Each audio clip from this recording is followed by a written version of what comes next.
Dude, I want you to be as smart as I am. Motherfucker, give me a. Dude, I want you to be as smart as I am. Motherfucker, give me a. Dude, I want you to be as smart as I am. Motherfucker, give me a.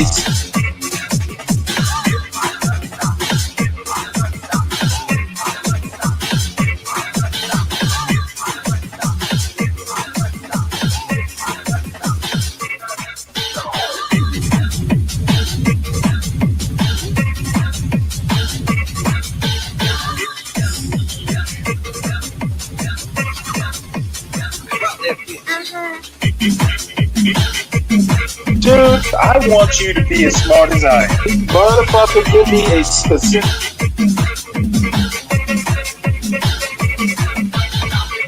Dude, I want you to be as smart as I am. Motherfucker.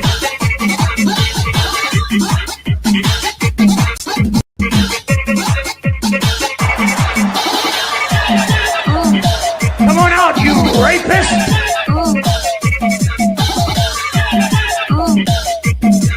Dude, I want you to be as smart as I am. Let us pray for our 47th president. Heavenly Father, we're so grateful that you gave our 45th and now our 47th president a millimeter miracle. We are grateful that you are the one that have called him for such a time as this, that America would begin to dream again. We pray that we would fulfill the true meaning of our creed, that we hold these truths to be self-evident, that all men are created equal.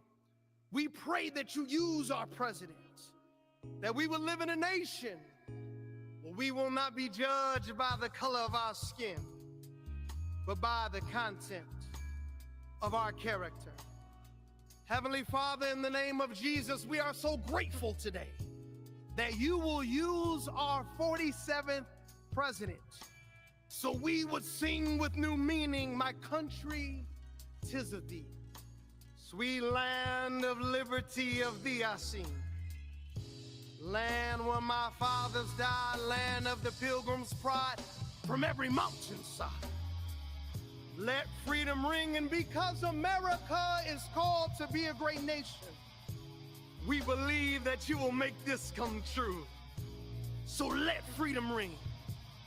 From the prodigious hilltops of New Hampshire, let freedom ring. From the mighty mountains of New York, let freedom ring. From the heightening Alleghenies of Pennsylvania, let freedom ring. From the snow-capped Rockies of Colorado, let freedom ring.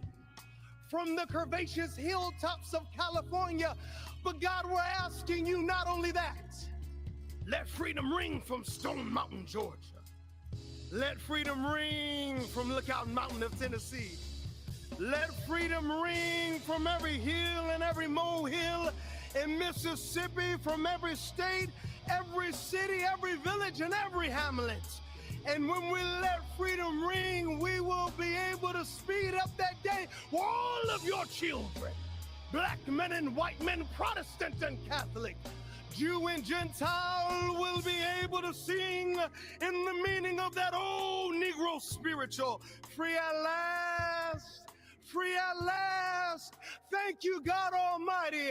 We are free at last. If you believe where the Spirit of the Lord is, there is liberty. Come on, put your hands together and give your great God great glory.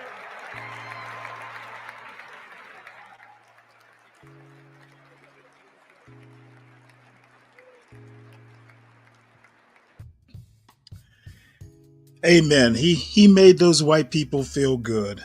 I'm so proud of him. Just like his daddy raised him, probably. Dan, I don't know where Snake is. I'm sure he'll wake up and scramble to get on. He probably passed out. he put the phone down, went to the bathroom, and fell asleep. He's probably has his head in the toilet Jesus, we should check on them. Hey, 808s and fuckery. Is that Zebco 808? It's a pretty good stage name there. Yeah. I'm sure Solid Snake will be along at some point. And if not, we wish him a good night. He probably needs to sleep. So, anyway, I do have a bunch of news articles. Like, I went ahead and just decided to, since I'm criticized so often for doing nothing but pop the balloon, I stacked it with news articles. And as a matter of fact, I've been playing around with OBS, another streaming software. Thinking about pre-recording all the news. That way, it's already pre-recorded, and I don't get disturbed by the Solid Snakes and the 12th Men of the world.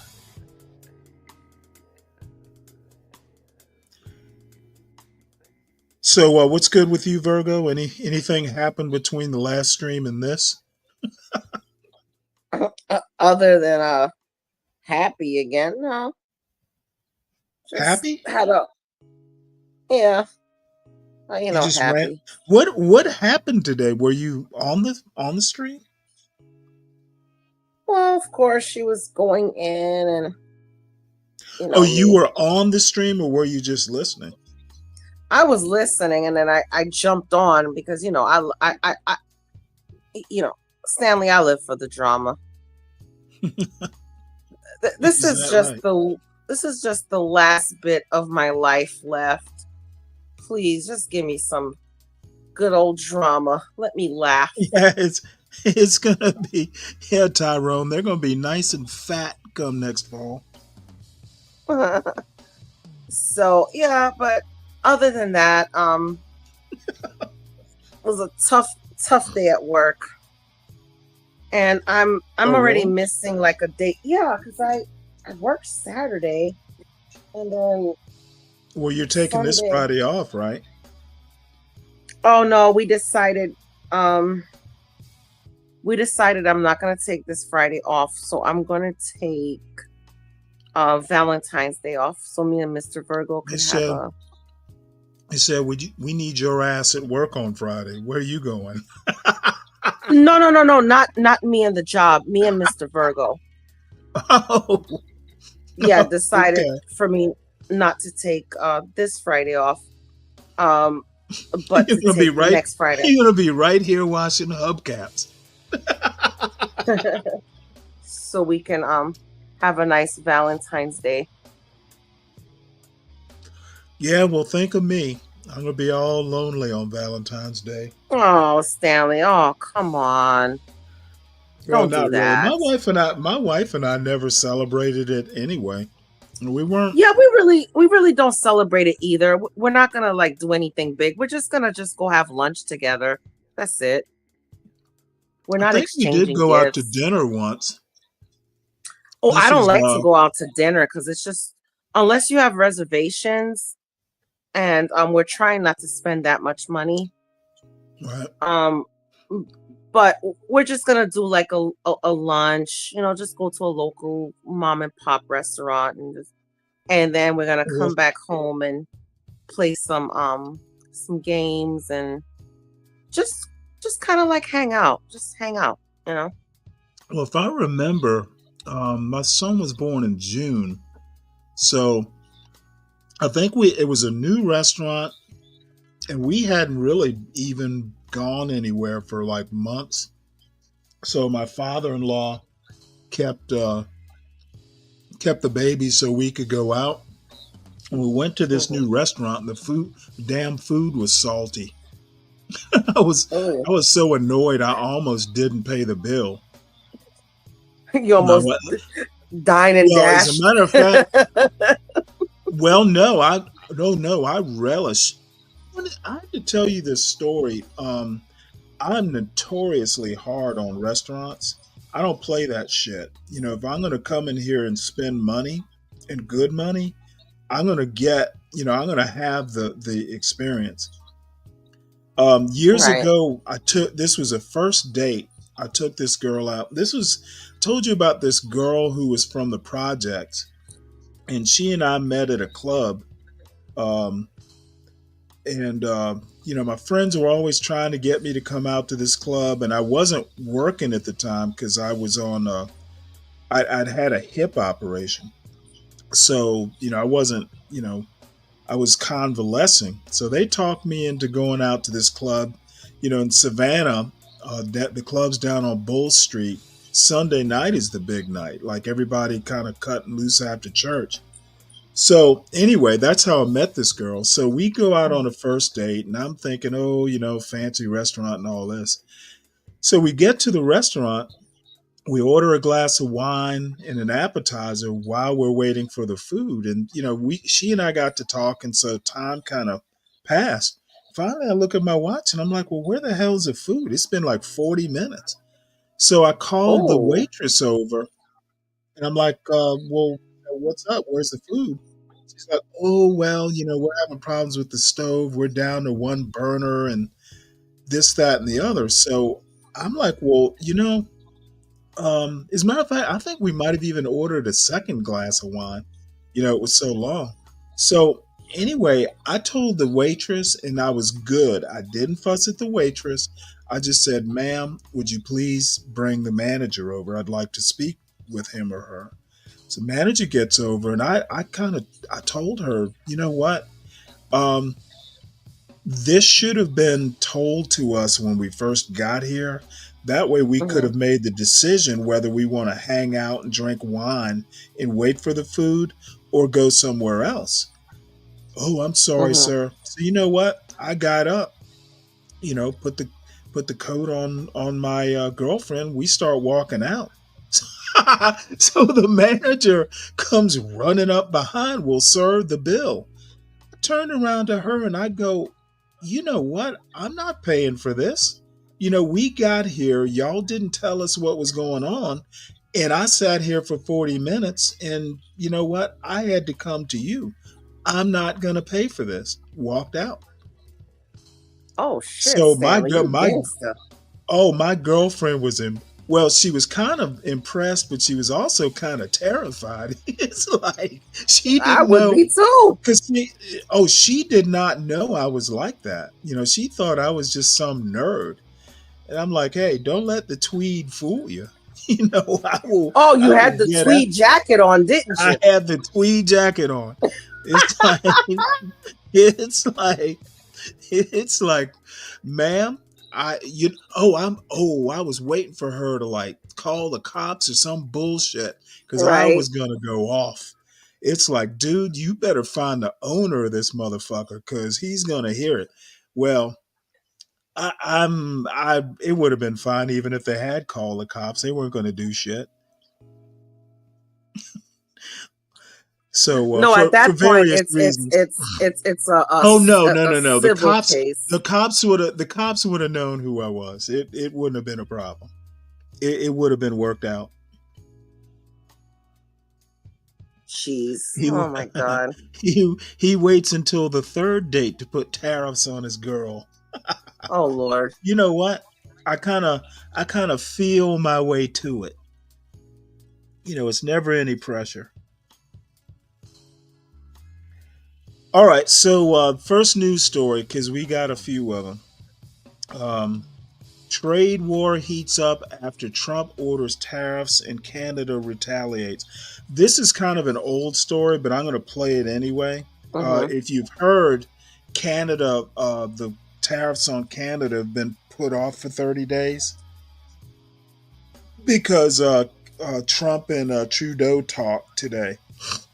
But Canada was like, oh shit, we're going to slap 25% tariffs on you. I was kind of impressed. They're like, fuck you, Trump. We're going to Is go that tit for for tat. if is that for import and export? It's imports, but Okay. they were gonna slap tariffs on what we export to Canada. So the whole Okay. thing's off for 30 days with Mexico and Canada. Oh wow. Canada and Mexico and Trump. What's her name? I forget her name. They talked immediately, like over the weekend. Trudeau was like saber rattling. So I'm going to go ahead and play this, even though it's a little time late.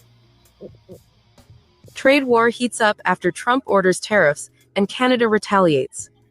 This article is by Martina Steves Gridniff, Keith Bradsher, and Susan Hopkins, and read by an automated voice. Follow live updates on Trump's tariff orders. The United States and its biggest trading partners were hurtling on Sunday into a new era of protectionism as Canada, Mexico, and China said they would adopt countermeasures against new tariffs levied by President Trump. From honey to tomatoes and from clothes to toilet bowls, a wide range of American goods that cross the border into Canada, worth more than $100 billion, will soon be hit with a 25% tariff.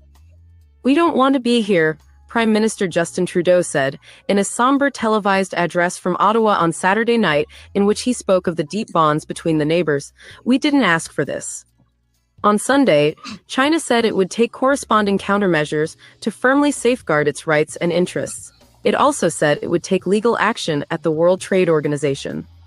And in a video released on Sunday, President Claudia Sheinbaum of Mexico said that she would unveil the first steps of her government's so-called Plan B plan on Monday if an agreement with the United States could not be reached.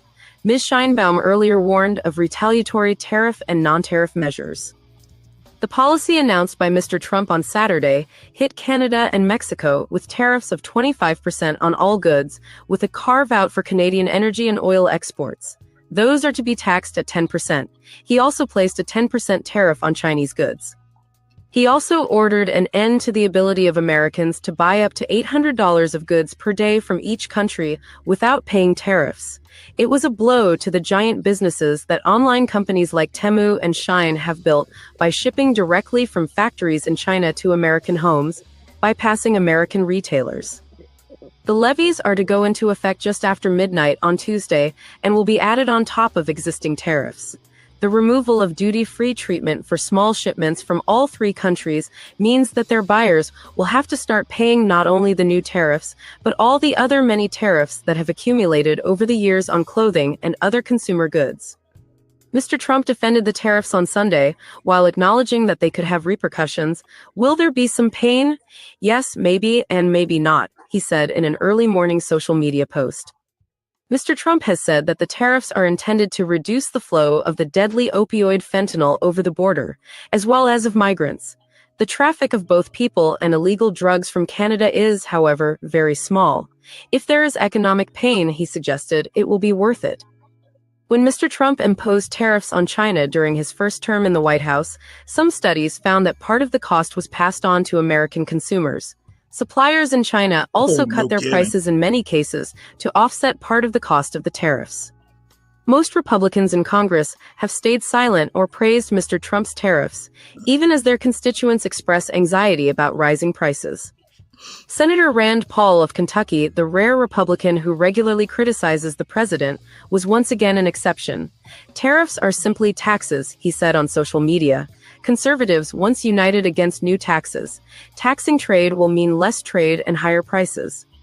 If other Republicans share Mr. Paul's belief that the economy may take a hit, they kept it to themselves. Ohio is open for business and will roll out the red carpet for any company manufacturing in America, Senator Bernie Moreno, Republican of Ohio, wrote on social media. Party leaders, too, were falling into line.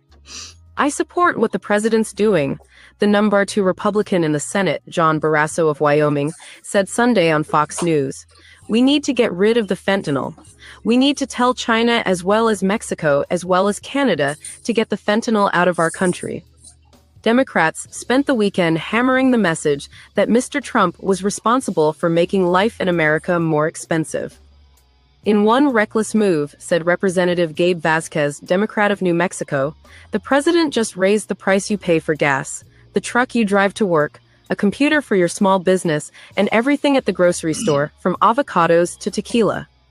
It was uncertain how much success China might find at the World Trade Organization, which has lost much of its ability to handle such legal challenges since the United States began blocking the appointment of judges to it in Mr. Trump's first term. The WTO's appellate body lost judges as their terms expired and has not been able to form a quorum to hear cases since the end of 2019. The organization can still form panels to compile reports on the merits of cases, but reports can no longer go to the appellate body for a legally binding decision. When Mr. Trump imposed tariffs on Chinese goods during his first term, China responded each time with tariffs on American exports. But because China sells far more to the United States than it buys, it quickly ran out of goods to put tariffs on. Last month, American law enforcement officials called for an end to the duty-free shipments from China, which they blamed for allowing considerable quantities of fentanyl and related supplies into the United States, because the shipments receive little or no inspection by customs agents. In a statement on Sunday, China's Ministry of Commerce urged the United States to view and handle its fentanyl and other issues in an objective and rational manner, rather than threatening other countries with tariffs. The Foreign Ministry defended China's record on the issue, saying it had led the world when it imposed stringent regulations on fentanyl-related substances in 2019. The true cause of the epidemic of fentanyl deaths in the United States, China has argued, is an American failure to curb drug addiction, not the large-scale production or export by China of chemicals used mainly by illegal labs in Mexico to make the drug. Ms. Sheinbaum, the Mexican president, took a similar stance on Sunday. If they want to act, she said, they should not set their sights on Mexico, but on their own country, where they have done nothing to stop the illegal sale of this and other drugs. Ms. Sheinbaum said she was still awaiting Mr. Trump's response to her offer to establish a working group of security and health officials from both countries to tackle the fentanyl problem. In announcing the new Canadian tariffs on Saturday, Mr. Trudeau addressed Americans directly, saying that the U.S. tariffs on Canadian goods would harm them too. This is a choice that, yes, will harm Canadians, but beyond that, it will have real consequences for you, the American people, he said. As I have consistently said, tariffs against Canada will put your jobs at risk, potentially shutting down American auto assembly plants and other manufacturing facilities. The Canadian provinces of Ontario and Nova Scotia announced that they would pull American beer, wine, and spirits from government-owned liquor stores. The Liquor Control Board of Ontario imports about 1 billion Canadian dollars, about $690 million, worth of U.S. products each year. One Canadian province took a more targeted approach, singling out areas of the United States where support for Mr. Trump's policies has been especially strong. In British Columbia, the Premier, David Eby, announced that the province would stop sales of alcohol produced in red states. Annie Carney contributed, reporting from Washington, Ian Austin from Windsor, Ontario, and James Wagner from Mexico City. Any thoughts on that?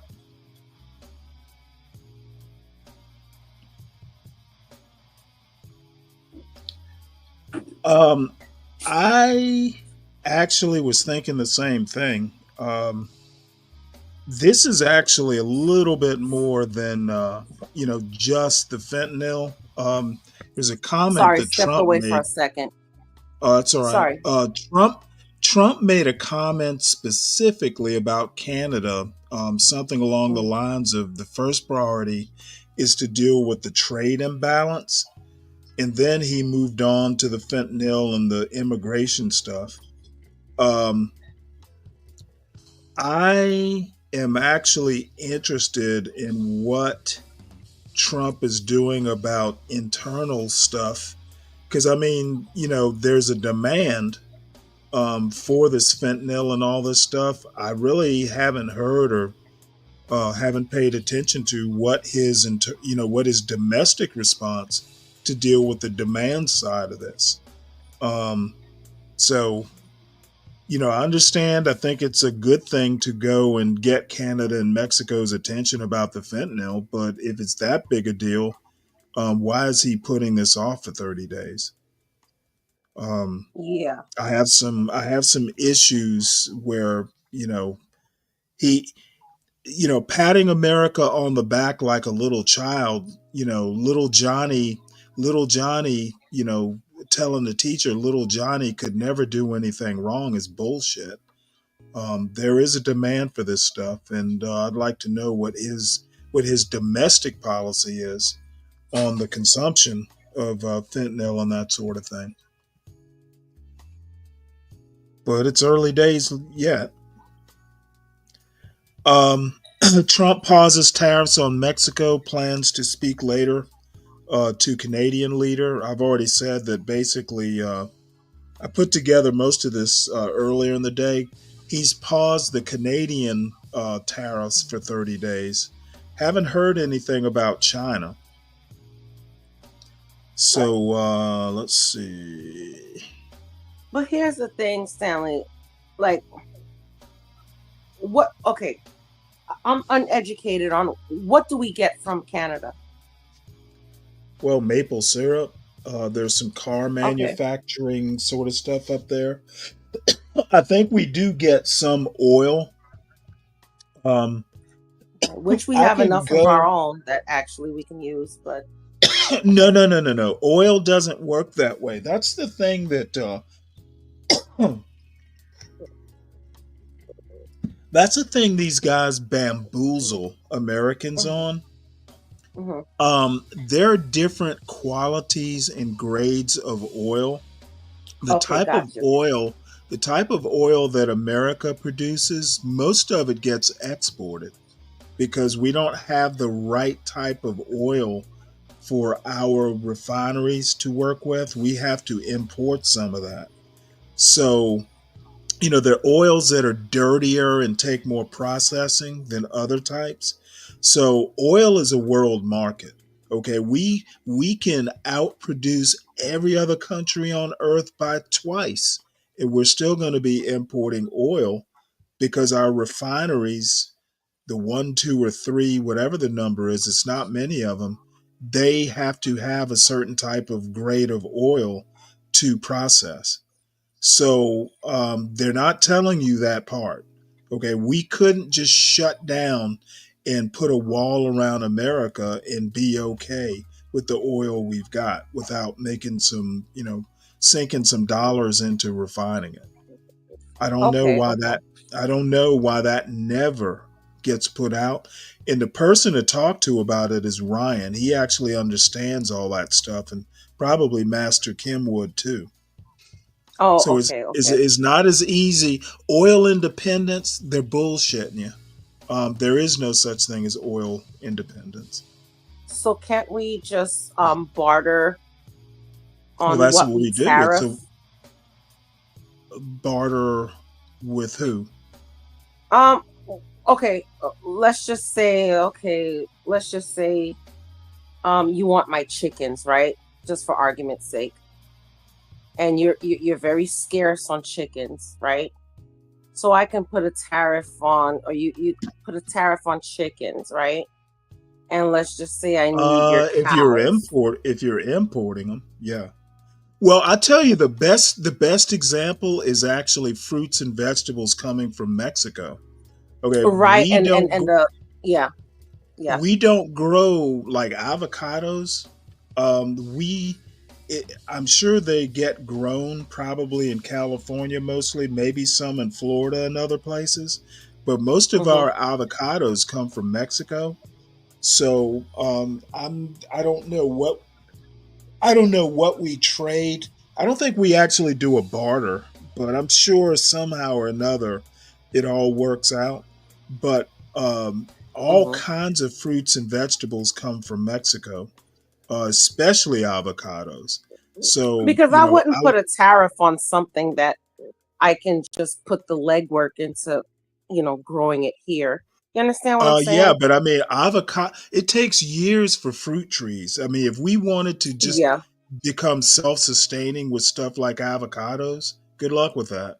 It'll be a yeah, few and years before we're exactly, self-sustaining. exactly. Let And me I can see. definitely understand that because even, God, I'm gonna talk about my mango tree again. You know, How is your mango tree? Did it actually get cut down? uh, some of it was because some of it fell on the roof. Um, Hmm. but I don't know what it's going to produce in season, which season is about to come up in, I believe, late April, around May. And the problem with like I can grow mangoes here, so I wouldn't have to, let's just say I was a sole proprietor. I wouldn't have to Mhm. put tariffs on, importing mangoes because I can grow my own mangoes. But now here's the problem. There are certain mangoes that Do just you eat won't that grow many in mangoes? Florida. No, no, no, no, no. I'm just like, for argument's sake, I'm just saying that there's certain strands of mangoes that won't grow here in Florida. You have to absolutely get it from the Caribbean. And that's the kind of mangoes that I'm used to and I like. And I've noticed for quite a few years, we're not getting the Caribbean mangoes anymore. And I'm seeing why now. Like, I'm starting to understand why now. You know, we get those, and I don't know the names of the strands, but we get those mangoes that are green, and then when they fall off the tree, they turn like a reddish color or whatever. But I'm used to the yellow mangoes, the Caribbean mangoes. Oh, those mangoes are the best. And I just can't Right. grow that here in Florida. I cannot. It just it never it never produces fruit. I don't know what it is. Maybe it's the soil. I don't know.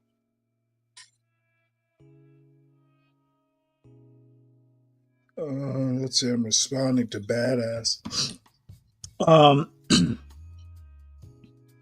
what was I gonna say? But yeah, but we grow a lot of stuff here in Florida, which is very good. Like we have tomatoes out here, um, and we have corn, Well, yeah. The problem is, oranges. do we produce enough of it? And the labor costs in America cost more than it That would is in true. Mexico. I mean, the whole reason. I mean, this is the weird thing with immigration and this tariff thing. The whole reason we're growing all this stuff down in Mexico is it was cheaper to, it was better, a better cost benefit to have it grown in Mexico and shipped into the U.S. I mean, there are all kinds of things we could grow here, but Hmm. businesses offshore all these jobs and everything because it's cheaper. They don't want to pay Hmm. American wages. Americans don't want Exactly. to pick fruit, but to make it worth their while to pick fruit, you would have to pay, you know, exorbitant wages. But here's the So, thing too. Here's the thing too. This is why I support like local farmers markets and um markets that sell stuff that's locally grown. And yes, even if you do that, which I do, which helps a little bit, but still, who are the ones coming there to pick it? It's the migrants. right. Let's be honest. Like I go to this store called Detweiler's, and it's owned by they're not Amish, but they're Mennonites. Hmm. And everything and every produce in their store, like you won't Did you find say Fred Meyers? Detweilers. Detweilers, okay. Hmm. So let's just say corn. There's certain there's certain times you won't find corn uh at their store. There's certain times you won't find watermelon. There's certain times you won't find certain things because everything is seasonal. Right. And And it should be it's that way. yeah, and it's locally grown. Like right now, March is coming up, and strawberries is about to be, oh my god.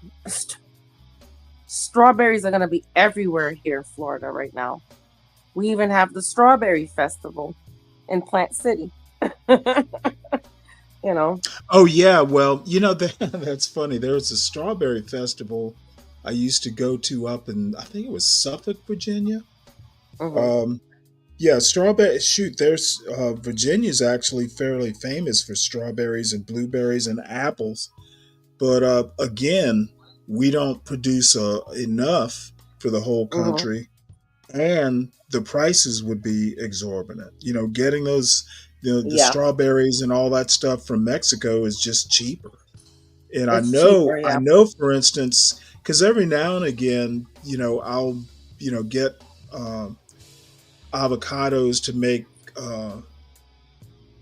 guacamole, and all those Haas avocados. I think they're from Mexico. But anyway, Yeah. um, And um, even if you don't there's do, an even if you, article. There's an article I have here specific to Georgia, hmm talking about how tariffs would impact Georgia. So we may hmm get an idea of at least what Georgia is going to be affected by. hmm and I was about to say, even if you don't do livestock, I truly believe in when we get back into the house and stuff like that.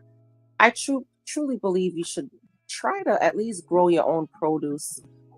Even if it's something small, maybe grow your own peppers, grow some onions, like try something easy, grow some herbs, and I don't know. To me, it's worth it, Everyone should do it. I mean, I did it when my son was young just because it was something to do in the summertime. Yeah. Um, Can and I believe ask a question though? Can it I is. ask a question Hold though? on, hold on one sec. I don't It is. care. It is very satisfying to grow your own tomatoes and peppers and Oh, stuff like absolutely. that. I mean, it probably just tastes better because because you produced it. Mm-hmm. And you put your love into it. You nurtured it, and you know Well, what? not In the only winter that, but time, the other thing Hell people do yeah, that's what I'm saying. That's what is I'm saying, Virgo. these Stanley, why you heirloom. wasn't here last night? I just want to ask. I'm just asking oh a Uh, question. Jesus, solid. yeah, I I want to knew I know was. why you didn't show up for work last night. That's all I want to know. Now, you do know I don't get paid for this, other than the Well, odd I cash. don't get paid for Everybody, this, but goddamn, Stanley, we got a job to do. speaking of Solid. This which, is not CVS. you might as well make your commercial announcements. Jesus Christ. Uh, Everybody hit the like button. There you go. There Let's you show go. some love for the channel. You know what I'm saying? You I asked ain't for it, gonna lie, Stanley. man. I'm so mad. I missed everybody last night. I was doing my thing on my little phone, playing my game. And when I jumped on the stream, wasn't nobody on the stream. And that was night before last, so I'm kind of ticked because I think we need to be here every night streaming 24 hours a day. We don't get paid for this. So please hit the link, hit the cash app, show some love to Stanley motherfucking ass, and give him some fuck you money. $2 a day for Stanley ratchet ass. Don't want to come to no, work. My bad, Stanley. I ain't mean like that. I ain't mean like that, Stanley. I'll take it. Stanley, I you will don't want take to it. come to work, Stanley. Stanley, I want to come to work. Talking about we don't get paid. What the hell? Man, let me tell you something, Stanley. Stanley, you got one of the greatest fan bases in the world. Yeah, When okay. your girl Tell me, jumped on tell that me that. panel with HB today, no, let me tell you, Stanley, I was watching. Hey, man, when your girl Happy jumped on that panel with HB today, now you got Virgo here, and then you got Happy. Man, I ain't finna fight with damn one of them women. I'm sorry, both of them, they got razor blades on them, Stanley. Yeah, I don't know. I'm happy jumping on in the morning. It must have been early in the morning. Sometimes she'll I do a think she show. made. I think she She must made have John ran and out of D. crack. Dave mad though. You missed that one, Stanley. That's Good, what you ought to play. good. Oh yeah. She. Oh man, I'm gonna tell you something, Stanley. Man, that good. That she real. She ready. I don't know what the hell going on with her and Virgo, but as we was talking about later on this evening, man, we family. I mean, it is what it is. But yeah, this is our house, man. Now, see, And Stanley, Papa, she wasn't. you need to be at home sometime. Don't get out the bed, man. Don't Hey, sleep as all day. far as I'm concerned, I can only imagine what she did to be brave. Oh no. She ready to tear that nigga a new asshole. Man, I like, ooh. I said, yeah, this what a Stanley protege is right here. She I'm she glad. did she did run Ignat off though, Stanley. I'm not gonna lie. I'm Again? not Oh, even you gonna ran lie. that Are you talking motherfucker about to you're talking about the the head. other night? No, today. No, this morning too. Oh, I have never seen Ignat like that. She just took him apart.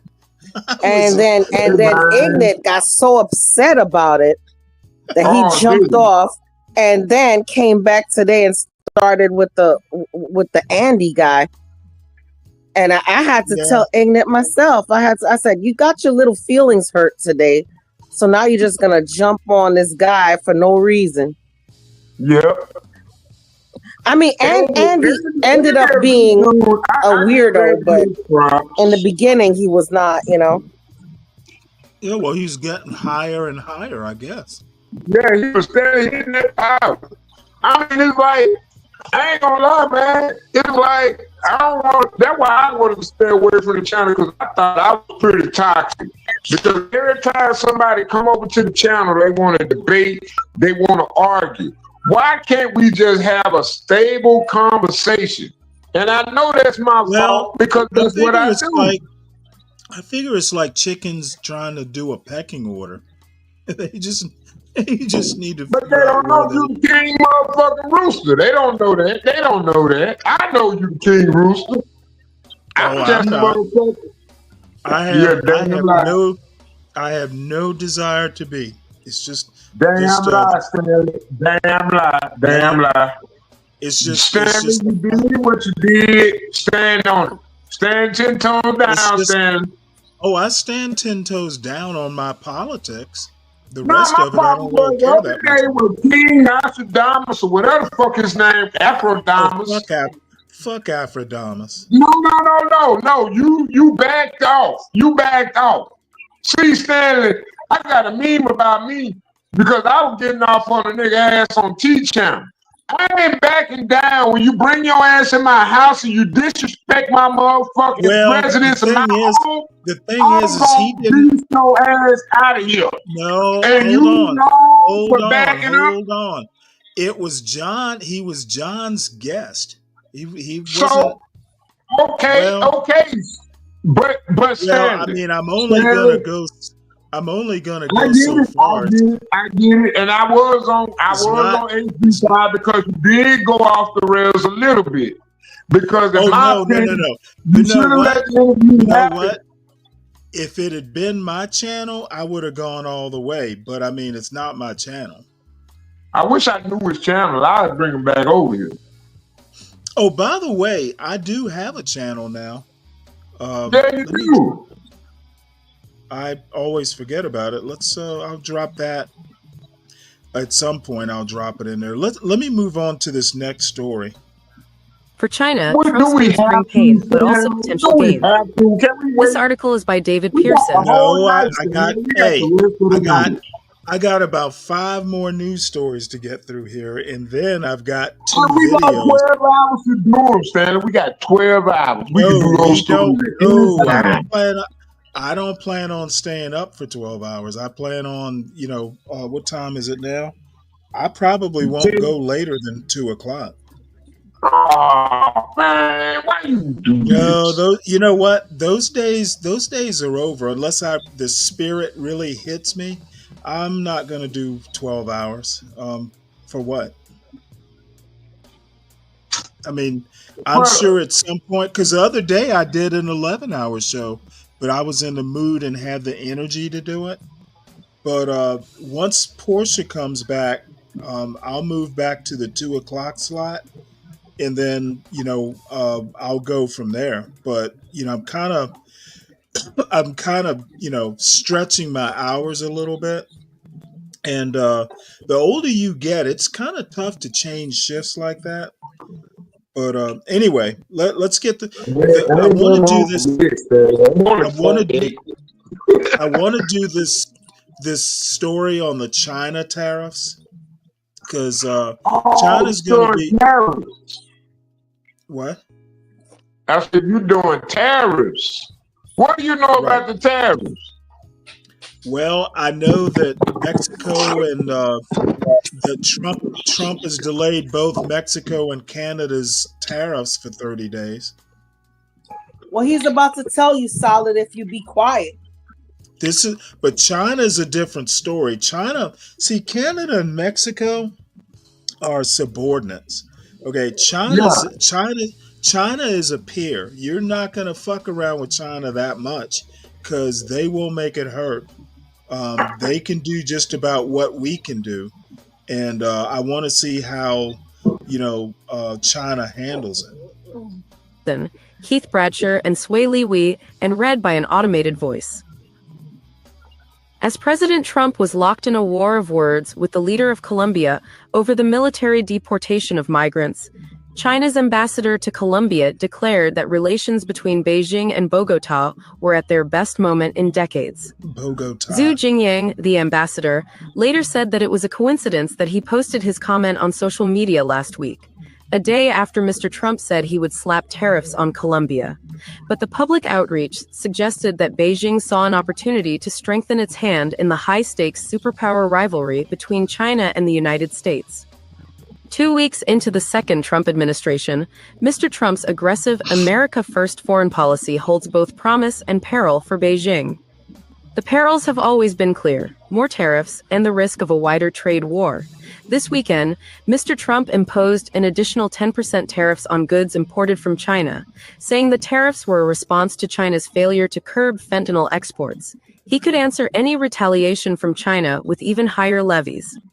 But even as Beijing calculates the impact of the tariffs on China's weak economy, it is surely also taking stock of the openings that Mr. Trump's other moves are giving China. Mr. Trump has alienated U.S. allies and partners like Canada and Mexico by imposing steep tariffs on their exports. He has weakened America's global authority by cutting foreign aid and withdrawing from the World Health Organization and the Paris Agreement, a UN climate pact. If the second Trump term marks the sunset of Pax Americana, analysts say China will almost certainly use the opportunity to try to reshape the world in its favor. Beijing, which has long accused Washington of using its dominance to contain China's rise, has tried to drive a wedge between the United States and its allies, including the European Union, Japan, and Australia. The Chinese are well aware of the damage Trump has done and is doing to U.S. credibility and influence globally. In fact, it is unfolding faster than even Beijing expected, said Evan S. Medeiros, a professor of Asian Studies at Georgetown University, who served as an Asia advisor to President Barack Obama. Mr. Trump's threats to take the Panama Canal and Greenland, as well as to annex Canada as America's 51st state, could normalize a world order in which might makes right. That is an approach that is familiar to Beijing, even if Chinese officials rhetorically maintain that it will never seek hegemony or expansion. If the United States strong-arms Panama over its crucial waterway or forces Denmark to give up the resource-rich territory of Greenland, it sends a signal to China that when it comes to its own claims to the self-governing island of Taiwan and much of the South China Sea, coercion trumps cooperation. China was certainly never going to give up Taiwan or the South China Sea, but with President Trump doing what he's doing, China is even more determined to safeguard its interests there, that's for sure, said Henry Weiyao Wang, president of the Center for China and Globalization in Beijing. Mr. Wang said China has been encouraged by the first 2 weeks of the new administration, despite the tariffs and appointment of hawkish advisors such as Secretary of State Marco Rubio and Michael Waltz, the National Security Advisor. Rather than coming out aggressively to confront China, Mr. Trump has presented himself as someone willing to negotiate and potentially cut a deal with Xi Jinping, China's leader. Mr. Trump has floated the idea of tying tariffs to the fate of TikTok, which he has said should be half owned by an American company. Another potential area for deal making is Ukraine. Mr. Trump has said China should help end Russia's war in the Eastern European country. China, as Russia's biggest provider of economic and material support, could conceivably pressure President Vladimir Putin to come to the negotiation table. Trump wants China's help to end the war in Ukraine, Mr. Wang said. China is one of the best partners for him to do that. But with so many competing interests, cooperation would be difficult. China has avoided criticizing Russia's invasion of Ukraine, for example, taking the position that Russia has a right to protect its national security. Ukraine will not accept China as a peace broker because of China's pro-Russian position, said Shi Yinheng, an international relations professor at Renmin University in Beijing. Mr. Putin, on the other hand, will not want to look subordinate to China, he said, while Mr. Trump has no real stomach to see China lauded for playing a significant role. On the issue of tariffs, Beijing has to decide if it can afford to escalate a trade war with the United States. On Sunday, it vowed to respond to Mr. Trump's tariffs by filing a case with the World Trade Organization and with countermeasures to be specified later. Beijing could hit back with tariffs. A more drastic approach would be for China to engage in supply chain warfare, halting shipments to the United States of materials and equipment critical to U.S. industry. In early December, China stopped the export to the United States of minerals like antimony and gallium, which are needed to manufacture some semiconductors. The risk to China is that a trade war would be more damaging to itself than it would be for the United States. Exports and the construction of factories to make them are among the few strengths now in China's economy. As a result, China's trade surplus, the amount by which its exports exceeded imports, reached almost $1 trillion last year. China has also not yet said how it will respond to a potentially farther-reaching provision in the fine print of Mr. Trump's executive order on Saturday. The elimination of duty-free handling for packages worth up to $800 per day for each American. Factories all over China in recent years to e-commerce shipments directly to American homes so as to bypass the many tariffs collected on clothing and other goods that are imported and sold through American stores. In the race for global influence, some argue that the Trump administration's move to freeze most foreign aid, which has disrupted aid programs around the world, has already benefited China. In regions like Southeast Asia, where attitudes toward the United States have hardened because of Washington's support for Israel in the Gaza war, the halt in funding has raised questions about American reliability. China needs to do nothing in the meantime, and yet somehow, net-net, look like the good guy in all of this, said Jeremy Chan, a senior analyst on China at the Eurasia Group. Senator Lindsey Graham, Republican of South Carolina, defended the importance of soft power to America's standing. If you don't get involved in the world and you don't have programs in Africa, where China is trying to buy the whole continent, we're making a mistake, he said last month.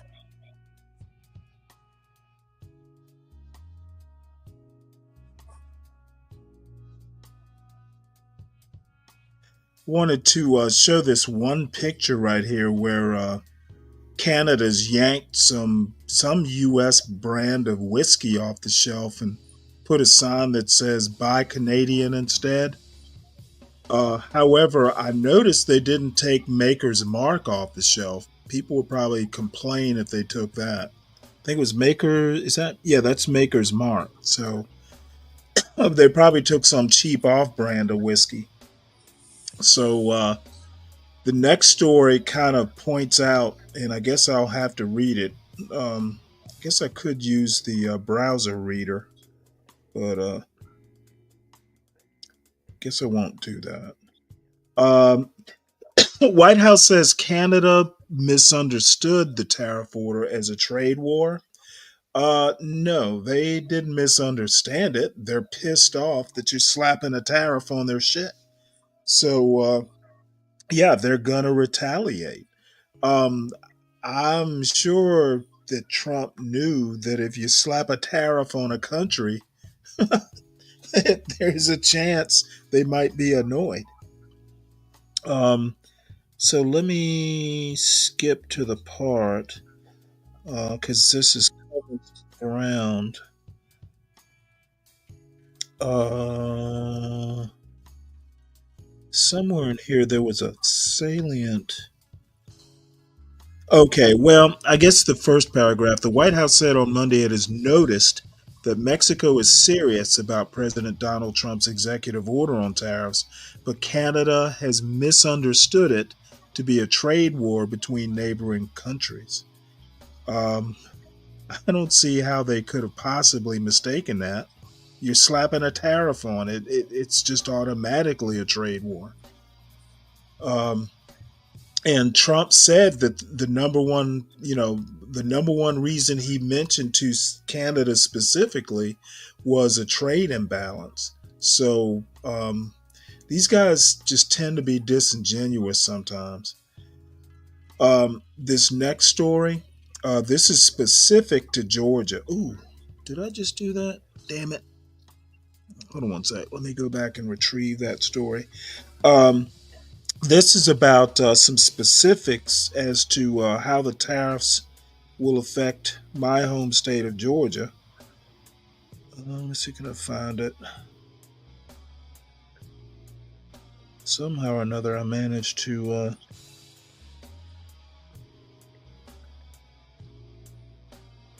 mess that up. There it is.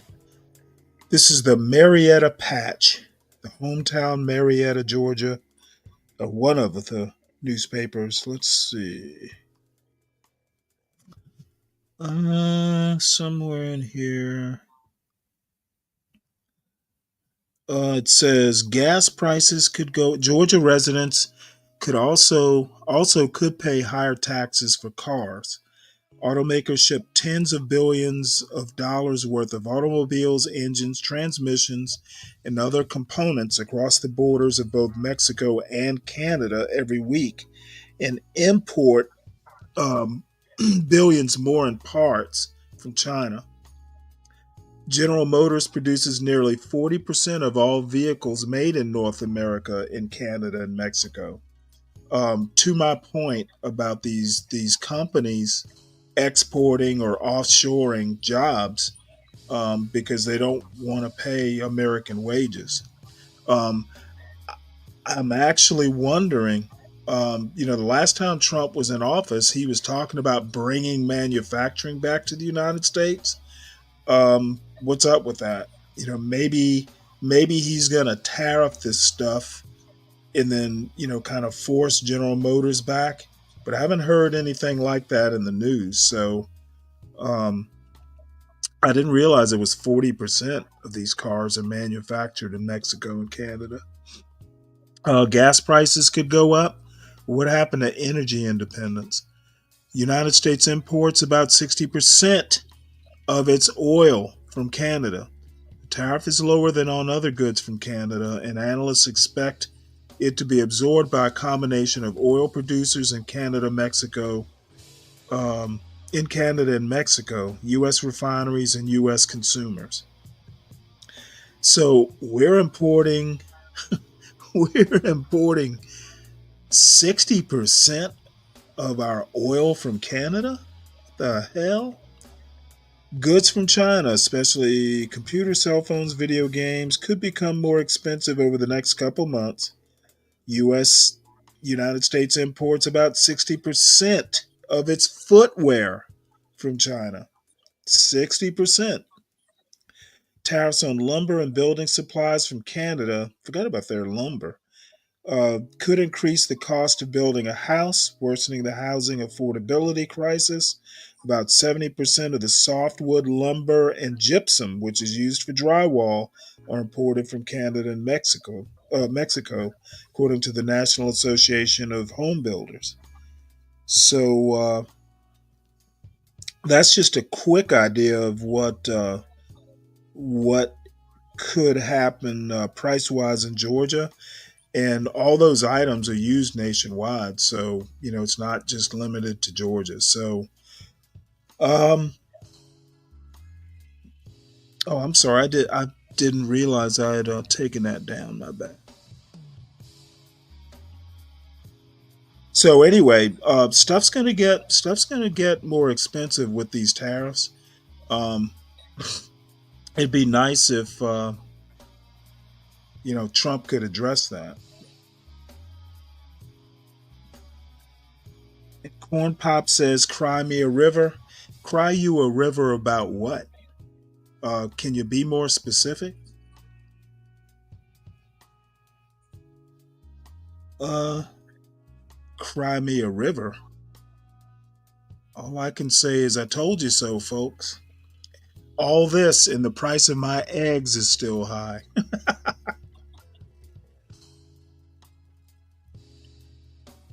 Let's see. Trump administration live updates. Democratic lawmakers join protest outside U.S. U.S.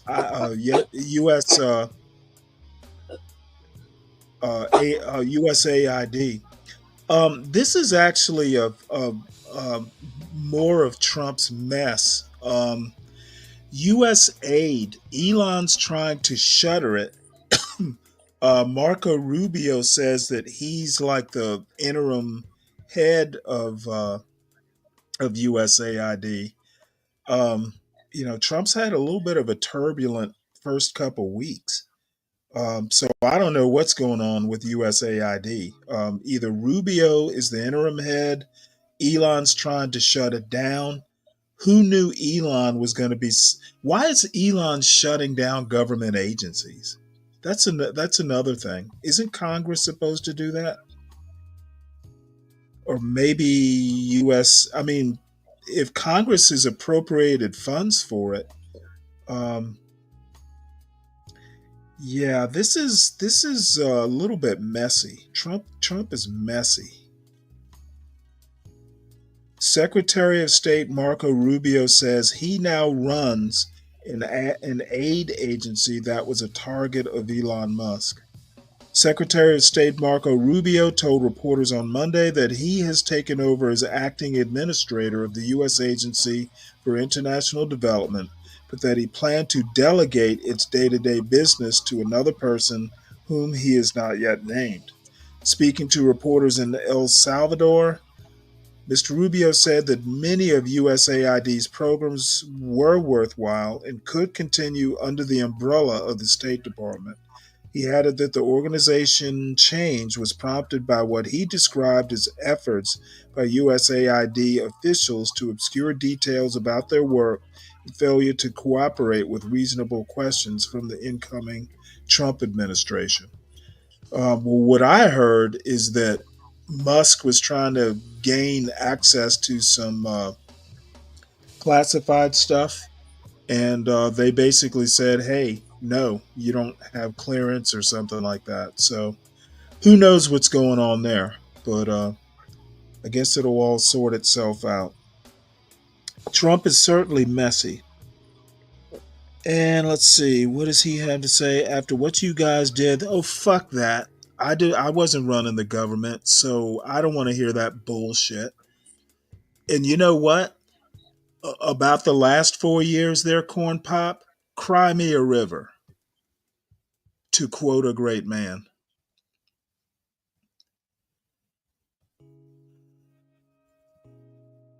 Let's see. Next story. Should you take the Musk buyout? Here's a test.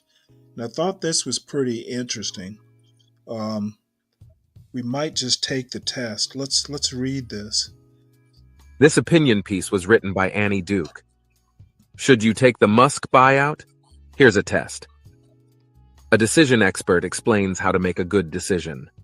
Many of the 2.3 million people working for the federal government have until February 6th to decide whether to take a deferred resignation offer announced by the Trump administration, which its FAQ page. John Straves, Trump didn't do shit. Okay, Elon is not an elected official.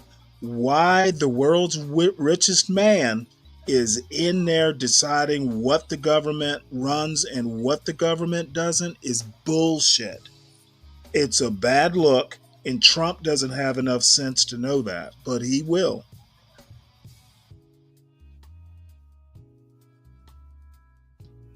page says includes full pay and benefits until the end of September. Since retiring from a career in professional poker, I've written books about how we can make better decisions.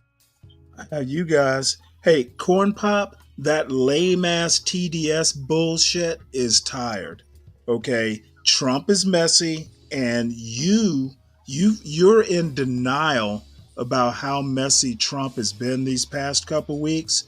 I actually think that Elon Musk is the actual president, and he told Trump what he was going to do. Trump didn't give him any permission. He just said, "Hey, Trump, I'm doing it. What the hell are you going to do about it?" And Corn Pop, since you got so much bullshit to say, why don't you hit the link? It's pinned to the top. Let's see what you got to say instead of being a chat rat.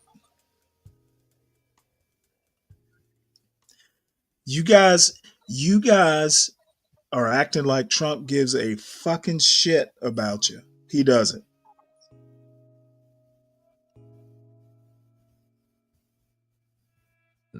And I coach executives and others on the skill.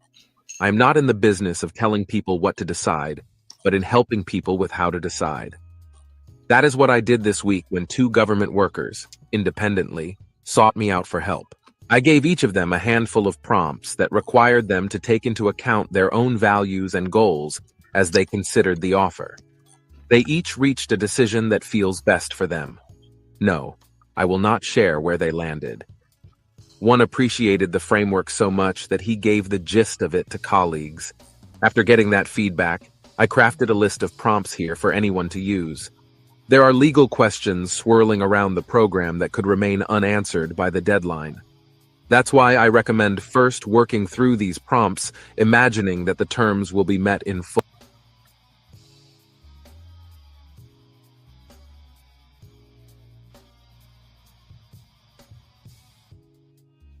Ask the Supreme Court about what?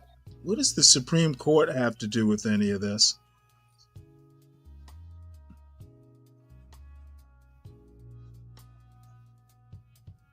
Oops.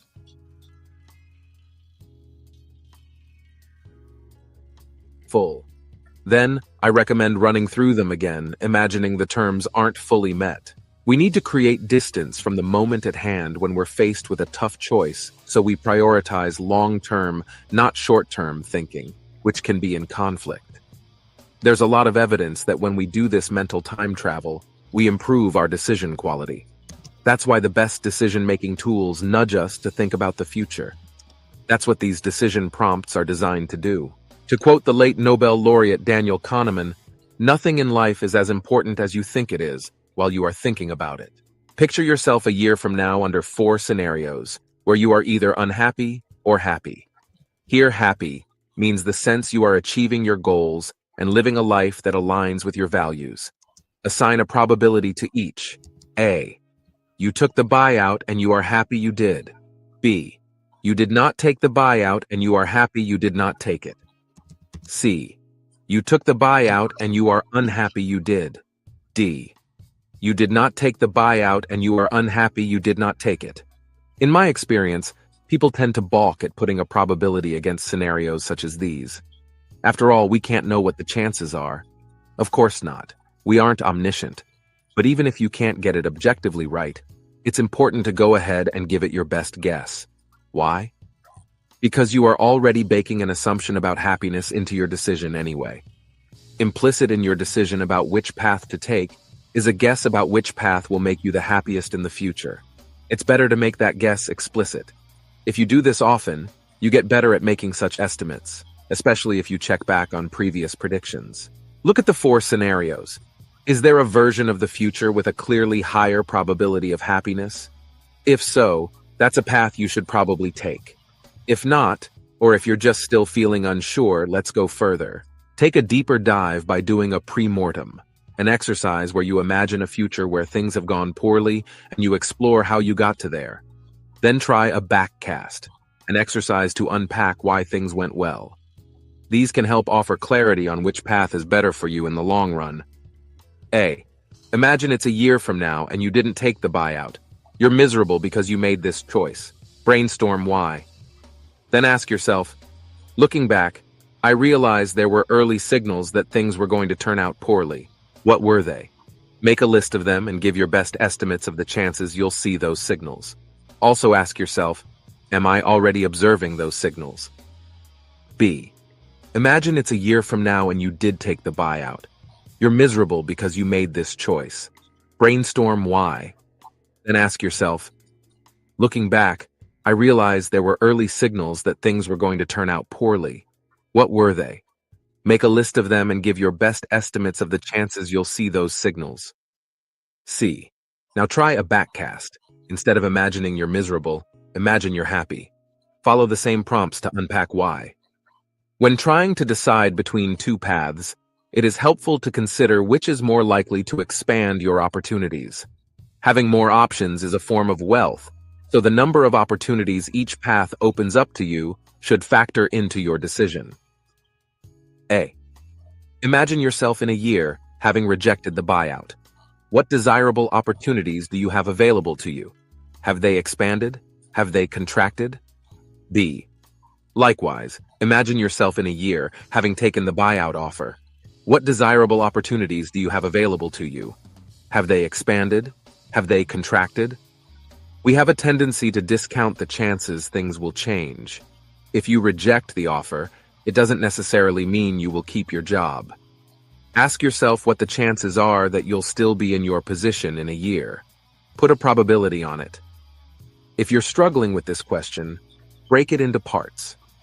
Under normal circumstances, what would need to happen for your position in government to be at risk? Under the current, unusual circumstances, what has happened recently that could change the rules? Have any policies or procedures changed? Have workers in your department or elsewhere left or been let go? Why? If you are leaning toward accepting the offer and you assumed the terms were met in full, I recommend running through the prompts again and assume they were not met in full. See if that changes how you feel. It might or might not. One last thing. It is often helpful to get outside opinions. Research shows sometimes other people can see your situation more rationally than you can see it yourself. Give these prompts to someone who knows you well or has been where you are before, and ask them to answer these questions for you. Share your goals and values with them first, so they don't assume yours are the same as theirs. Don't tell them your answers first, though. That will bias their responses and make the exercise less valuable to you. Once your trusted advisor, or advisors, has done the work, compare notes. Explore where your answers differ. I'd bet you will find it clarifying. I hope these prompts helped. I selected them for this particular case, but you can use them when reasoning through all sorts of go/no-go decisions. There are no guarantees any decision will turn out the way you hope, but if you use these science-backed tools, you can improve your odds.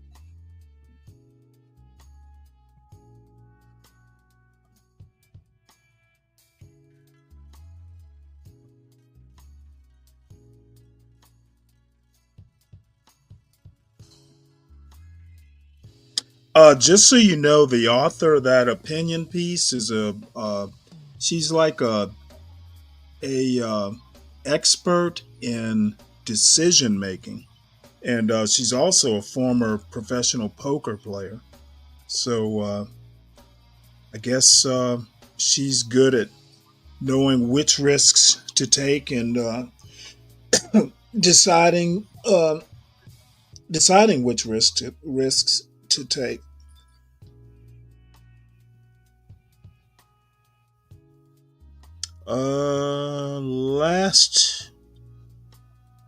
Last article, and this is an old one.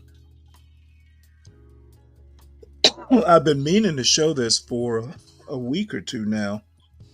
This is about a guy who's like a chef in one of these 100th floor restaurant places. Says in New York, private restaurants in luxury towers are popular amenity. Public cannot eat there, and the residents only drop in occasionally. So I actually never thought about this sort of thing, but if you're rich enough, you can live in a building with its own restaurant. At a deluxe dining room on the 100th floor, a chef toils in obscurity. This article is by Dion Searcy and read by an automated voice. As the chef at 10 Cubed in New York City, Induvo Salam prepares dishes that blend his African Caribbean roots with classic French technique on the 100th floor of Central Park Tower, one of the tallest residential buildings in the world. But it can be lonely at the top. The restaurant, 1,000 feet in the air and overlooking Central Park, is among about a dozen in the city, open only to residents of luxury apartment buildings and their guests, a globally elite clientele that many chefs would be thrilled to serve. The traffic at Mr. Salam's restaurant is sometimes slow, and while he toils in relative splendor with views that look down on passing helicopters and other skyscrapers, his work can feel anonymous. After all, this is the age of celebrity chefs on TV and Instagrammable dishes that create long lines outside restaurants. Even some private chefs who work in home kitchens have developed big followings on social media. You have public restaurants, and those chefs everyone knows. And then private chefs, they're starting to make their way out, said Mr. Salam, seated at a table in his own restaurant where he sank a spoon into one of his signature dishes, a small square of fluffy honey nut pumpkin custard with sweet garlic, Ocitra gold caviar, and a subtle red curry, topped with a delicate lattice-like coriander cracker for $38. I'm in this hidden bubble, he said. Mr. Salam occupies a rare position at the intersection of luxury living, fine dining, and exclusivity. The towers that have sprouted along Billionaires Row and elsewhere in New York are in competition for buyers among the top slice of the wealthiest 1%. Each building tries to outdo the others with spas, cold plunge pools, infinity pools, fleets of Pilates reformer machines, steam rooms, and other amenities tacked onto the cost of apartments that already are in the tens of millions of dollars. A 5-bedroom, full-floor unit on the 113th floor of Central Park Tower, for instance, lined by walls of glass and custom millwork, and featuring imported stone countertops and dueling showers in the master bath, starts at $59.5 million. In these buildings, offering a private eatery where residents can pick from menus developed by chefs who have worked in Michelin-starred restaurants is becoming de rigueur. For a certain clientele, they expect a certain level of dining and paying over $3,000 a square foot for your home, said Kent Wu, a real estate agent at Douglas Elliman, who last year was part of a team that sealed a $115 million deal on an apartment at Central Park Tower. At One Wall Street, residents can enjoy meals by the chef Alejandro Cortez while dining al fresco on the 4,500 square foot terrace overlooking New York Harbor. The eatery at the skinny luxury tower at 432 Park Avenue is overseen by the chef Sean Hergott, whose restaurants have received Michelin stars. I get to offer the clients a world-class dining experience, plus a lifetime memory, said Mr. Hergott, who is opening another private restaurant in Miami Beach at the Paragon, a beachfront luxury complex that is under construction. If they actually sit down for a meal. Brokers who buy and sell units in the luxury buildings say these restaurants are often empty. That's largely because their wealthy residents are busy zipping between apartments in other cities and countries. When they do breeze into New York, one of the great restaurant cities of the world, who wants to eat at home?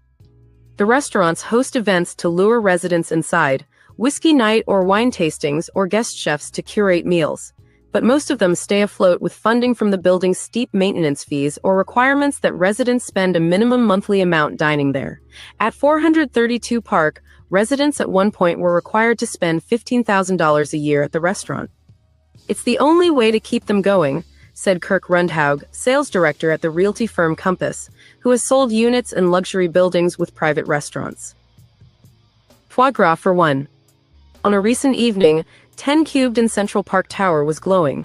The city lights sparkled below, and the room was lit by a swirly Rebelli fiber optic ceiling designed to mimic the night sky. A couple finished their meal about 7 p.m. and left the restaurant, which stayed empty the rest of the night. 2 parties that had reserved tables didn't turn up. Unlike other high-end restaurants that charge steep fees for no-shows, 10 Cubed does not penalize its residents. Mr. Salam, who is 49 and tall, with squared shoulders and a quiet presence, looked across the room that seats up to 40 inside. If you're at Per Se or Le Bernardin, you can't not show up without being charged, he said. He pulled up a chair for a meal in his own restaurant, to have the full experience and to see how the guys are selling the art, he said with a laugh, as he sipped from a glass of 2015 Dom Perignon while he waited to be served. A waiter approached, hoisting plates, a napkin folded across his forearm just so. A $46 starter had arrived. Foie gras terrine with Sicilian pistachio praline, Gewürztraminer Gele, and toasted brioche. Mr. Salam was born in Jamaica to a Jamaican mother and Nigerian father.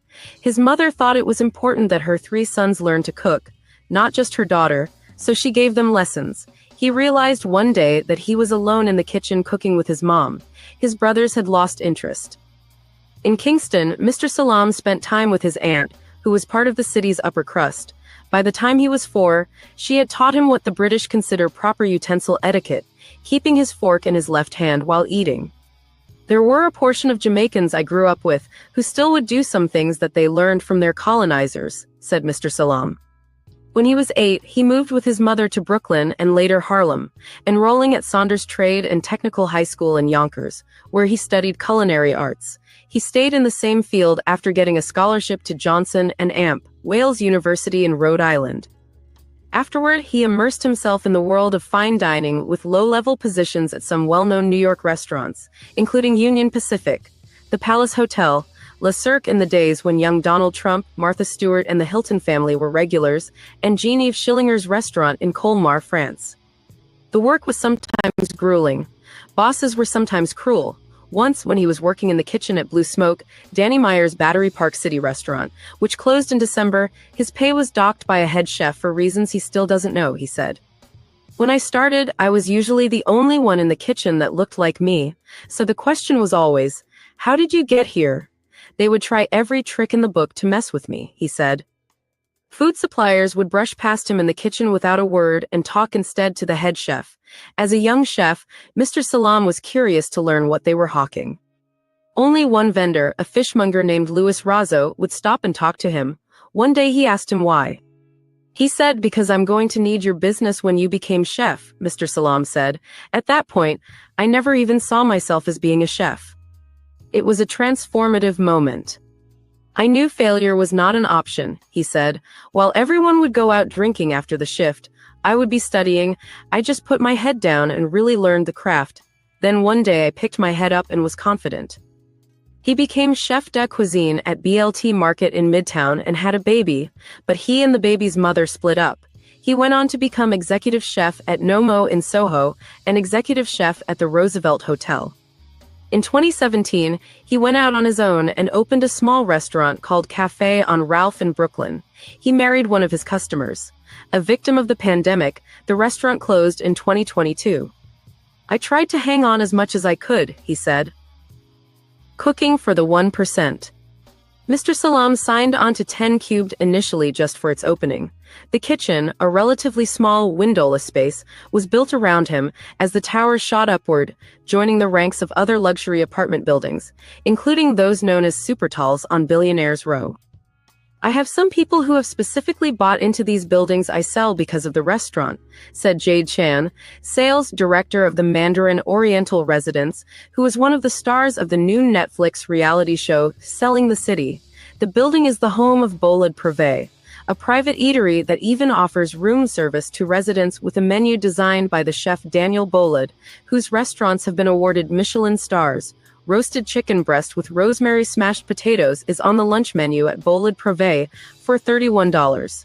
The definition of luxury has evolved into simple ease and convenience. The most important thing to all of us, no matter how much money you have, is time. Private restaurants in residential buildings were popular during an earlier period that parallels the extraordinary wealth and inequality in New York City of today, the late 1800s and early 1900s, known as the Gilded Age. The Dakota, one of the city's first luxury apartment buildings, had a private dining room.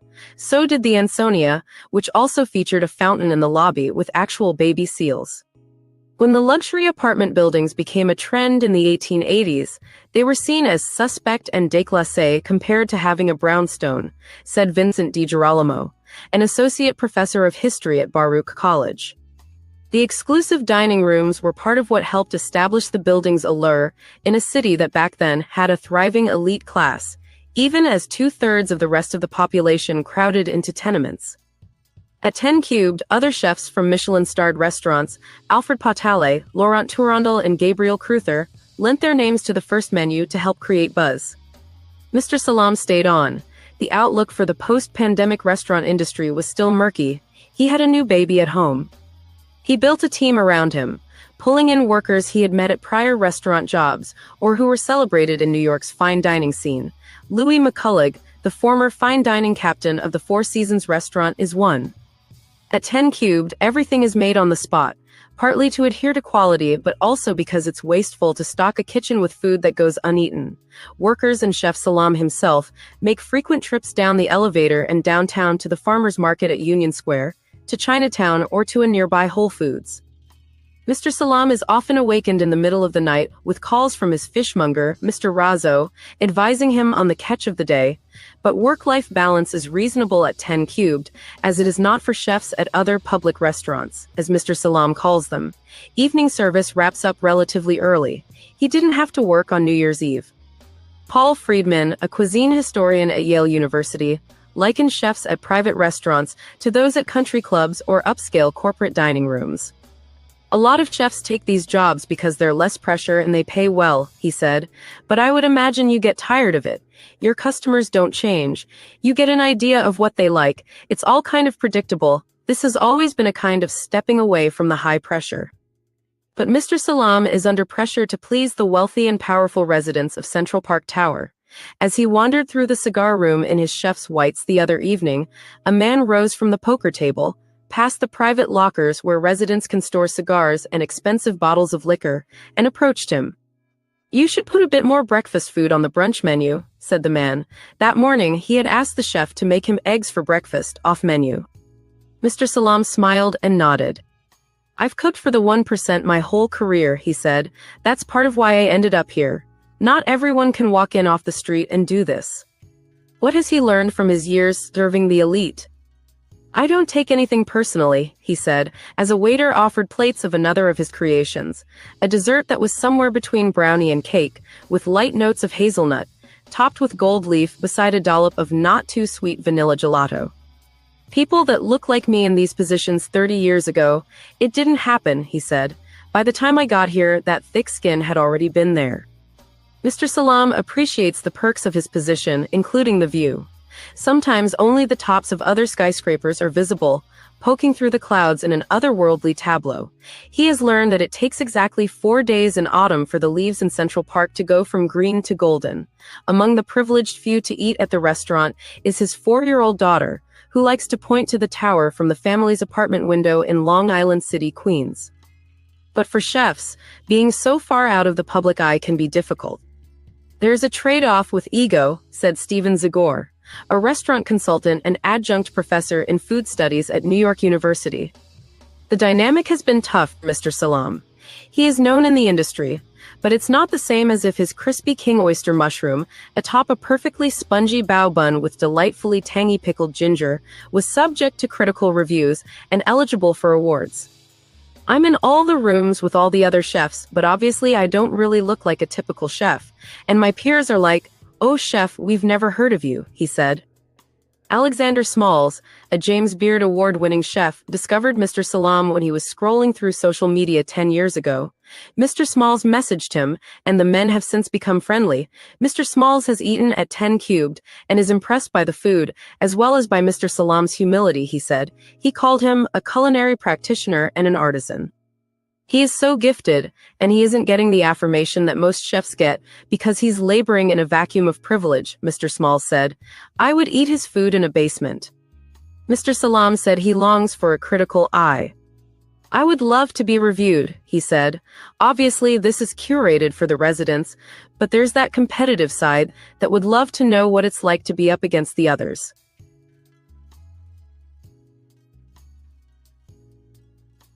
So this is like a Waffle House for the 1%. Must be nice. Oops. So let's see here.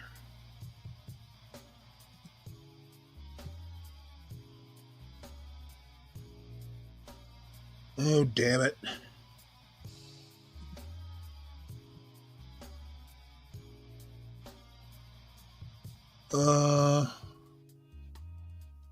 All right. That's all the news stories. Um, More than usual, but I guess between yesterday and today, I've been kind of collecting them. The next two things. Oh, by the way, this is this is like a well in Namibia that been getting all these wildlife remote wildlife cams creeping into my algorithm, and looks like it's almost 7. Well, it is 7 o'clock tomorrow in Namibia. Well, I'm sorry, later on today. Um, they're about 7 hours apparently ahead of us. So this ostrich is there first thing in the morning to at the watering hole. So kind of interesting. Looks kind of lonely out in that desert. Um, Next two videos. Um, One of them stars Ben Thorpe. EAE earlier today or this morning sent me a little clip of Ben Thorpe calling into this to this. Well, the name of the show is called The Line. I guess it's some sort of program about religion and atheism and stuff like that. And he decided to call in and give them what for about well, basically his premise is love is God, and they properly deconstruct his childish kindergarten level argument. Now, the other thing he did, and I may go and dig and find it, he did a show about them basically claiming that, they got mad at him and he properly dispatched their arguments, but that's actually not the case. So I'm going to play this, and I found it fascinating. You may or may not, but this is Ben Thorpe of Ben and Grace fame calling into a religion show. I think it's about religion, and this happened yesterday. On the line with Promise and Paul. How are you today?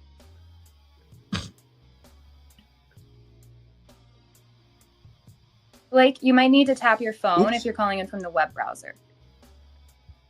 Yeah, give me any stab at it. What is the most, if you can follow it just for a minute? I wanted to ask you, I'm a theist, you're atheist, I understand that. What, as human beings, do you find to be the most important thing of being a human, aspect of being a human? I couldn't begin What's to the most important? Just one. Could you just give me any stab at it? What is the most important aspect? But you understand that any answer that I am going to give is going to be absolutely personal and not anything I'm projecting as should be the case for anyone else. So, for example, the most important thing in my life are my kids. Okay, perfect. So you would put that under the category of relationships, and I would think many people would agree. But hold on, Ben. I actually would say, so there have been times because they are theists and I'm not, that the relationship wasn't great, and I actually prioritized what I was visioning as their future over forcing a relationship, or like I actually put my relationship to them secondary to what I thought their best interests were. So it's your kids' well-being.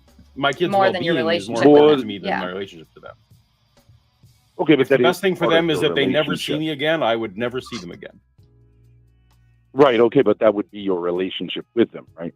Because you would say, you seem to be wanting to provoke things, but okay, if empathy is a relationship, if that's what you want to say. But I'm worried we're getting into some definitional thing. Sure. Yeah, sure, if sure. you're just wanting to But I make a would say point that about for a lot of- relationships, I'd rather you get to that point, because if you ask me what's the most important thing in my life, I'm gonna say staying healthy enough to stay alive and experience my life. That's gonna come number one, because otherwise, what's the point of I can't experience anything. So you're gonna get different answers from different people. So if you're wanting to, if this is some kind of question to get us to a certain spot, I'd rather you just go ahead and take us to that spot, and then we can figure it out from there.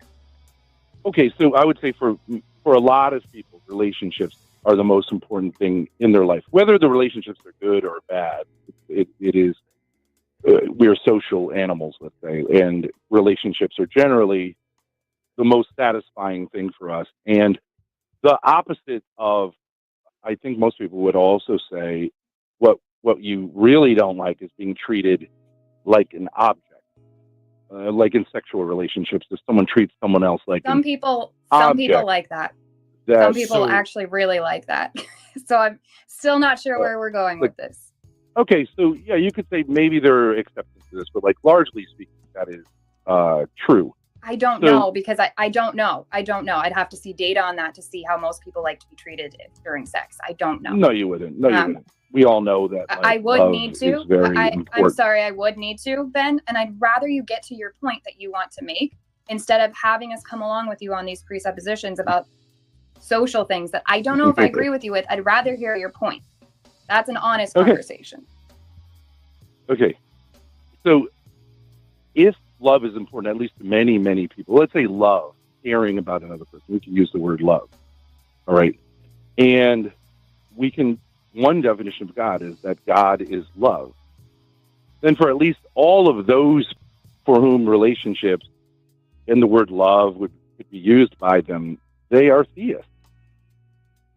No, you're just saying that you're defining God into existence by saying that he's definitionally the same as love. Like, that's weird.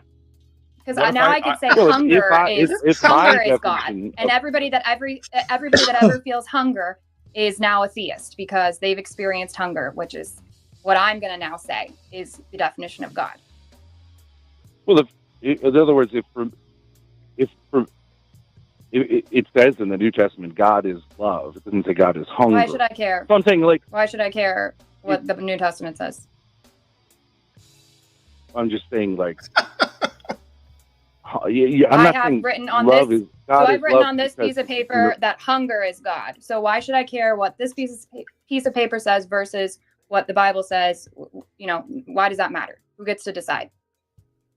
No, that's fine. I'm just illustrating something. You don't have to be so defensive. But if God is love, which this dude, I have no idea what Ben is doing here. Is he trying to convert them to Catholicism? This dude, supposedly he has a master's in religion or something like that. He cannot, that he even calls in and starts this conversation just means I don't know what the fuck he's thinking.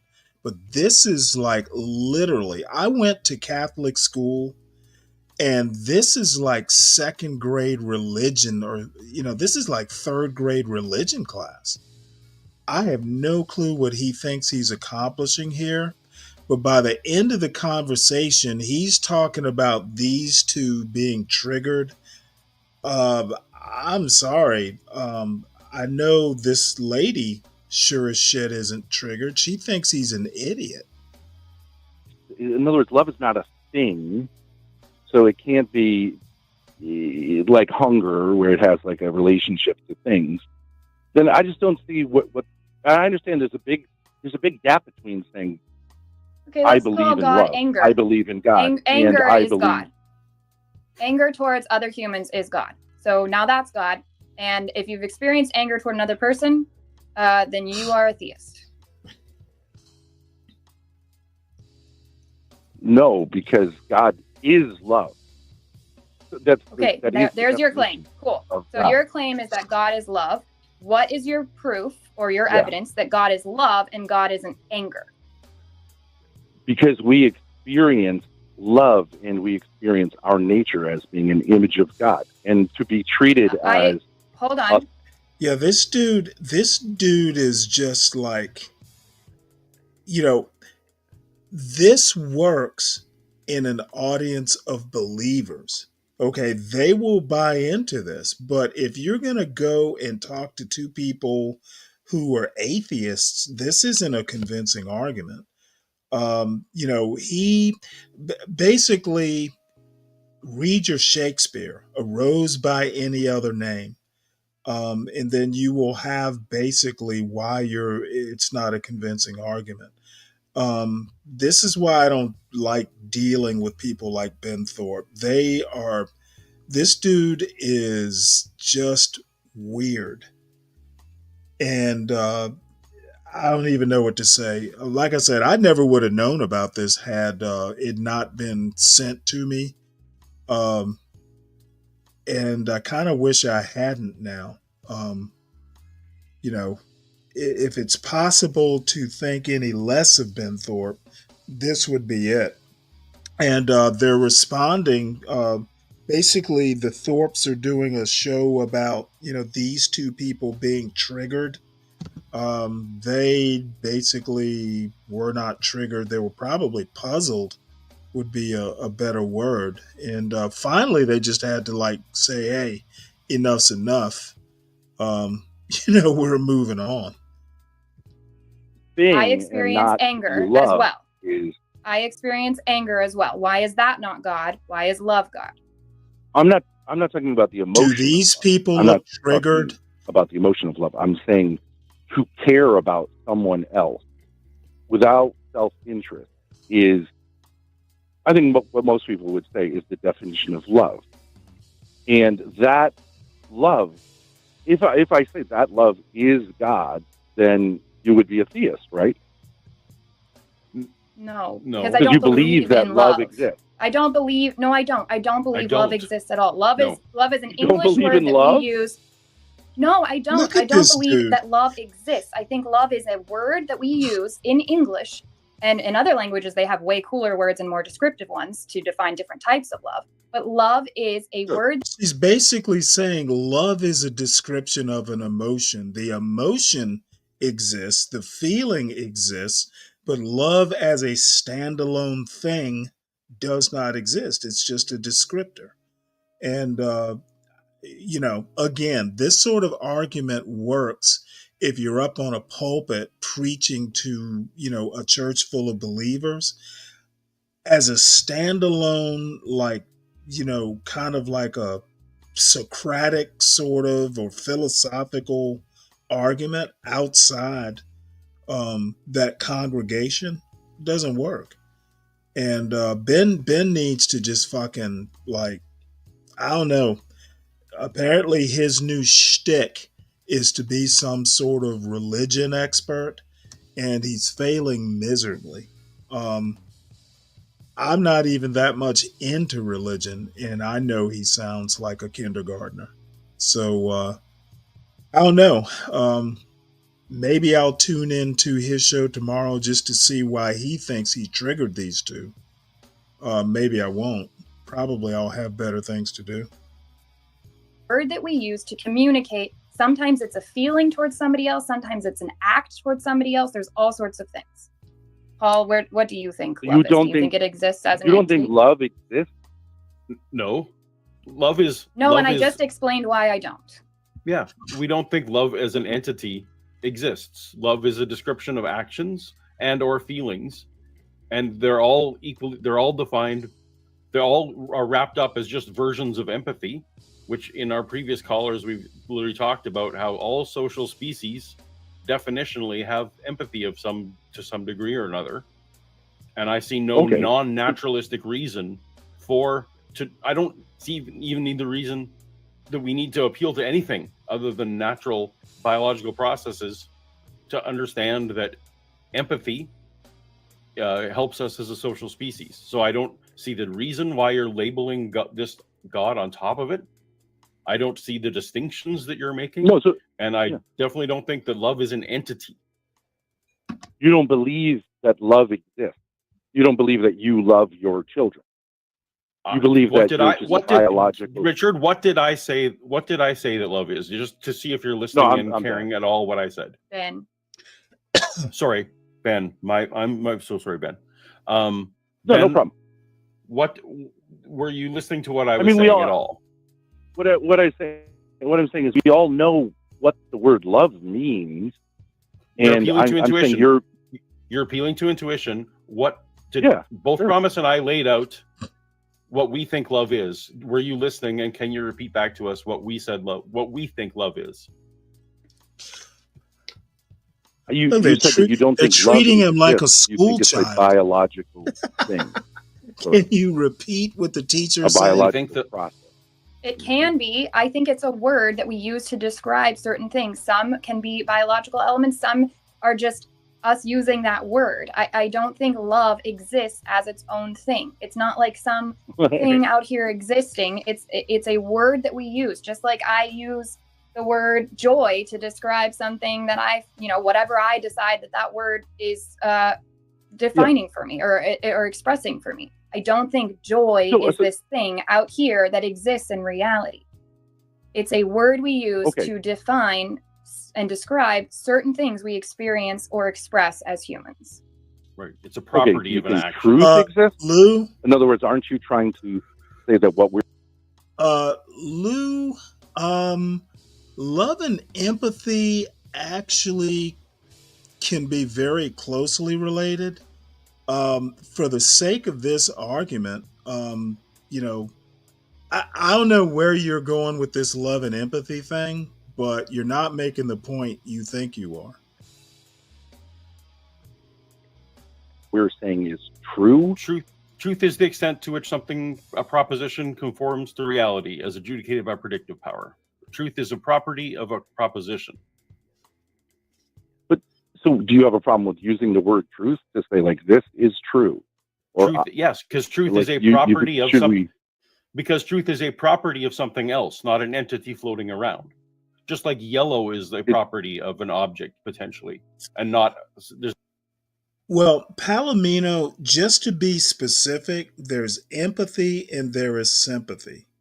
Okay, sympathy is a lesser, like a more, arm's length version of empathy.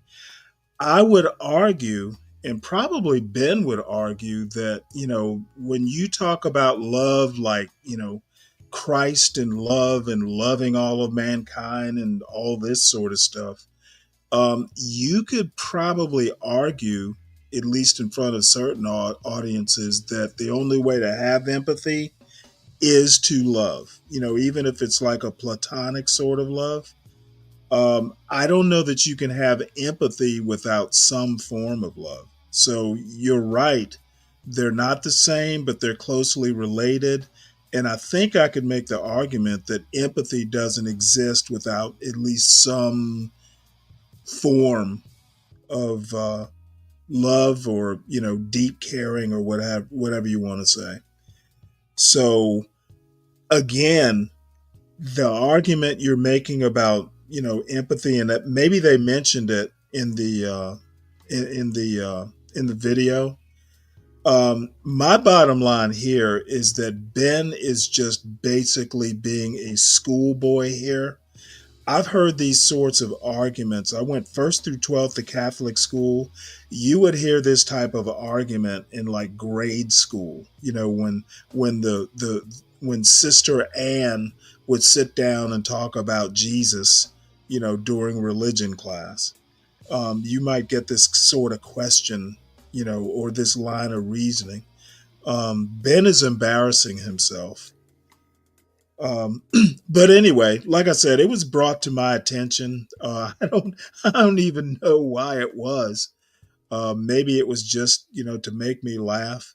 But all I have to say is do better, Ben. Surely, with a master's in theology, you can do better than this.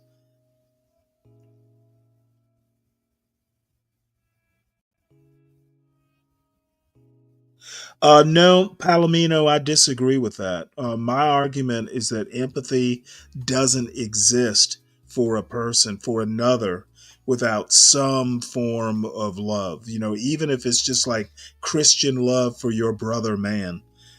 Sympathy is the more impersonal form of empathy. Empathy and sympathy are two different things.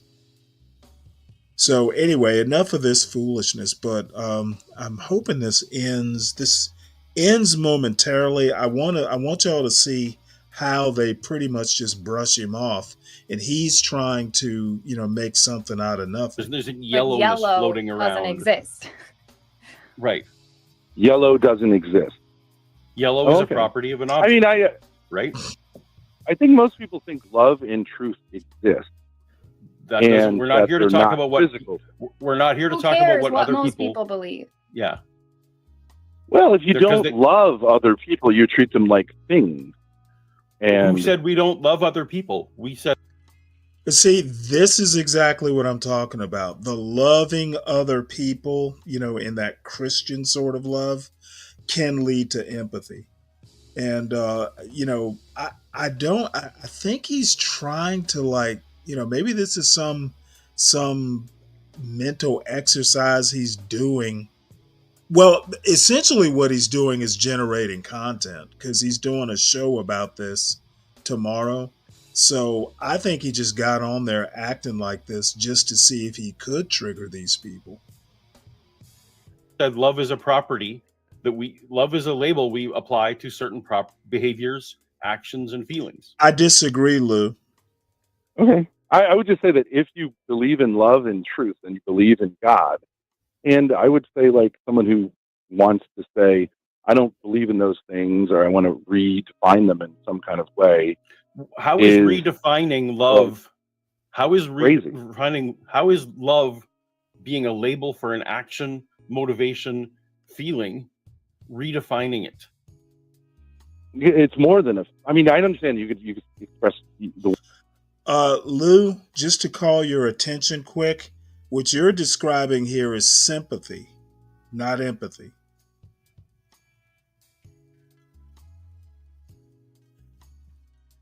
Word love as a feeling. I'm talking about what someone not would as do, a like, feeling, not as a feeling, Ben.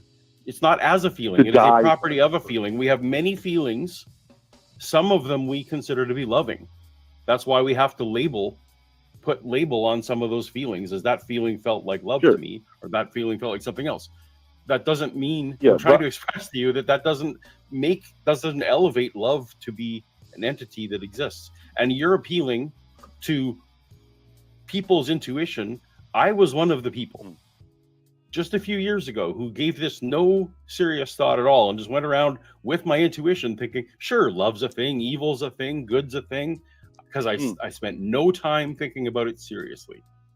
Then I had a bit of a crisis and I had to think about these things seriously. Essentially what essentially what they're saying is Ben is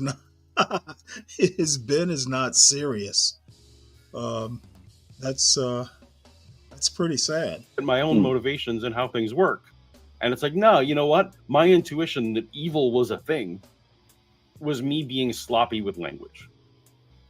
But when you were talking about your children, I'm not trying to make it personal, but you almost seem to say, like, I'm going against my feelings that I want to spend time with my children because I want what is good for them, which is the definition of love in a non-emotional sense. So doing that, I think you're affirming the existence of something which is spiritual. I was affirming that I label those priorities as loving priorities, but they are priorities that you are describing in a certain way. That doesn't make love exist. But you were going against your actual, like, biological feelings of wanting to spend time with your children. We agree. And saying, if I never had to see them again. What is but that? Ben, it's not a feeling. That's not something that exists. It's something that's happening. It's a priority. It's something that Paul has decided, and it's decisions that he makes based off of feelings and emotions and whatever thought process he has based off of the standards that he set in his life. So that is not something that exists. That goes if Paul against dies, that everything goes away. biologically. If Paul dies, that is gone. because there's no one there to make that decision and do that. It doesn't actually go against biology, because if I look at it purely biologically, I am no longer producing more children, so biologically my priority is naturally them, right? Because I'm not the only way my genes can propagate at this point. I was snipped, so I had to get so the only way I can get my genes to propagate now is through them. So actually, from a purely biological perspective, it does make sense as a priority. Well, I just think we don't have to get into a big thing. I'm just saying, if you don't believe in love and truth, I actually agree. You don't believe in God. Okay, I could have told you if that the word we're love atheists. and truth have no meaning for you, we could have then the word God told you from the very beginning that we don't believe in a God. We don't believe a God exists, and I don't believe love exists. Do I experience love all the time? Does it look different towards different people? Yes. Do I use that word to describe varying emotions? Absolutely. But that doesn't mean love exists. I'm going to be totally honest. I'm not sure that you're equipped for this sort of conversation. I understand what you're trying to express, but I think you should go back and listen to this call fully, because I'm not sure you're understanding the concept of something existing as an entity or having existence in and of itself, or it being used as something that we describe and define things with. There is a difference between a word that we use to express ourselves with and something actually existing.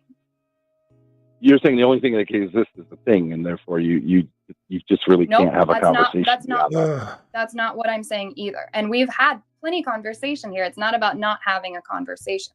I do think you should go back and listen to this and go check out what people were saying in the chat. I'm sure there'll be comments.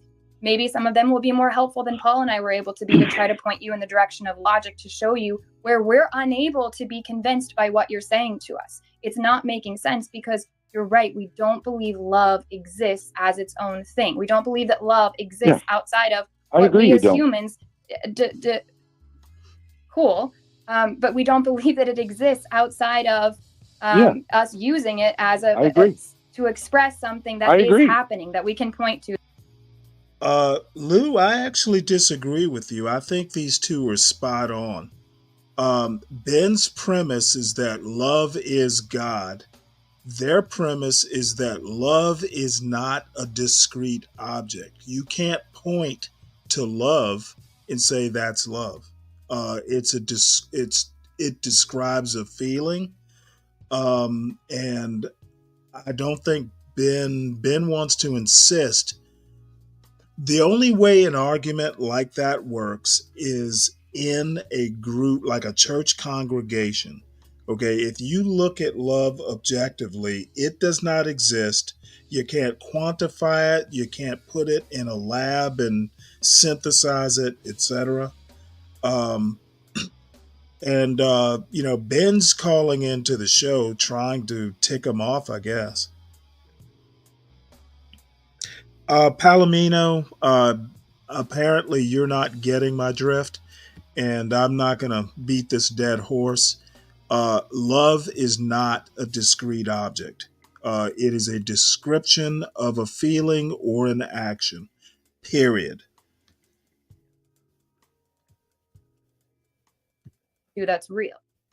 I agree. You don't believe in love. Agree. You don't believe in truth. And so I don't think you believe in God. I do believe that things can be true or not true. So again, I don't know that you're following the... And Lou, you sound like someone who needs to check his dictionary. Sociopaths, apparently you don't know what a sociopath is either. Check your dictionary. I'm sure you got one somewhere in your house. Logic of this conversation. I'm good unless Paul wants to continue. I don't really have anything else to add to this. Ben, why are you so angry? Now, see, this is... I'm not angry at all. I'm having a great conversation. This is where Ben is trying to make something out of nothing. I don't see anger, especially in the female here. She doesn't look angry to me. Conversation, but again, I don't think that you're following, and you continue to interrupt me, and you didn't interrupt Paul, which I do find interesting. I'm going to be done talking to you now, and I'm going to let Paul talk to you, because maybe you'll be able to take him more seriously. Well, yeah. So Now she's we don't calling need him to a discuss misogynist. anymore. Basically, you are resorting to incredulous laughter, which from this side of the call seems incredibly ironic because if anyone here deserves to incredulously laugh, it would be the people on screen. I will leave it at that. I think you're angry Ben, at. I'm sorry I about think you're getting your angry name wrong there for a minute. There's no anger. Ben, maybe Yeah, we're both- so no problem. angry. You still didn't provide You're just anything lying. for us. You're just lying. You're angry. All right, take care. Don't be Yeah, angry. Try love. They look real. They look real angry. If that was love, I am not interested. That was. I was trying to communicate that to him. I genuinely don't think he's understanding. Nah, he's not genuinely understanding. Hey, Palomino, you say, have you watched this show before? You say he always looks stressed. Apparently, you're familiar with him. It's the first time I've seen this show. Just a quick update. Apparently, did I get the right? Did I get the right article? Yeah, Trump is basically the 10% tariff on Chinese products has taken effect. So it went into effect at 12:01 this morning. I assume they mean Eastern time. I want to see if they talk specifically about what's being tariffed. I'm guessing steel will be one. Oh, here it is. All right. Let's see. There are tariffs on electric vehicles, solar cells, semiconductors, and advanced batteries.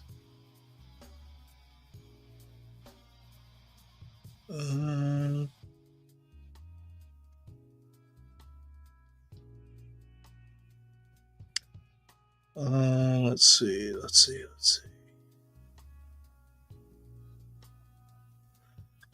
China says they're going to go to the World Trade Organization, like that's going to do any good.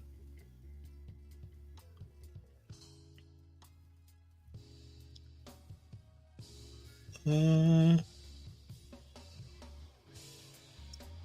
essentially, Trump says these tariffs are going to make the country very rich again. Yeah, you know what? If you're looking at tariffs as a main source of income, that's a little troubling. So anyway, so the tariffs on China have begun.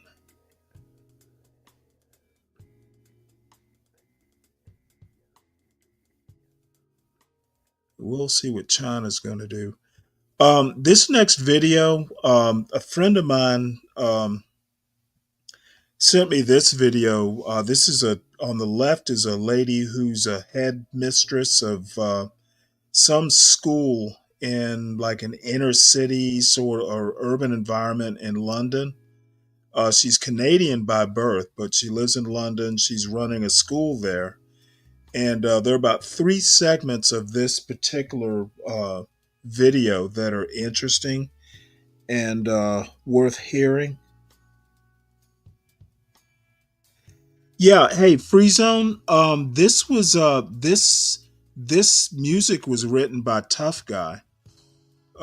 He gave the show 2 songs. This one's called Psychedelic, and then he has another kind of more of a rap sort of thing called Whoop-de Wop, which is one of his signature phrases. But this song is actually really good. So yeah, it does suit the mood.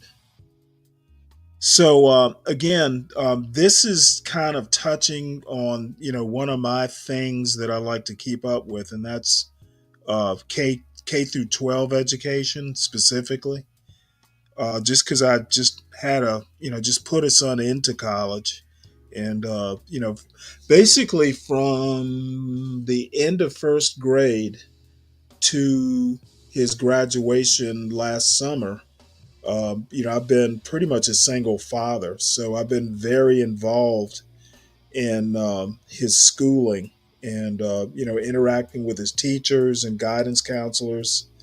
Um, it's one of these things where at the beginning of every school year, I would basically go to his guidance counselor and kind of make sure he or she, but mostly there were she's, were on board with what the goals are. And then I would basically send a note to all his teachers: if there are any issues at all, your first step should be calling me so I can nip it in the bud. And generally I knew when my son was cutting up in class, because he has a good sense of humor. And a lot of his teachers would kind of buy into his cracking jokes and that sort of thing. But like any child, once you know the teacher likes your jokes, you're going to keep cracking them. And his teachers knew, and I would know from his grades. Generally, if he wasn't taking a class seriously, it would be less than an A. And B, I might just talk to him about like what's going on here. A C, and I'm on the phone with the teacher, like what the hell's going on here. And I would actually call the teacher before I would talk to him about it, because the teacher's always right, until proven wrong. So that's always been my approach to school. I'm kind of drifting off here. So anyway, let's hear what this young lady has to say. And I enjoyed it. I listened to about, probably about 6/8 or whatever that reduces down to. I listened to most of it, but the three segments I'm going to show here were the most interesting, or salient to me. You've said things in the documentary about the school and in other places that a lot of the structure in Michaela is a kind of That's the name of the school that used to exist in our culture and no longer does. What do you mean by that? Lay that out. Where have we, what did we leave behind? We, the collectivist we, in the West. What has the West kicked to the curb culturally that has essentially laid at your doorstep the need to reassert structure and a culture that is lost? Yeah. So, it's a great question. It's interesting. So Jonathan Haidt, who has written a book recently called The Anxious Generation. He's American, so your American audience will know of him. I know John. Right. And he's written The Coddling of the American Mind, and he wrote a great book, The Righteous Mind, which was trying to explain to liberals how the conservative mind works. And he, of course, is a liberal himself. And The Anxious Generation, I'm very, I like his other books too, but I'm particularly interested in that now because he puts together a lot of data to explain why children really shouldn't have access to a smartphone in a liberal sort of way, and that it can destroy their lives, and that constant online use is just extremely destructive. And I have been campaigning for years to try and get parents not to give their children smartphones and to be very vigilant at home with the laptops and so on. Now, and that, just real quick, that fact, though I didn't have the data, was what motivated us to put my son in a Waldorf school from 1st through 4th grade when we moved here to Austin, because it was the one, really the only school environment where a very holistic ban on digital devices permeated the school and was required. Because it's one thing to do that as an individual, and then you send your kids to school and everybody's got a phone but them, and you're screwed. So that was part of the journey that we can circle back to later. But keep going. Yes, no, but you make a very good point. So parents will often say, when on Twitter and so on, and I'm saying, parents, get rid of the smartphone. They say, yeah, but fear of missing out. My kid isn't going to have any friends. What do I do? and it is a genuine problem for parents, which is why here at Michaela, of course, they don't have that problem because we are pushing the anti-smartphone position in such a big way that really, I would say it's not until they're 14 or 15 that they are getting en masse, smartphones. So it means that parents really can not give their child a smartphone, and their child will be okay here, at least for the younger years of those teenage years.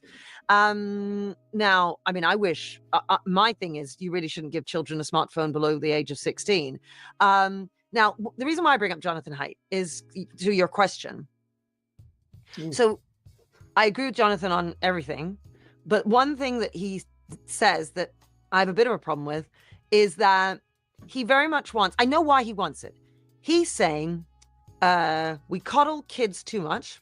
So Coddling in the American Mind, the book before, we don't allow them the freedoms that they need. And this speaks to the heart of what you I imagine would be wanting for your son. The freedom that he used to have when you and I and he were growing up, we will have had very similar childhoods. We would have we rode our bike to the corner shop, and we left the bike outside. We didn't lock it up. We went in, we got our thing, we came out. I grew up in Toronto, in Canada, to the age of 15. In those days when I was in the 70s and in early 80s then, we didn't lock the front door. Now at some point, actually, somebody came into the house, and there was a robbery. I mean, they stole a few things while we were out. And from then on, we did start locking the house. But for many years before that, we didn't. You wouldn't necessarily lock the car. Okay, well, she needs to understand that, Canada, tends to be a little bit of a different place than the United States. So, that she grew up, with doors unlocked. Kind of reminds me of my wife's parents lived in Fairfax County, Virginia, in a fairly decent neighborhood, and they never locked the door. But you pretty much knew, they never locked the door, but it wasn't in the middle of a city. Technically it was, Chantilly, Virginia was barely a city, at least back then. So I don't know. People tend to, take their personal experiences and try and universalize them, assuming that everybody grew up. And I'm probably the worst about that. But anyway. Our door. I remember once cycling along, my sister fell over and she hurt herself badly. We were able to just knock on one of the neighbors way off down the street, knock on the door. The woman took us in, bandaged up her knee, looked after her, and made sure that we were fine to be able to get home.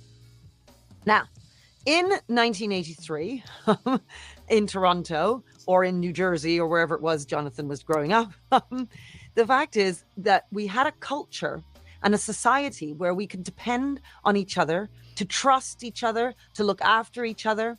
And you could have that freedom. You could allow children that sort of freedom because you could trust the other people around.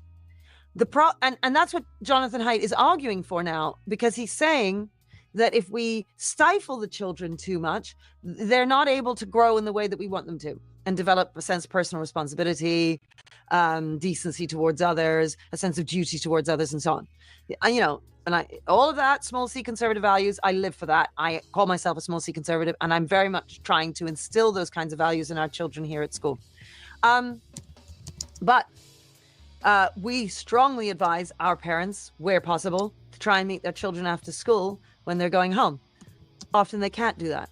Well, all of my teachers at the end of the school day are outside getting the kids on the buses, making sure that they get on the bus so that they can get home, because we genuinely worry about their safety and what is going to happen to them when they're out on the streets here in the inner city, because this is the inner city. There's one boy who I know of here who was those Skip kinds a of little values. ad. Well, I call them small c conservative values. There we go. As a child. That does not exist anymore. So we have to be more protective of them. You cannot just say to them, well, go off online. Now, Jonathan is aware of that. Jonathan knows that, he's saying let them have freedom outside, but don't let them have freedom online, because the online world is very dangerous. Now, in school, to just add to the whole point about values. So I spent my whole life working in schools. If you talk to any of my teachers, they'll all tell you the same story. So this isn't just my experience. I've only worked in Unity City in London.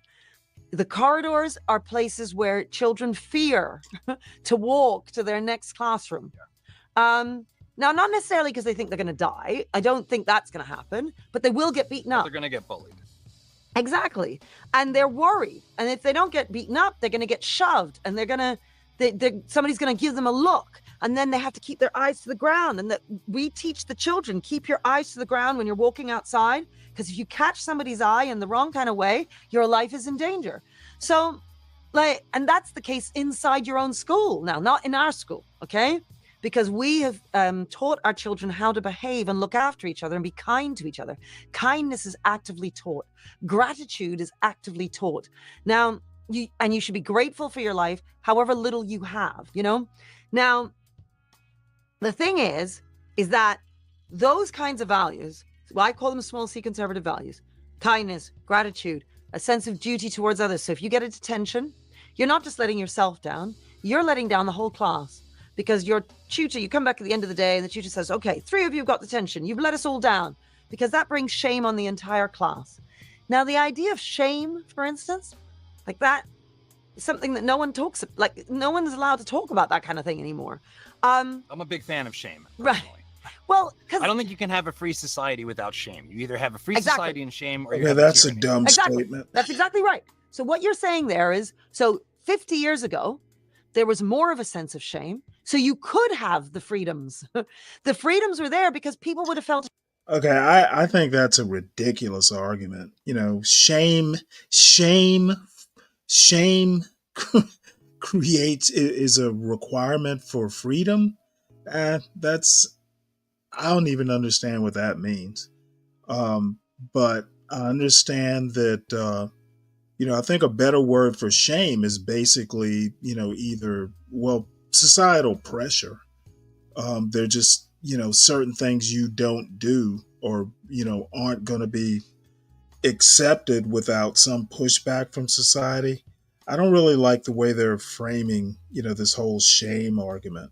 There are better ways to express that, in my opinion.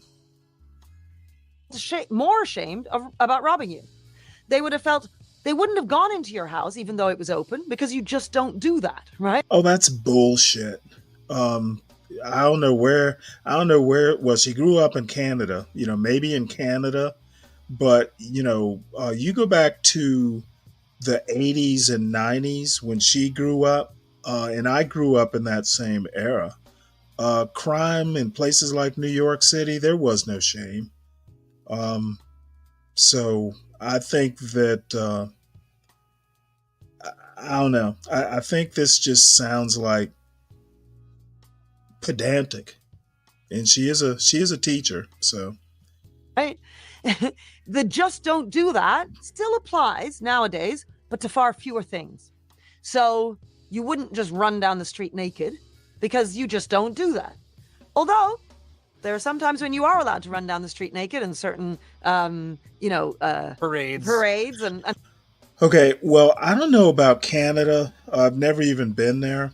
But the one thing that, America and Americans speak out of both sides of their mouth. Okay, on one hand, you're talking individualism, rugged individualism. Well, that's almost the opposite of shame. Okay, if you have a I don't give a fuck attitude, of course you're not going to be ashamed. Being loud and proud. No. This shame is literally the opposite of what you would teach if you want everybody to be an individualist. Don't be ashamed. So I don't, and again, she's from Canada. So, when she was growing up, it might have been slightly different. than America, but the dude that's interviewing her is American. He should know better. And so on, exactly. So, and then it kind of it bleeds out from that. So you have these, drag queen library readings for children. Okay, and Lou, I don't know what country you live in, but have you ever heard of recidivism? People rob all the time for various reasons. I would imagine most people learn their lesson, but not enough. So, that people get shamed, like, armed robbers get shamed. I would argue if you get to the point of, robbing somebody at gunpoint, you got plenty of time to do it before. I'm going to say if you get to a point to where you're comfortable robbing a 7-Eleven, you've already passed the shame threshold. Shame isn't going to do shit. You have already, you've already kind of shut out the shame part. And acting like, you can shame an armed robber into what's the difference? I mean, on one hand, Americans talk about punishing crime as a lesson, like, make it hurt so they don't do it again. I don't think simple shame is going to do it. America's about the least shamed country. Look at Trump. Trump is definitely not ashamed of his atrocious behavior. So I think that this shame argument we're fooling ourselves. For toddlers and weird acrobatics that people are doing without any clothes on in front of toddlers. Some of this stuff that makes me go, and then people say, oh, she's such a prude, and oh, she's such a strict headmistress. But I mean, in 1985, nobody would have thought that of me. Everybody would have just thought I was normal. So, I mean, I don't feel I'm bizarre. I feel everybody's gone crazy. Okay. And I need a time machine to go back to 1985. So I overall agree, but I want to push on a couple things because I think one thing that's interesting. So this show in some ways is actually deeply inspired by the coddling of the American mind. Right. Because what I saw in the anxiety of my son's peers, and then was pretty well articulated in that book, was a kind of posture that seemed antithetical to having a free society. Like, I don't know how you're going to have a free society with young people who are racked by this kind of existential anxiety about the world, about the future, about themselves, about their choices. They have no internal locus of control, all of those things. Yeah. Well, I 100% agree with that. Yeah, go on. So what is interesting in the time frames you're talking about is in the States. Now, it's less true today than it was, say, in 2019. But let's just put ourselves in 2019 for a minute. Although it's still, I think, true today. Our cities are mostly safer than they were in the 1980s, particularly New York City, but others as well. So Lenore Skenazy, who I've had on the show, became the world's worst mom for putting her kid on a subway when he was 9. I put my son on the bus to a job that was part of his school thing when he was 11 years old, or however old he was in 7th grade. And he saw all kinds of nonsense. He saw people like coming on drunk and falling over and asking to use his phone because God knows what, and then getting off the bus. And there was a lot of people falling over like zombies. But statistically, he was safer than if I was doing that in 1985. So like our perception of whether things are safer or not versus the actuality is one thing. The other thing, though, seems to me like you're talking about what I think might be two different worlds. So literally, like, working class and poor kids in inner cities, like the kids you're serving so well, are facing a different set of circumstances than my son and middle and upper middle class kids. And I think what Haidt, to his detriment, is doing is singularly focusing on the latter. I agree. Yeah. And I think they do have So a good point, and I don't know if Jonathan Haidt. It's been a while. It's been a while since I've even, I know he wrote a new book, but I don't ever keep up with that psychology stuff. I don't disagree with some of what he says, but I kind of don't agree at the same time. I think he is overly pious.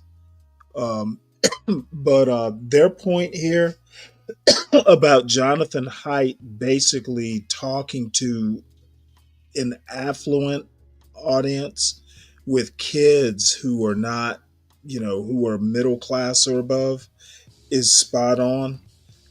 Free range parenting does not work in the inner city, because of the crime and, other things. So, I think they're right to point this out. Jonathan Haidt doesn't talk to working class people, basically. The problems Haidt's talking about. Yes, no, in I large agree, measure, but not entirely for the reasons he's talking about. Yeah. So how do you think about that for the viewer who might be in one or the other circumstance, and how it's to set the context right? Yeah, I agree. So your examples there of a 9-year-old or an 11-year-old getting on a bus and going and seeing a drunk person and so on, who, of course, yes, please do. They should experience all of that. And I agree that there's far too much helicopter parenting, and that I suspect, yes, that Jonathan Haidt is talking about a very particular kind of parent who is living in a well-to-do area where their child isn't in danger at all, but they are being far too prescriptive about what they do and where they go. Meanwhile, they give them an iPad and let them do anything they want to do online, but they're restricting their freedom when it comes to movement and seeing their friends and so on and so forth. So yeah, no, 100%. And I 100% back what you're saying and what he would say about allowing your kid on a train and all that, as long as you feel they will be genuinely safe. I suppose, yes, I am immersed in a world which is very different to that world, and I know that we couldn't possibly do the things that Jonathan Haidt is suggesting with our intake here. And if he is just talking about the more well-to-do areas, well, then fine. I suppose I would just want that nuance in there. I do, but then all the other stuff with regard to the values, I mean, it's interesting what you were saying. I was agreeing with you 100%.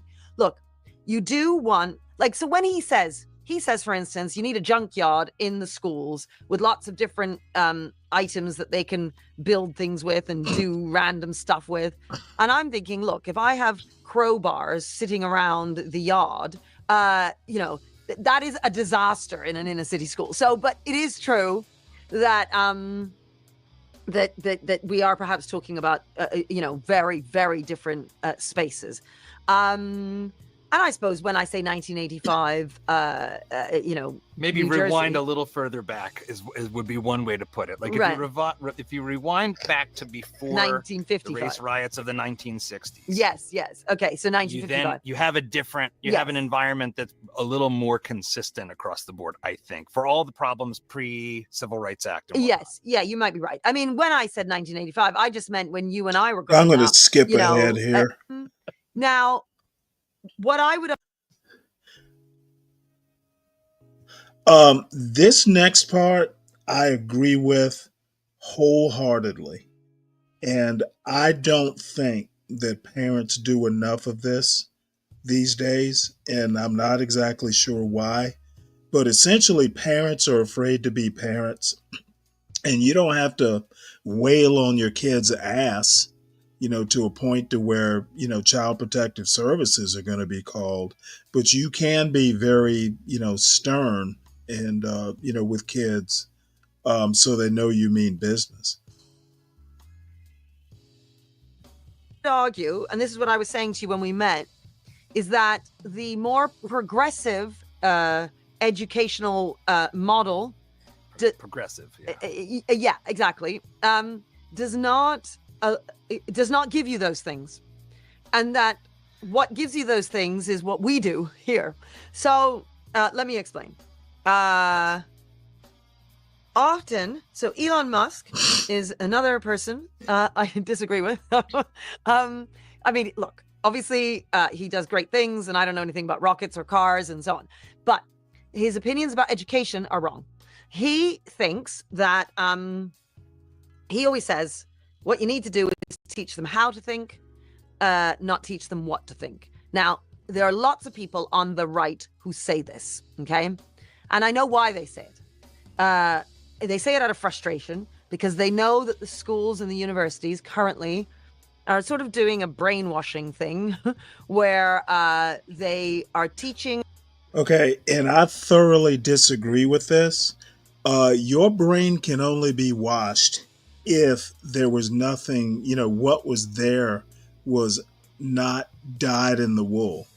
Okay, anybody who is firm in their mind and knows what they think, they know what they were taught, it's going to be a lot harder to quote brainwash that person. Um, if schools are able to brainwash to this degree, it basically means what's happening at home. What should be happening at home is not happening at home. I do hear of instances, and I can't recall, I'm sure at least once or twice as my son was growing up, there would be something in his school that would conflict with something, maybe that we had talked about before. And it's up to the parent to kind of resolve it or call the school or, explain the subtle differences. But I think it's utter bullshit that schools are brainwashing kids. It basically means something isn't happening at home, so that kid is oriented and is equipped to push back or report back to the parent if there's something that's happening contradictory to their home training. Our children to be very woke, to divide each other into. And quite frankly, and I've been saying this for years, Lou, I don't know. I'm trying to think. You've been on Charles's server before, his Discord server. You probably know who Anon is, and you've probably heard me say this before. This whole woke is a right-wing hoax. Okay, we have built like a whole few years worth of hoax built on what woke is. And I can go deeper into that, but this whole woke nonsense, it doesn't exist. We've convinced ourselves, and we're chasing ghosts when it comes to woke.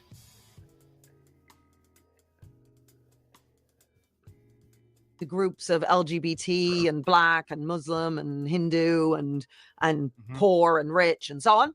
And they have a victim hierarchy that they teach everybody, and they talk about intersectionality, and everybody's trying to be the biggest victim that you can be because that's how you get social respect. And that is destructive, and Elon is absolutely right to be critical of that. So then he says, look, you guys, you're teaching them what to think, not how to think. What we need to do is teach them how to think, and then everything will be all right. He's wrong. The problem isn't that they're teaching them what to think. The problem is the content that they're teaching them in teaching them what to think. We do need to teach children what to think. Of course we need to teach children what to think. Otherwise, they will... No, what to think. That part of what kids know, they should know pretty much what to think, what's right, what's wrong, before they ever get to school. And, it's an ongoing thing, as kids go from elementary school, kids change. Okay, kids will change their first day in school. Kids will change from elementary school to middle school. Kids will change from middle school to high school. That after 6 months in ninth grade, they're totally different, almost totally different than, what they were in middle school. Same thing, from, what is it? Fifth, or I guess it's sixth, seventh, eighth is middle school. So it's home training is the base. Okay. Your kid should never be trying to figure out what's right and wrong once they get to school, they should pretty much have an idea of what it is before they ever hit the school. So all kill each other, right? What to think is a parent's job. And what I mean by that is there is such a thing as, I mean, look, I'm going to get into trouble saying this, original sin. People don't like me saying original sin. I once got into a huge load of trouble on Twitter where I happened to be visiting Paris. I was walking down the Champs-Elysees. I saw a tweet. Somebody said something about kids being naughty. I retweeted it and said, yeah, like original sin. Who told me to do that? Next thing you know, I was having to go on TV to defend myself. I was being attacked. You're talking to an increasingly Orthodox Catholic. So you have nothing to worry. You are in a safe space for talk of the... And Orthodox Catholics, that's bullshit too. I don't know what the fuck these people are thinking. What is he becoming, Mel Gibson? Fallenness of man. Okay. The imperfectibility of this world. Exactly. Both of which are facts. If Well, you I have think eyes so. as well. So you don't need to have a religious tradition to look at the world and see our brokenness and our fallenness and the imperfectibility of man. And what happens when you decide, let me try to perfect man? And you just get Maoism. You just get the killing fields of Cambodia. It's just every time. Exactly. Exactly. I am not a Christian, but the point is that anybody, you see two toddlers sitting next to each other, you give them one toy, they will hit each other. They don't say, oh, darling, how about we share? You have it for 5 minutes and then I'll take it for 5 minutes. No toddler has ever said that in any country, in any language. You have to teach the toddler what to think. You have to teach him hitting is wrong, sharing is right. And if you don't teach them what to think, they will kill each other. That is what will happen. You have to teach children what, not how. And when you teach them the what, you teach them lots of content. You teach them some history and some geography and some science and some French and some Spanish and so on. And once you've taught them all this stuff and they have loads of knowledge, they can then independently about it. She is because you cannot absolutely be creative right about something or with something unless you know lots about it. So essentially, the what is the knowledge, the creativity, and all that stuff. You got to have the tools, and the actual book knowledge is the tools, and the real world is where you take the tools and you build stuff. She's absolutely right in this particular case. So, to go back to Elon Musk. Can I throw something in that you're reminding me about technologically, which will be a nice segue back to Elon. We are in this interesting time. Why do right we now, have to right, go back of to Elon? these large language models? And they're weird, but they are a kind of mirror on humanity in a way, a broken, impartial mirror. But they actually work exactly the way you're describing, right? Which is to say, the prior attempts to create artificial intelligence was to establish an elaborate structure of rules in an algorithm. That's a kind of teach the machine how to think. What it turned out was if you feed... Clarice, the point about empathy and sympathy came up. You missed Ben Thorpe went on some atheist podcast Sunday and made the argument that God is love. And basically the two hosts basically deconstructed his point because his point is silly, quite frankly. God is love is something you would preach to your Catholic congregation, or because he's Catholic, to your congregation. You teach something like that to believers or people who are inclined to believe. The two atheists, I'm pretty sure they were atheists on the panel, basically said love, number one, God is love. God is not love. Okay. Because they basically said they made the rose by any other name sort of argument. Love is just a word. It's a descriptor of a feeling. So, they kind of went that line, which I tend to agree with. And then empathy came up versus sympathy. At least in my mind, it's empathy versus sympathy. If you're talking Christian love, and I'm a Christian, or at least was raised as one, so I don't want to talk about, anything other than maybe an Abrahamic sort of deal. But the empathy, to have empathy, you've got to have some form of either Christian love, love your fellow man sort of thing, or a platonic love, something like that. Okay, empathy is, feeling for another person's plight, whereas sympathy is more distant. And it's like, hey, you pity them, you know they're going through something, you kind of realize, but you don't necessarily feel for the person. So and it's an argument.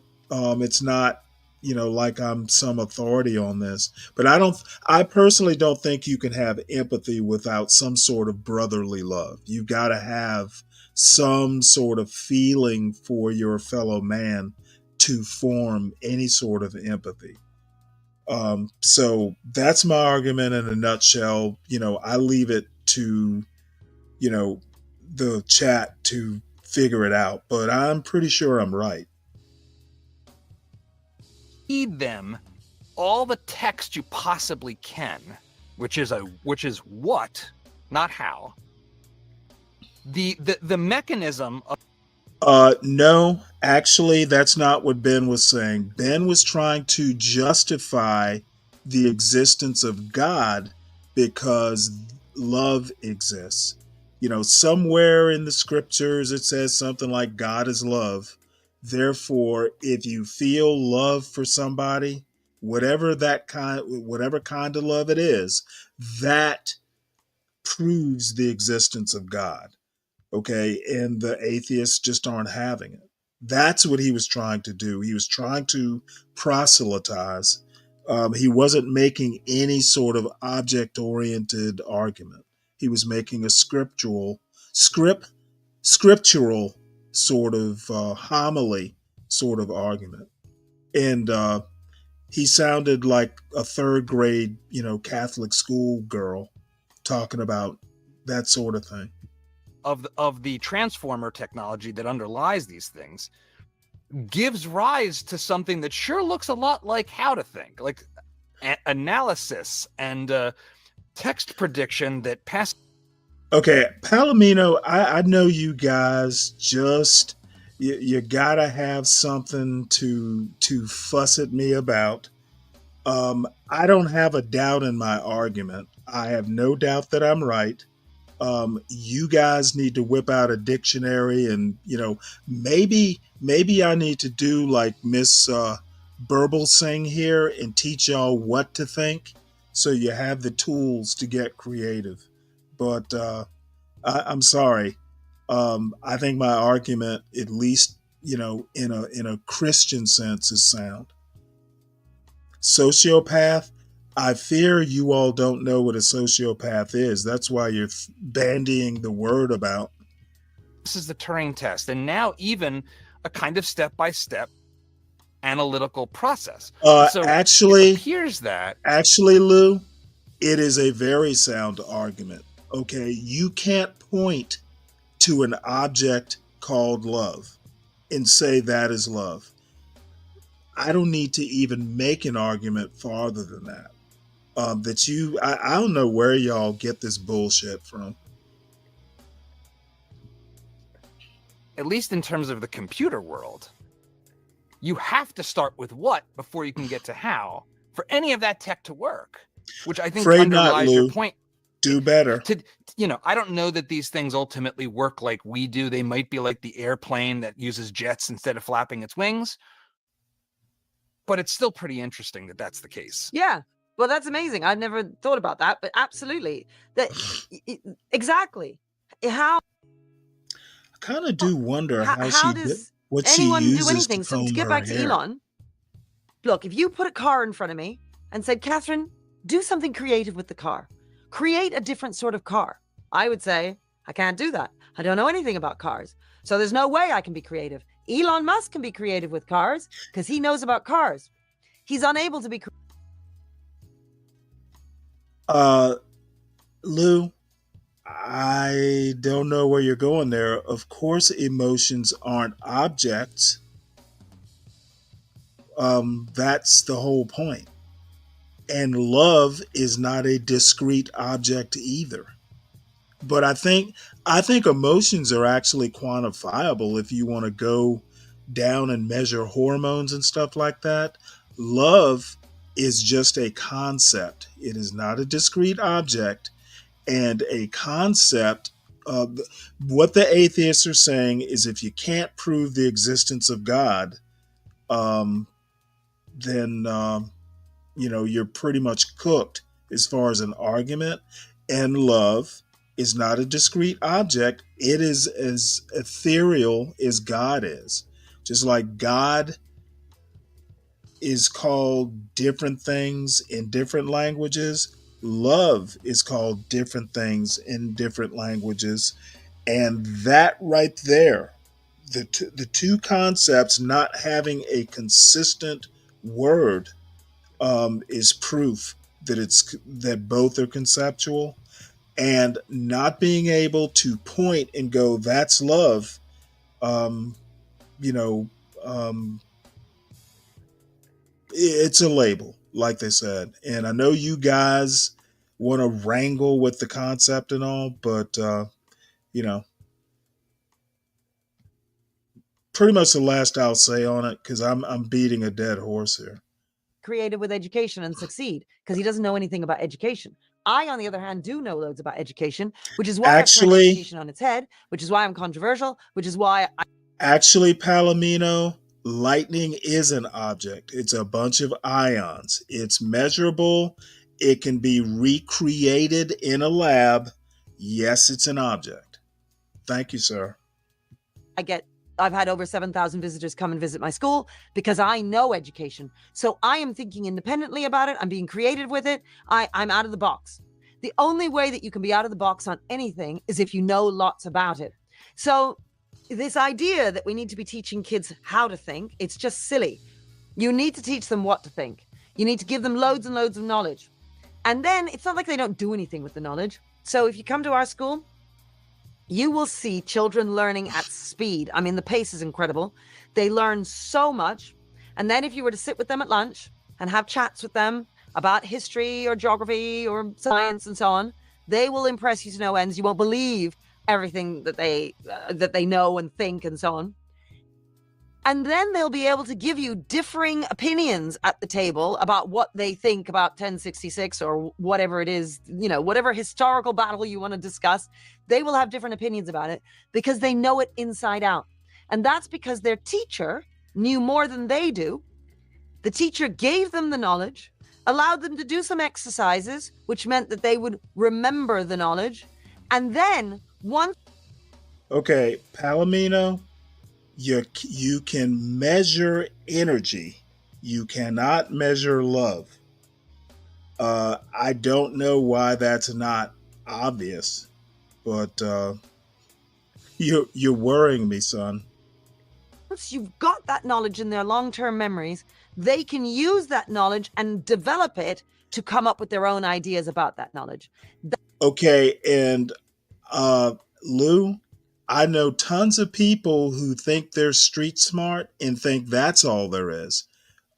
Being street smart means you're smart in the streets. Doesn't mean you're smart anywhere else, and vice versa.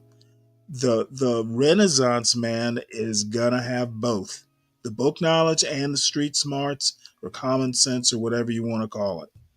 One over the other, in my experience, you'll be lacking. You're not a complete person if you're only street smart, and vice versa. If you only have book smarts, you're not a complete person. You need both. That is what creativity is. And sadly, Elon and everybody doesn't understand how to get creativity. He himself did not become creative because he's obviously very creative and independently minded. He's become that way by finding out lots of stuff, by becoming knowledgeable. He doesn't get that. And this is what people do all the time. They retrieve, they have a traditional education. Somebody gives them lots of knowledge, or they find the knowledge themselves by reading loads. They become creative, and then they say to their own children, or to the children, often poor children in the inner city, no, I'm going to do something brilliant for you. Let's do something creative with you. We're going to have lessons in your school where everybody puts a Post-it note on each other's head, and then you wander around the classroom trying to identify who has a Post-it note that's just like yours. Okay, you can do that, and it's fun. And I've seen similar sorts of exercises happen a million times in a million different classrooms across the Western world. But I can tell you at the end of the lesson, while everybody's had a good time, few children have learned very much. Few children remember very much. What they remember is, wasn't that fun with the Post-it note? But do they know much about the history that you were meant to be learning that lesson? No.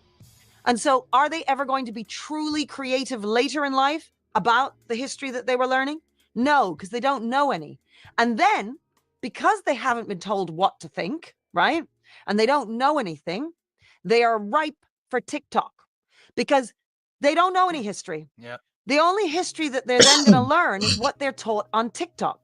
So TikTok, you can't put a video for more than 30 seconds on there, otherwise you lose people's attention. So via 25-second, 28-second videos pushing a particular woke agenda, children are going to learn their history.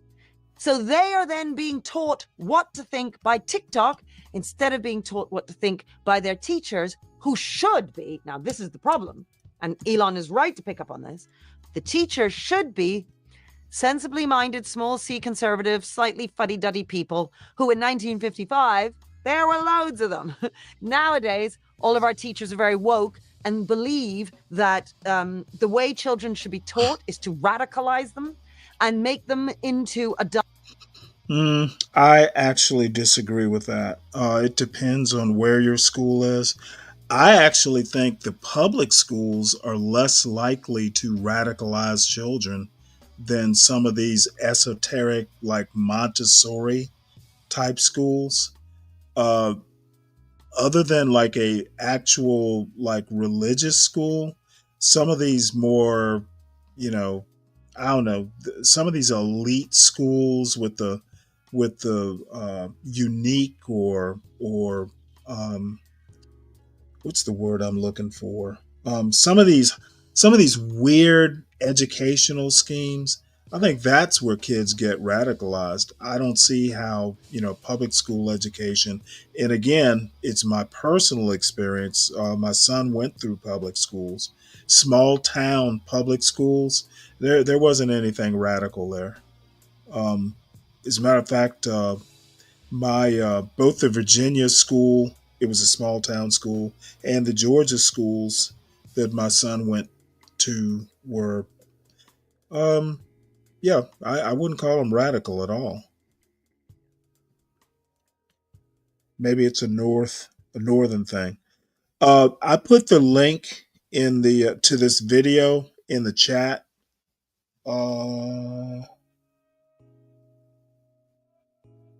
Let me do the same thing. Let's see here. Let me put the link in the other chat. And then we're going to listen to the last segment. And then, if y'all can hit the link or come up and chat over the stuff, the news articles or whatever's on your mind. Let's see here. Where's that video? Did I not put it in there? Apparently I didn't. We're running two different versions of this chat. One's going to my channel, and the other one's going to John's channel. We're simulcasting.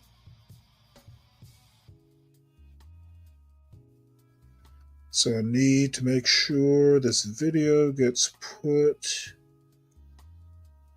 in both chats.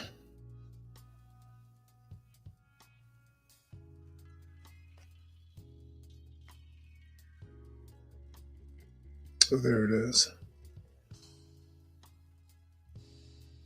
Share.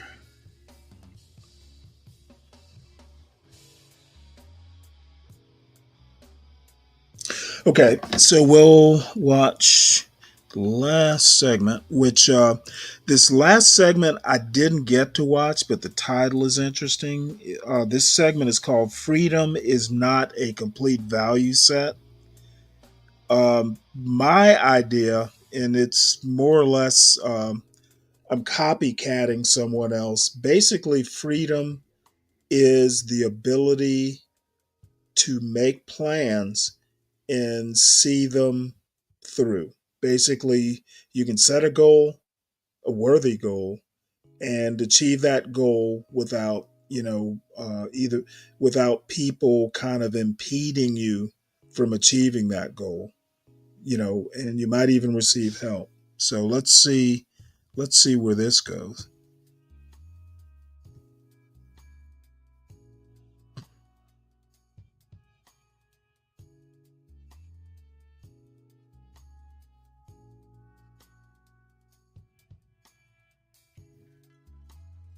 Oh, wait, hold it.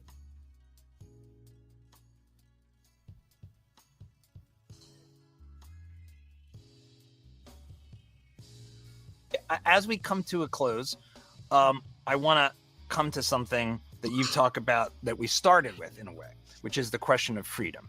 Now, as I've sort of alluded to and said about the rap videos, I went to film school. I worked in television for 12 years before getting into big ideas and stuff.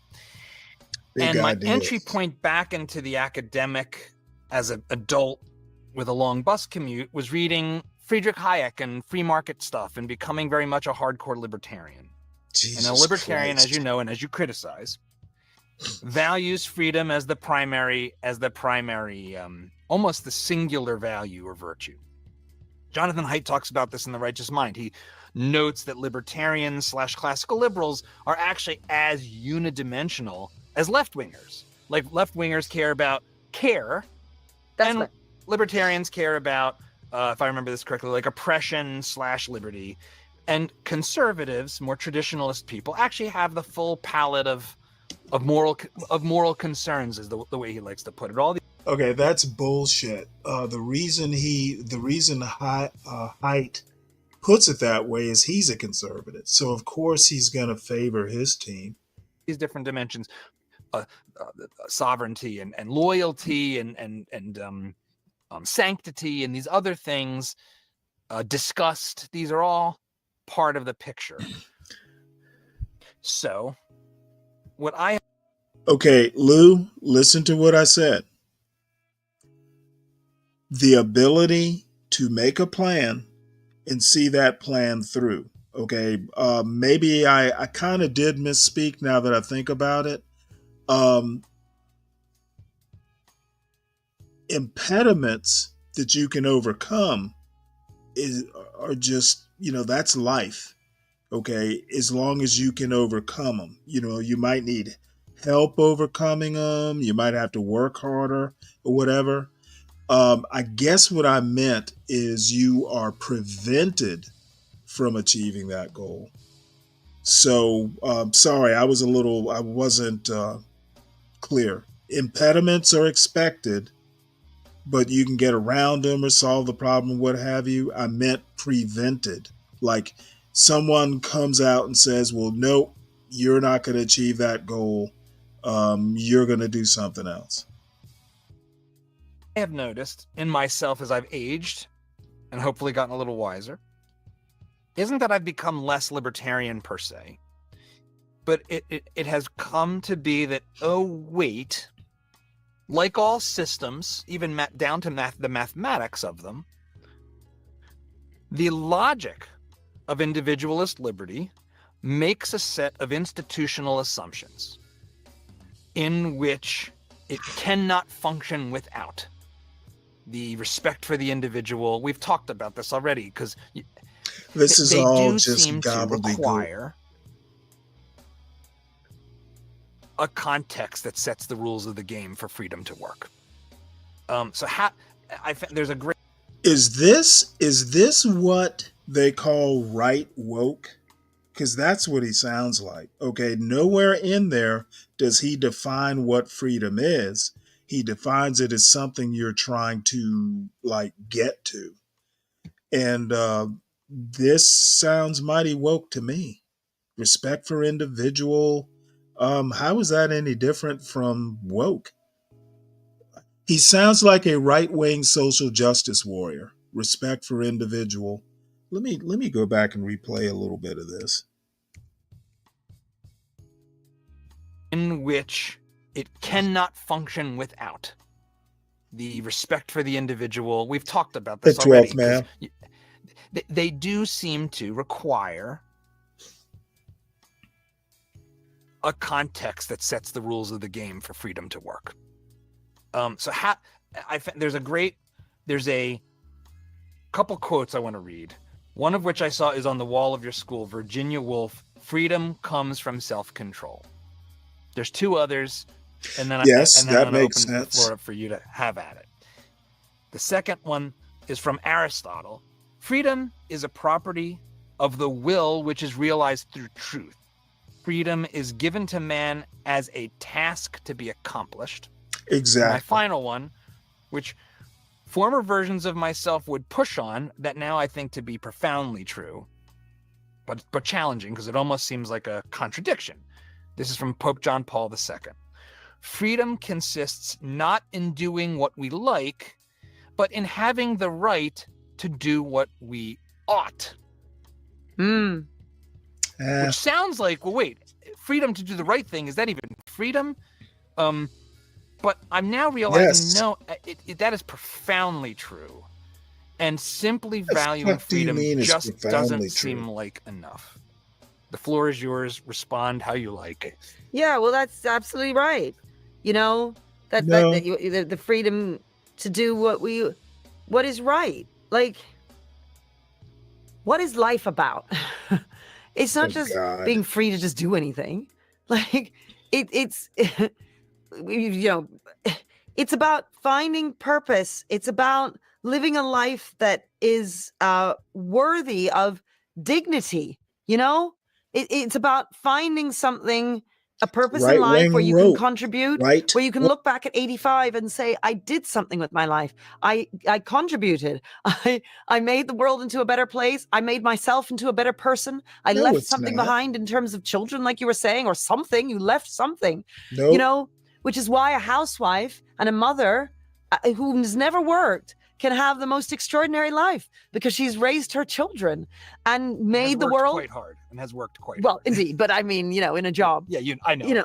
I mean, okay, how is freedom making the world a better place? I don't get that.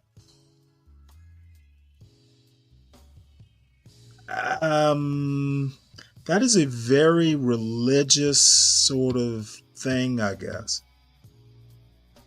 The thing is that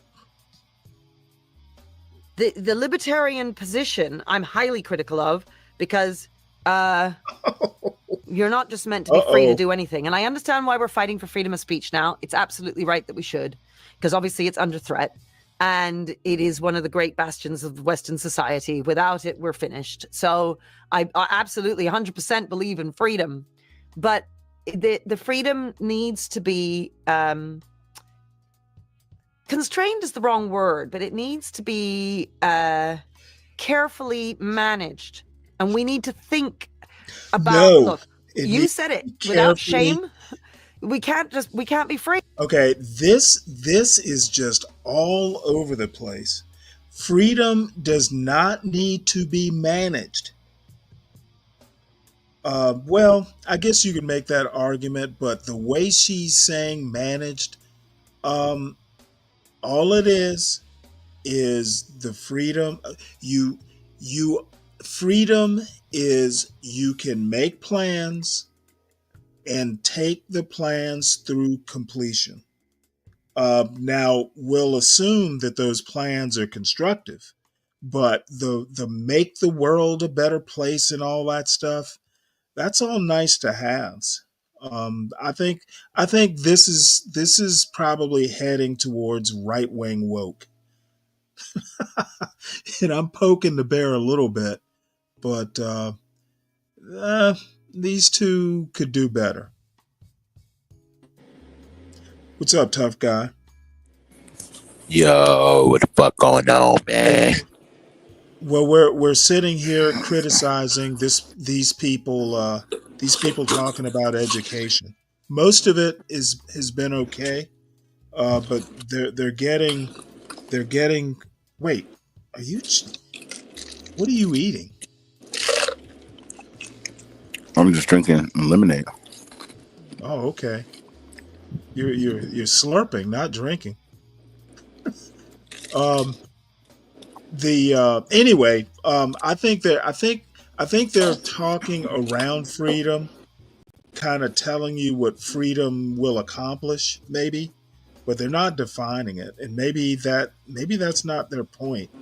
I don't know, but I was expecting to hear something, and my plans are not being realized. Oh, okay. Because the shame They're and the social these people are oppressing me by not giving me the definition of freedom. norms are what keep us in line. If we're free, we'll all just kill each other. Like that, you can't just be free. There's more to life than freedom. And I know that Americans will listen to this and think, "That's how can you say that?" But you can't just let toddlers be free. They will kill each other. We have a duty as adults to teach them how to behave. That last quote of yours, no. freedom to behave as we ought to behave. That is what we're teaching children. No. Elon is wrong when he says, because he's thinking. Well, I'm going to just let this woman. Like an American, and he thinks freedom of speech, freedom of speech. He's all about that. But I think people who think like that, they haven't thought it through properly. And frankly, it's the libertarian who gives permission to the woke to take over. Because the libertarian says, be free, do whatever you like. And then they say, well, we all want to be woke. Well, okay, then. You asked for it, right? Be free, teachers. Teach whatever you like. Okay, then. You asked for it, right? Like, we can't just say... You're giving libertarians too much credit in our institutions. We have always been outcasts like yourself. No, but it's that thinking. So when I say libertarians,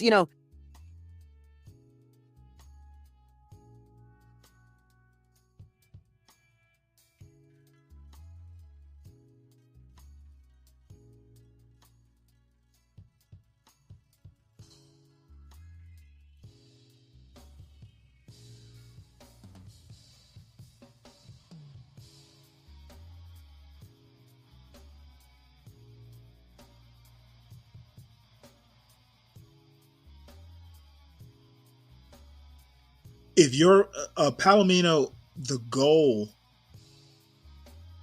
I don't know. I think the goal should not be making the world a better place. Okay, maybe by doing whatever the goal is, the achievable goal, um, you may make the world a better place as a consequence. But I just want to make sure that, when I send a child off into the world, I'm not, they don't have the idea that, oh, I'm going to go out and make the world a better place. There's some things you can't do. There's no way, your goals should be achievable, and they can be lofty goals, but they should be achievable. That old thing about, we, and they did it when I was a kid, you can be anything you want to be. That's like that's like saying, hey, you're going to go out and make the world a better place. That's kind of hyperbolic. You should always have achievable goals, or and you're not going to, they should be lofty enough to be a challenge. and you may or may not achieve those goals, but you shouldn't just be, looking to, you know, to necessarily go to Mars.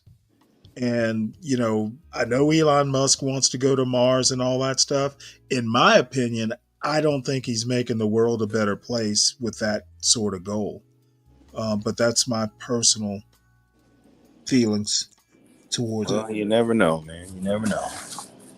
Oh, well, you know what? If he does it great, I don't think it'll improve the Earth. No, I mean, that's because he's trying to leave it. I mean, if he's trying to leave it, that's not really I trying know I tend, 12th man, I tend to like women who are a little bit offbeat. She's definitely offbeat. I'm okay with her. So, let's see. Is there anything else in this chat? I don't think she's scary at all. Yeah. It still shows up. What the hell are you doing? Man, that's annoying. All right, well let me go ahead and stop fussing here. Hey Tom, good to see you. It's that libertarian thinking that has permeated everything, where where the conservatism that you say, those people in the middle who understand what sanctity is, the idea of the sacred, they understand family and faith and flag, and they value these things, right? And they know how precious traditionalism is, and how you mustn't throw the baby out with the bathwater, and how we must protect ways that have gone before us and the shoulders of giants that we stand on. We have to protect them because they are precious and they are fragile, right? Now she's That's what the getting conservative scary. understands. The libertarian, I don't think understands that. He's far too rash. And look, I am somebody who is a real rebel, and I'm, No, you're not. I stand up when other people sit down and so on. I get that. No, the woman is frenetic. She needs a barbiturate. Now she's kind of getting little worrisome here. So I get the kind of instinct of the libertarian, but we must conserve as the conservative does, and the libertarian doesn't do enough of that. We must conserve. We have spent time together beating up on things that we both find abhorrent. I want to open up a fig leaf, perhaps, and fig leaf help. One of the things I'm trying to grapple with is your school provides extreme amounts of structure in which I think the freedom to actually become what you are capable of can flourish. I think it's amazing. So she's offering freedom. But there is a lot of diversity of behavior, not all in our and ways and modes. And it does strike me that Michaela might not be for everyone. And that more broadly, the tradition worth conserving is like a bell curve. And at the edges of the curve is where the productive progressivism in our tension probably rightly lives. They're the abolitionists of slavery. They're the reformers that actually say, hey, the stuff inside that part of the bell curve actually sucks. Let's stop doing that. And it seems like we have to somehow have a dualism that says the norms are good, being shamed for being unhealthy is good, because we don't want there to be no cost to doing bad, and yet also be open and have space for the critic, so long as the critic doesn't flatten the whole place. How do you think about the tension between the critic, the reformer, the progressive, and the positive role they can play, have played, and the norm, the center of the bell curve, the part that is worth conserving and standing upon the wall, as Buckley said, declaring, no, stop, no more change. how do you balance that? And we can sort of let that be the. Yeah, well, yes, because I need to go and do the training for my staff, so I don't have long. The thing is that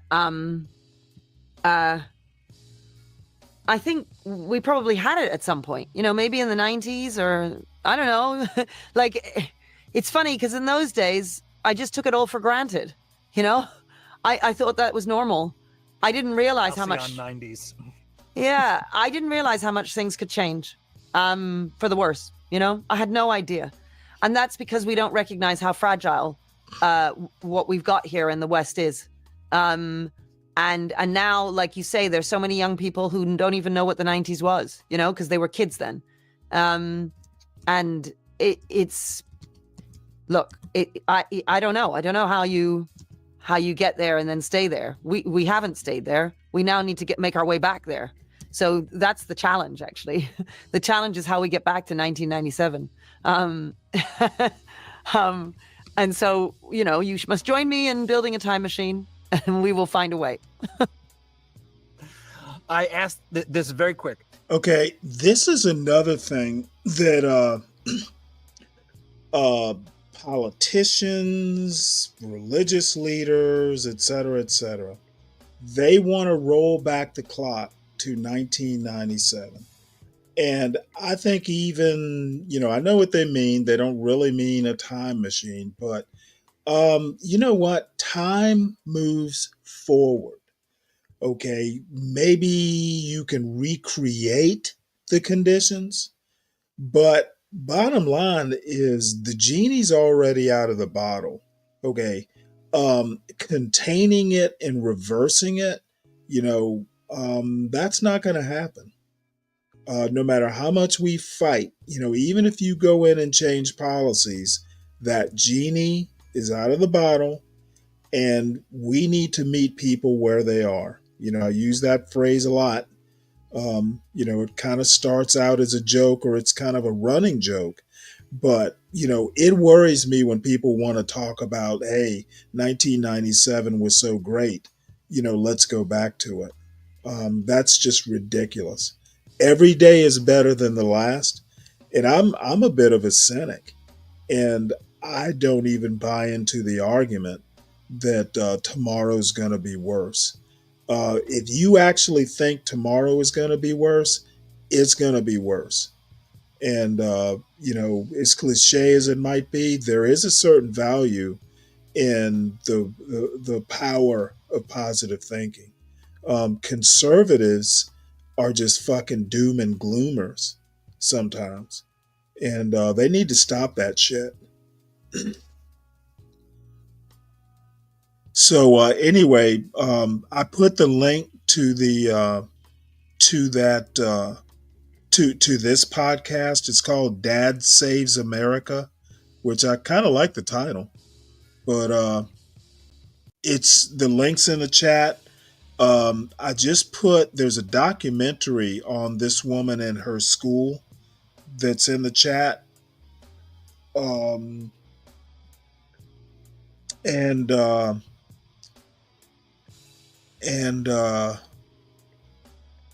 I wouldn't mind watching the documentary, but I'm afraid I have to look at it first because it's a TV documentary, and there may be, copyright strikes and stuff, even though it's over in Britain. But what I am going to do is show this. This is the school.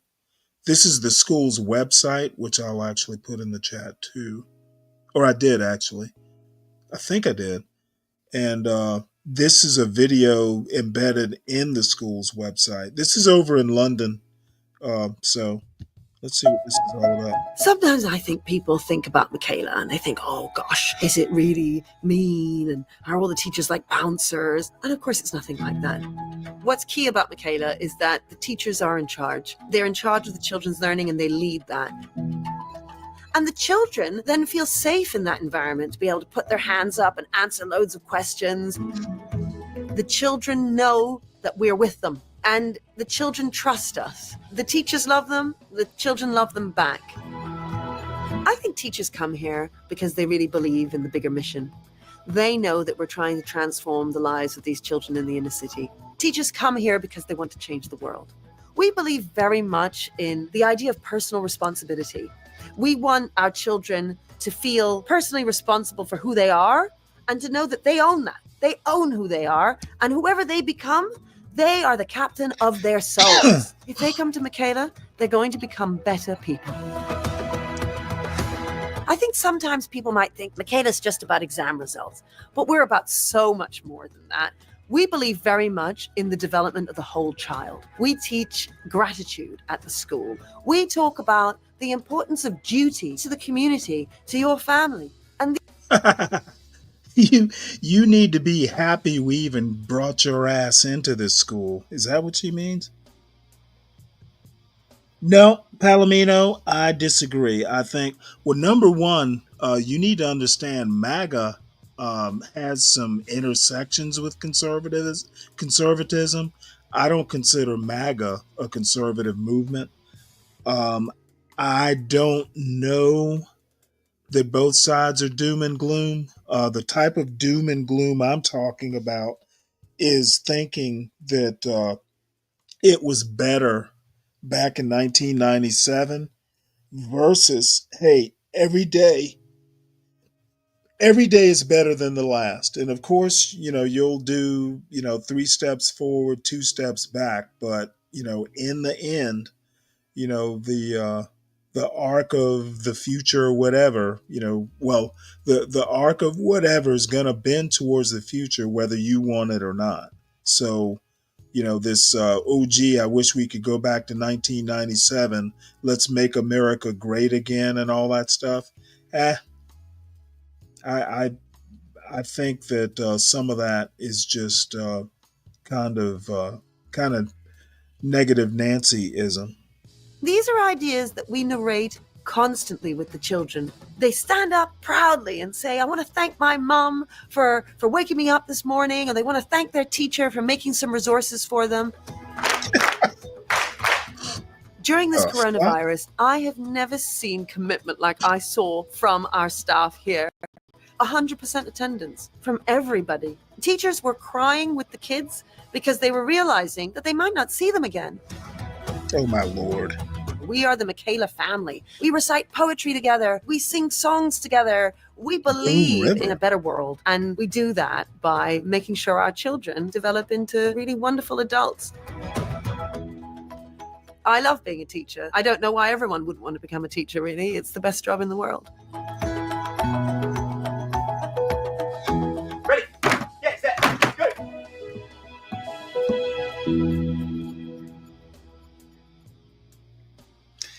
Yep, doesn't look like my cup of tea, but as long as the kids are getting something out of it.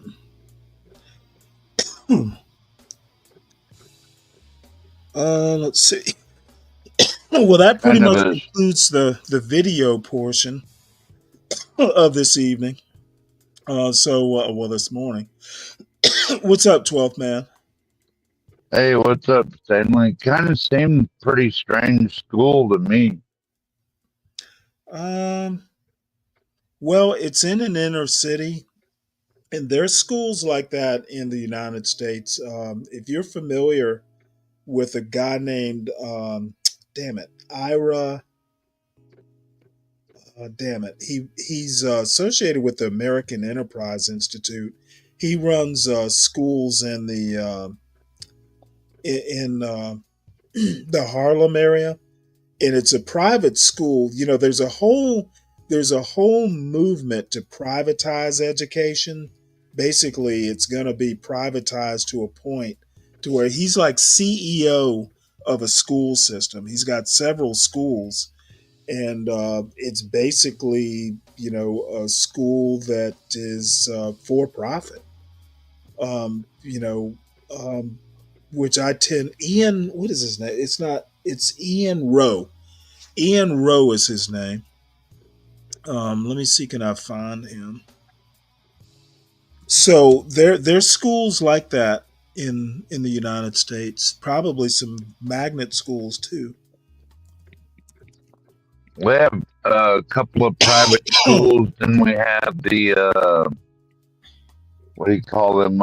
Charter schools, which are really public schools, but you have to draw a Well, lottery to get into them. some of them you do.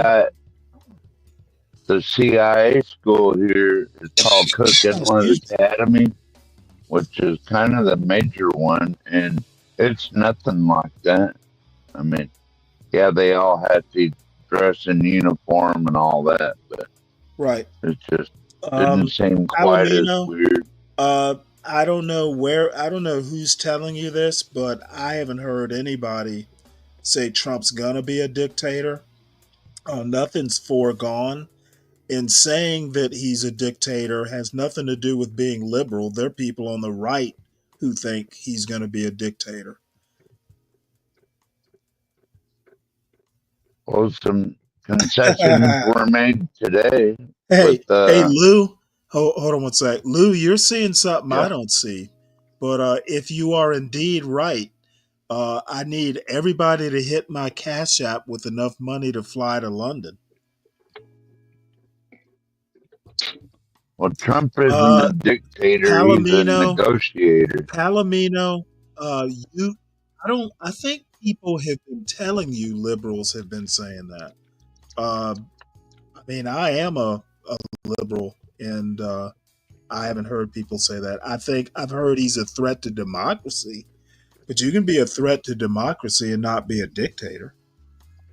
Well, I don't think you're that liberal, Stanley. You're conservative on a lot of sides. Just yeah, especially I don't really see you as a liberal. Not in everything. I'm probably scarily more. I have some libertarian leanings. Like I think people ought to be left alone to fuck up. Yeah, I agree with that. So this is Ian Rowe. He's a senior fellow at the American Enterprise Institute. He's a friend of Glenn Lowry's, believe it or not, and his research areas are education and upward mobility, family formation, success sequence, adoption, and if I recall, he's got an MBA from Harvard. He's basically running a for-profit school called Vertex Partnership Academies. And let's see, he's had some help from Bill and Melinda Gates, USA Freedom Corps. He's got a bunch of sponsors. Teach for America. Oh, this is his experience. So he did Teach for America. He did Anderson Consulting. So he's done that. He worked for the USA Freedom Corps. Looks like he worked for MTV for a while. That's interesting. So he worked for the Bill and Melinda Gates Foundation as deputy director of post-secondary success. He was CEO of a company called Public Prep, and then now, excuse me, now he's a co-founder at Vertex Partnership Academies. So, yeah, he's a pretty, education is his business, literally. So anyway, I was saying his academies are somewhat like, this Michaela experience, at least if memory serves. I've never been to one, but I've seen documentaries on his schools. Well, I think you got to ask yourself. Well, ask yourself a question. Why shouldn't they be paid after the time, energy, and money they put into mastering education? Because there's no doubt that private school students, even in high school, tend to go to college and excel there. And even homeschool score better above. I think public schools are just fine. I think what it is, and private schools, private schools probably maybe more just, you know, private schools tend to be more themed in that, like I went to Catholic schools. They're Right. either religious schools. Sometimes they'll be, most of the private schools that I know of in Georgia, or at least let's just say in Savannah, were Christian schools. There was one school, Country Day School, that I'm not sure. I can't remember. It might not have been religiously affiliated, but I'm pretty sure it probably was. Um, I think public schools are just fine, depending on the public school. Like my son went to public school, and whatever it was that private schools may do, he made it up in AP classes. Um, he took a shitload of AP classes and made it off. Uh, Got a my scholarship and all that good stuff, Stanley. Yeah, but I mean, the thing is that if you're depending on a school and you missed part of this podcast I just showed, um, the emphasis was put on um, you shouldn't be teaching young kids, at least the younger kids, how to think. You should be teaching them what Right. to think. Essentially, what's right, what's wrong, etc. And then it becomes habit.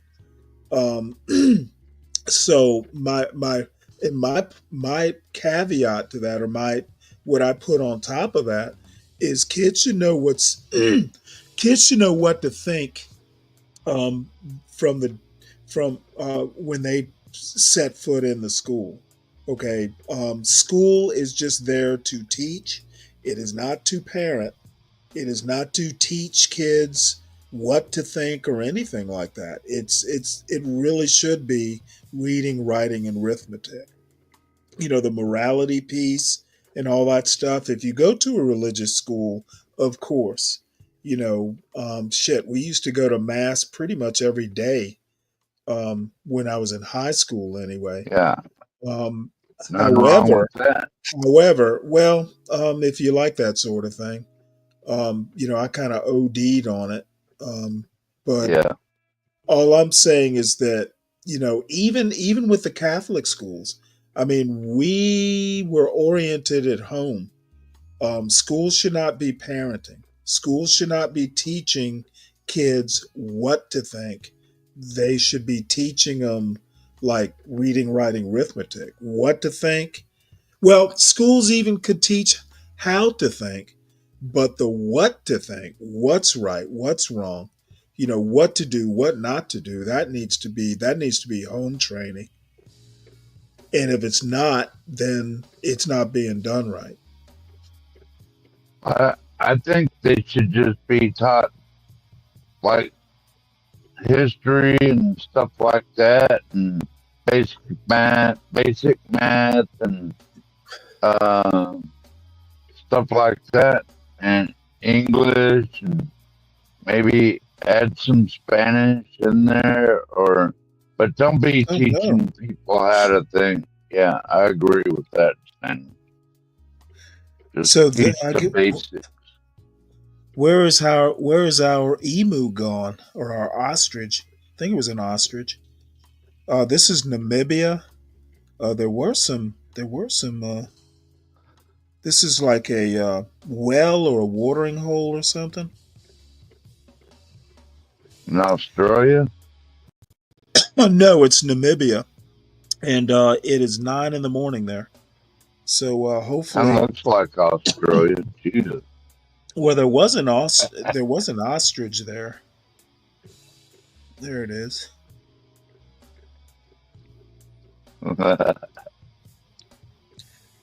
Apparently, ostrich. Oh, look at that! There's an ibex or something. You see it? They had to kill a bunch of ostriches in Canada because they got the bird flu. Huh. So the government came in and killed all the ostriches. So apparently animals come to this watering hole here.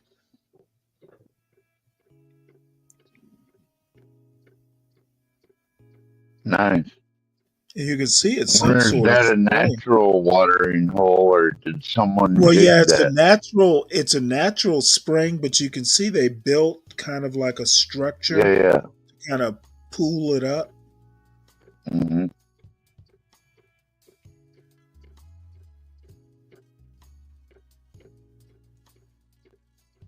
So we'll see what the deer are doing. I don't know. I've just kind of gotten fascinated with these wildlife cams. Yeah, nature is awesome. Let's see here. We'll switch it over I've been to. watching a bunch of bear videos lately and close encounters and stuff like that with bears. Right.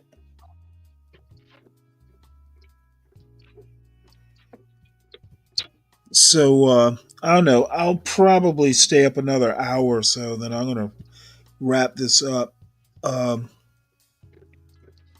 So let's see. I came on a little bit after 10, and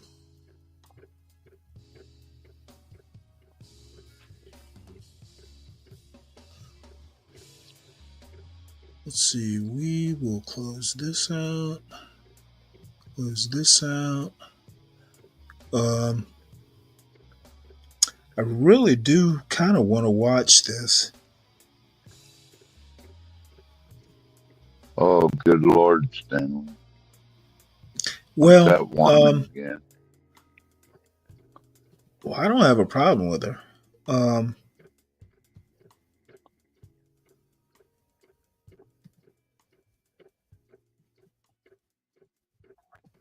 She looks like a white black girl. Well, she's from Canada, and I think she's Asian actually. Never seen an Asian with an afro. Yeah, well, there are probably a lot of things. Probably a lot of things you had. It could happen. Yeah, there are white people with afros. You know, there is such a thing as a perm. Yeah, I had a Jerry curl in my teens when Easy and all them were coming out. As a matter of I had fact, a Jerry curl. it's always the people with straight hair who want curly hair, and vice versa. Like my wife, you know, when my son was young, his hair was really straight. It really didn't start becoming curly until he was in high school. Well, probably middle school. Once the hormones hit, it's pretty straight. As a matter of fact, when he was really young, he had this obsession with hair gel. Never quite understood it, but he did.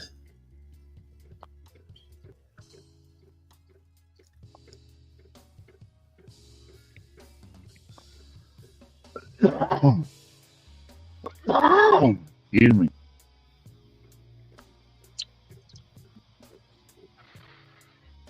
Let's see what else. What else is here?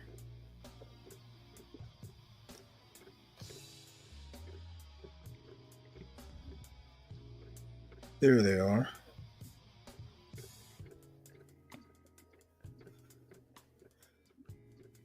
So this is the food pantry for deer, the pond view. Must be a frozen pond somewhere. Oh, look at that deer standing up. Who knew they could do that? And if I had the land to do that, I might for moose, but it's illegal here to do that in the first place. But If I could, I would. Then you'd have meat in your yard all the time. So when shit hits the fan, there you go. Well, I'm thinking this is some sort of preserve. Yeah, yeah, The mission is to just keep them healthy through the winter until because so much of the natural forage gets covered in snow and dies off and that sort of stuff. yeah. Well, I hadn't seen no snow there yet. Do Oh, they there's have snow on. snow there? Yeah, snow on the ground. I don't see snow on there. It's if you look at the troughs, you can see where it's kind of piled up there. Now it's packed snow because they've been walking all over it, but no, it's there.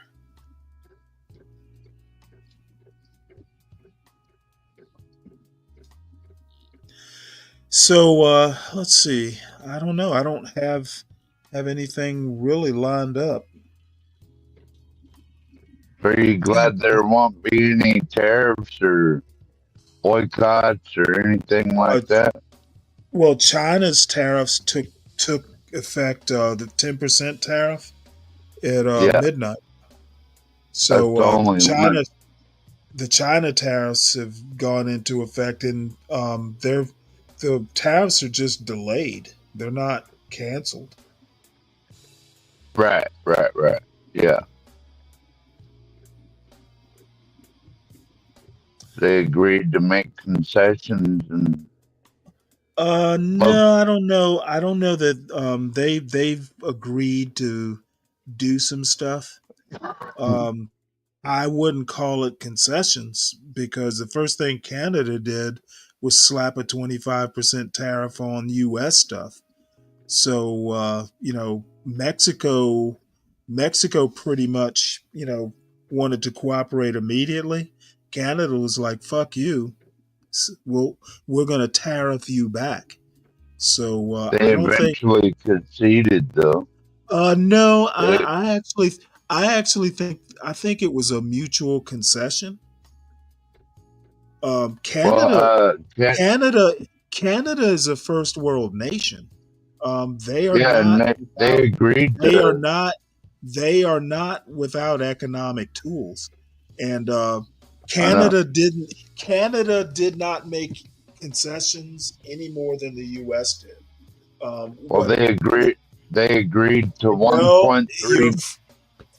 you're framing it You're not differently. gonna let me finish. Sorry. No, I'm not going to until I finish. Um, I heard what you said about Canada conceding. I'm Yeah, saying they did. I'm saying it was a mutual concession because they slapped 25%. So you could also Well, say they they agreed to 1.3 billion dollars and more border security along the Canadian-U.S. border, and they also designated cartels as a terrorist organization, and they also committed a lot more troops to the northern border and to wipe out fentanyl coming in the United States. So that's what I'm that's unimpressed. what Canada committed to right there. I'm unimpressed.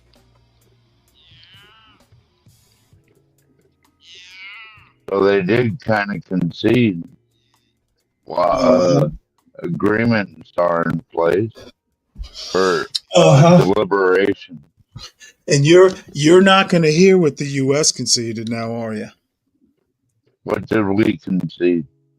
I have no idea. Of course, that's not going to be reported. I don't think Believe me, we believe conceded me, anything. Canada didn't do all that without some concessions from the US. I don't It'll come out in the wash.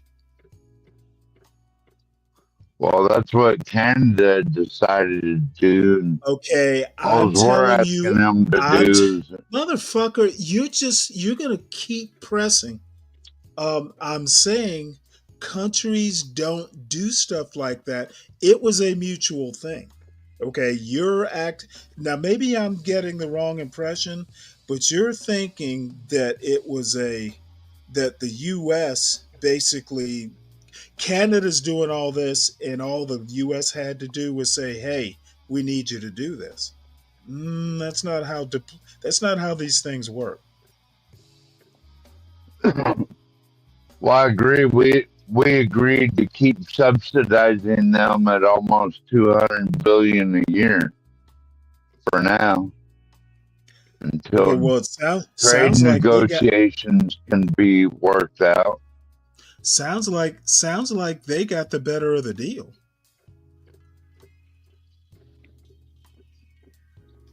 But in any case, I don't really care one way or the other. I was impressed that Canada was like, "Hey, you know what? We're gonna slap 25% on you. You know, if you want to do 25%, we're gonna do That 25%." was It was the other day. no, it was Sunday or Saturday. Today is today. Today is well. When I saw the news, it was Monday. All this pretty much developed over the weekend. When are they gonna confirm Trump's appointee? No idea. Like, how long does it take for them to vote on something Well, in some the of them have. Senate? This is Some of them getting have. ridiculous. You know what? Who's running both houses of Congress? Do you Well, who recall? keeps putting off the vote? Okay, I wait, don't get hold it. it. Who is running both houses of Congress? Do you Not know which? running exactly. Do you know? Do you know which party? Yeah, I do, but it's a Okay, well, close awesome. tie, Then and then it's a you need close to tie in don't both be chambers, Stanley. nope You know that. nope. Republicans have majorities in both houses. You need to fuss. You need to fuss at them Republicans. They need to speed it up. I agree. Somebody does. I mean, I dang. am so yeah, Palomino, I'm happy Canada didn't bend over and let Trump fuck them. So somebody needs to stand up to Trump. God knows MAGA Republicans aren't going to do it.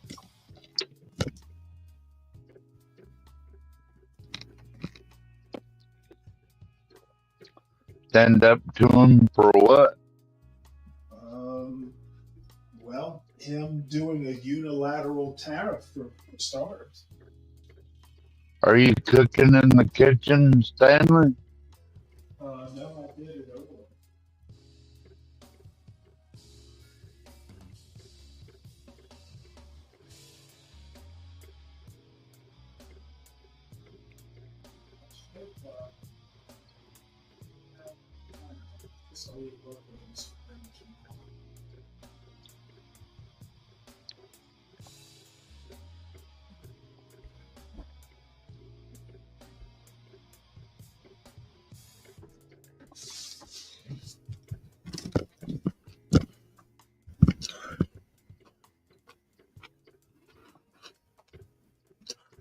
Yes, Palomino, I'm in the U.S.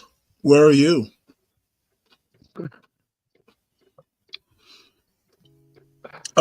Did he Palomino, seriously ask you that if Palom, you're in the U.S.? yeah, Palomino. I don't hate Trump. I just think that he's got low character.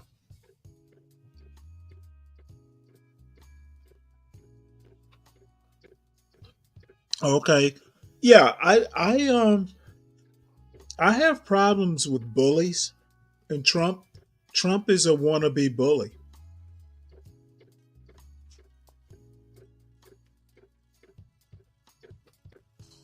And China, that 10% tariff on China. Um, they're not gonna. That probably won't be the end of it.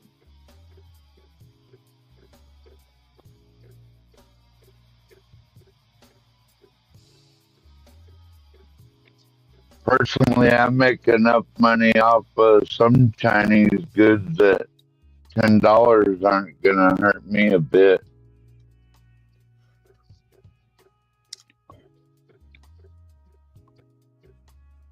I mean, I already get the diesel heaters for around. Okay, well, you're not getting oil from China, are you? No, but I buy other stuff from over there, and I make 100% profit on it selling diesel heaters to hunters. Oh, I see. I see. Like all I do is I buy about 10 or 20 of them Mm-hmm. at about $100 a pop, and then I sell them for $225 a pop. So another $10 on those diesel heaters aren't gonna hurt me one bit. Oh, are they coming from China? Mm-hmm.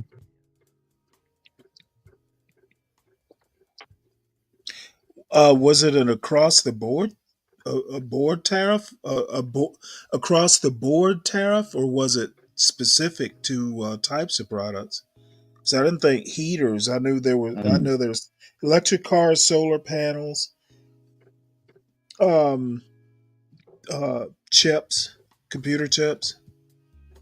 Were there more things?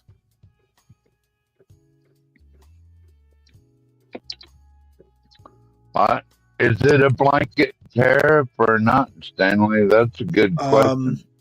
I didn't think about that. I didn't think it was. I saw those three or four items I mentioned: electric cars, solar panels, microchips, and batteries. Might be more. Might be more things. Might be. Yeah. I thought you said heaters too, or something. No. Well, I didn't see heaters unless now maybe they have microchips in them. Oh, they do. Yeah. Okay. Well, then, yeah, might be affected. You can do Bluetooth. Like I can sit here from my phone and control my heater. I don't even have to I could turn it off or on. Everything with that. By the way, everybody, I'm going to drop the link to my YouTube channel in the chat. If I could get everybody to like, share, and subscribe to the John Galt channel. If you're new, subscribe and all that stuff. And for the folks in the chat, if you would subscribe to my channel, because at some point I am actually going to do some content from it, mostly, just stuff that I wind up pre-recording and uploading. Probably won't do, I'm simulcasting live to the John Galt channel, to the backup John Galt channel in my channel. I don't know if I'll do any independent lives other than testing, because I'm using OBS to see if it's worth any salt. But I haven't, I'm just learning how to use it. I just downloaded it yesterday. But anyway, subscribe to my channel, please. And also make sure you're hitting the like on this channel to get the likes up.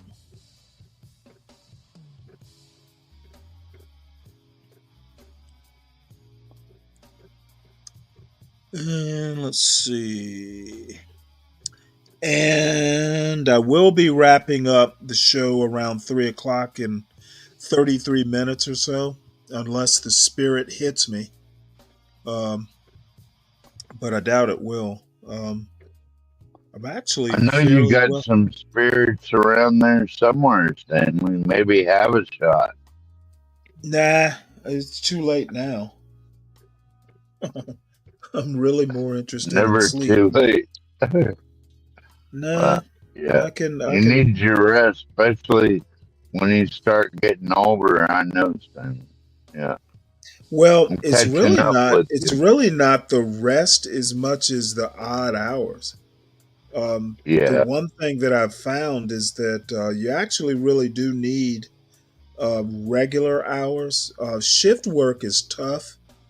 Um, and this is kind of like a de facto shift work because, I was doing two to whenever, and then now I'm doing the evenings temporarily. So at some point, we'll go back to normal hours, I guess. Oh, you know what? And that reminds me. The title of today's show, we've been in the country the longest and understand it the least. That's for black people. It was a guy named Diallo Kenyatta, who is actually, I think he still has a YouTube show. He's kind of like a, well, he's a community activist, cum philosopher. And, I absolutely agree with that point that black people have been in North America, um, at least in the Americas, longer than many of the Europeans.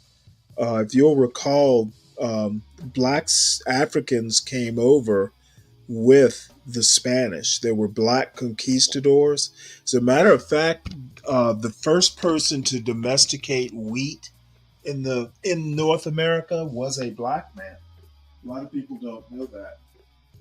He was a conquistador, and so the upshot is that Black Americans, the foundational Black Americans, or American descendants of slaves, whatever appellation you want to use, um, should actually understand this country. And some people make the argument that we do, but I think it's ironic that it's a great statement, and I think that a lot of people in this John Galt space fit that description. Um, and I won't name names, but to me, understanding a country, besides actually, swimming in the cultural waters, knowing its history really well. Um, and most people don't even know American history that well. So, and for some reason, I guess history is a boring topic, but more people As- should know it better. And the patriotic education that people like Ron DeSantis insist on foisting upon kids, that's not an education. Um, that's, in my mind, that's brainwashing. social studies and history were my two favorite topics in high school, Stanley. Yeah, I can't actually say history goes that others. I can't say they were my favorites. Can't hear you, Stanley. You're too far away. Oh, sorry about that. Yeah, I walked away from the computer. Science and math, but particularly science, were always my favorites. I liked history and social studies okay, but English, I guess, I kind of like, but not that much. I slept through math, but I still learned fractions. I got a above What the hell average is he score talking on about math. here? What are you talking about, Stank D? You are literally, for someone who calls himself Stank D to talk to me about gay porn, do you're not making the impact you think you are. You sound like a pervert. Stank D And sounds like a pervert's name. I bet you go to it does. school. It does. I bet you, I bet you go to I bet you go to school zones and like flash the little kids. And That is a nasty name, man. Stank Yeah, D. I'm like, what the? Why does this dude think he's being effective? Somebody named Stank D is going to talk to me about perversion? The hell? Talk about lack of self awareness.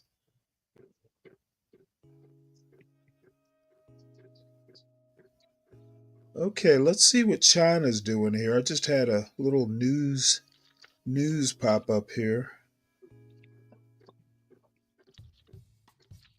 Let's see what's going on here. Breaking news, Stanley. Well, I just need that breaking news music break. Oh, like yeah, that's a Porsche thing. Okay, let's go ahead and play this. See what it says.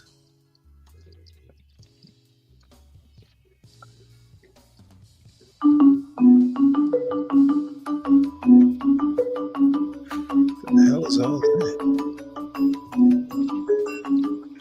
Mexico's President Claudia Sheinbaum agreed to send 10th. Oh, this is much too fast. Hold on one sec here. Mexico's President Claudia Sheinbaum agreed to send 10,000 National Guard troops to its northern border. Actually, their problem is more the southern border. A lot of the people from south of their border, the Venezuelans, those sorts of people, are coming across Mexico's southern border. I had a friend of mine. No, she said Mexico's northern border, which would be our southern border. They have a southern border too that gets broached by Venezuelans and other. Oh yeah.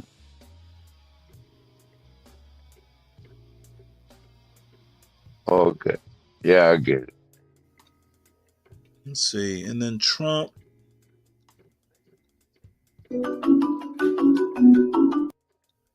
Trump agreed to slow the flow. Oh yeah, that's right. See, that's the other thing. We have a lot of weapons going from our country into Mexico. So, he's talking about the fentanyl and that sort of stuff. We've got some issues on our side that don't seem to make the news. We've got the gun running to south of the border, the illegal guns.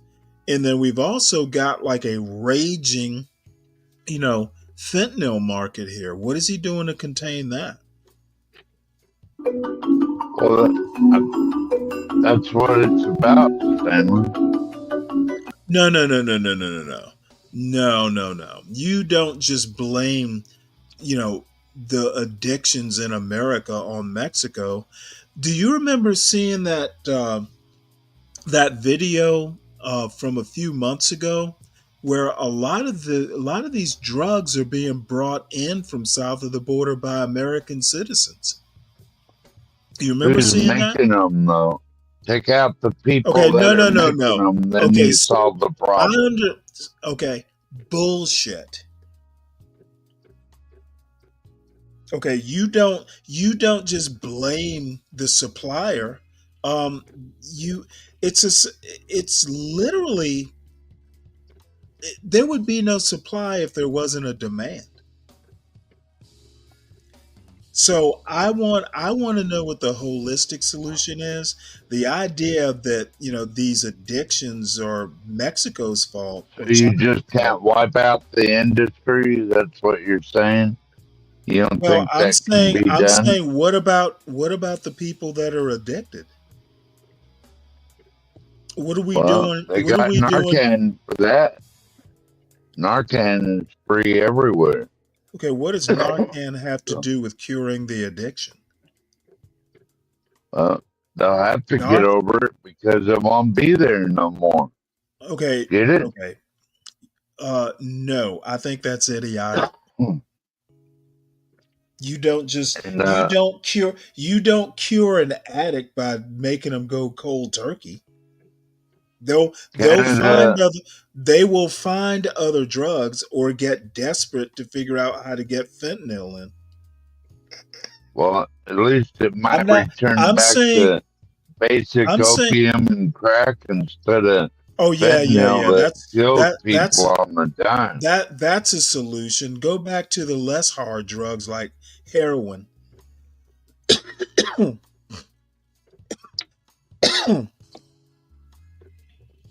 Let's see. It doesn't kill Okay. near as many people as heroin So does. Justin Trudeau agreed to appoint a fentanyl czar.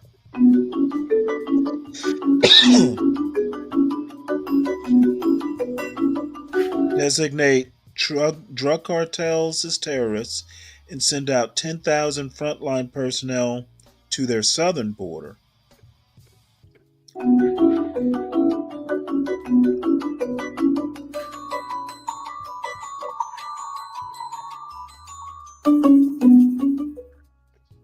Okay, so let's see what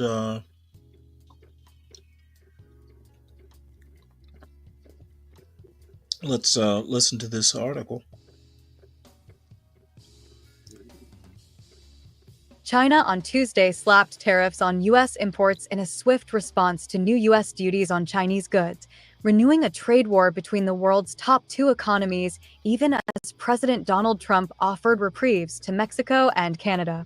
An additional Yep. 10% tariff across All right, all it's Chinese all imports imports. into the U.S. came into effect at 12:01 a.m. Eastern Time on Tuesday after Trump repeatedly warned Beijing it was not doing enough to halt the flow of illicit drugs into the United States.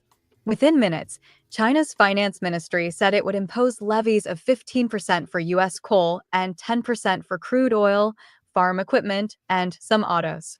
The new tariffs on U.S. exports will start on February 10th, the ministry said. Start the day smarter. Get all the news you need in your inbox each morning. China also said it was starting an anti-monopoly investigation in Alphabet Inc.'s Ooh. Google, while including both PeveH Corp., the holding company for brands including Calvin Klein and U.S. biotechnology company Illumina on its unreliable entities list. Separately, China's Commerce Ministry and its Customs Administration said it is imposing export controls on tungsten, tellurium, rare ruthenium, earth. molybdenum, and ruthenium-related items to safeguard national security interests. China controls much of Oh, the world's wow. supply of such rare earths that are critical for the clean energy transition. Trump on Monday suspended his threat of 25% tariffs on Mexico and Canada at the last minute, agreeing to a 30-day pause in return for concessions on border and crime enforcement with the two neighboring countries. But there was no such reprieve for China, and a White House spokesperson said Trump would not be speaking with Chinese President Xi Jinping until later in the week. During his first term in 2018, Trump initiated a brutal 2-year trade war with China over its massive U.S. trade surplus, with tit-for-tat tariffs on hundreds of billions of dollars worth of goods upending global supply chains and damaging the world economy. The trade war is in the early stages, so the likelihood of further tariffs is high, Oxford Economics said in a note as it downgraded its China economic growth forecast. Trump warned he might increase tariffs on China further unless Beijing stemmed the flow of fentanyl, a deadly opioid, into the United States. China hopefully is going to stop sending us fentanyl, and if they're not, the tariffs are going to go substantially higher, he said on Monday. China has called fentanyl America's problem and said it would challenge the tariffs at the World Trade Organization and take other countermeasures, but also left the door open for talks. The U.S. is a relatively small source of crude oil for China, accounting for 1.7% of its imports last year, worth about $6 billion. In 2019, Beijing slapped punitive tariffs on U.S. liquefied natural gas, retaliating for Washington's increase in tariffs on Chinese goods. The stakes are higher now, with China importing 4.16 million tons of U.S. liquefied natural gas in 2024 worth $2.41 billion, nearly double 2018 volumes. Stocks in Hong Kong paired gains after China's retaliation, while the dollar strengthened and the Chinese yuan fell, dragging the Australian dollar lower. Unlike Canada and Mexico, it is clearly harder for the US and China to agree on what Trump demands economically and politically. The previous market optimism on a quick deal still looks uncertain, said Gary Ng, senior economist at Natixis in Hong Kong. Even if the two countries can agree on some issues, it is possible to see tariffs being used as a recurrent tool, which can be a key source of market volatility this year. Neighborly deals. There was relief in Ottawa and Mexico City after both Canadian Prime Minister Justin Trudeau and Mexican President Claudia Sheinbaum said they had agreed to bolster border enforcement efforts in response to Trump's demand to crack down on immigration and drug smuggling. That would pause 25% tariffs due to take effect on Tuesday for 30 days. Canada agreed to deploy new technology and personnel along its border with the United States and launch cooperative efforts to fight organized crime, fentanyl smuggling, and money laundering. Mexico agreed to reinforce its northern border with 10,000 National Guard members to stem the flow of illegal migration and drugs. As president, it is my responsibility to ensure the safety of all Americans, and I am doing just that. I am very pleased with this initial outcome, Trump said on social media. Canadian industry groups, fearful of disrupted supply chains, welcomed the pause. That's very encouraging news, said Chris Davison, who heads a trade group of Canadian canola producers. We have a highly integrated industry that benefits both countries. Trump suggested on Sunday the 27-nation European Union would be his next target, but did not say when. EU leaders at an informal summit in Brussels on Monday said Europe would be prepared to fight back if the US imposes tariffs, but also called for reason and negotiation. The US is the EU's largest trade and investment partner. Trump hinted that Britain, which left the EU in 2020, might be spared tariffs. Trump acknowledged over the weekend that his tariffs could cause some short-term pain for U.S. consumers, but says they are needed to curb immigration and narcotics trafficking and spur domestic industries. This article originally appeared on USA Today. China hits back with tariffs on U.S. goods after Trump imposes new levies. Any thoughts?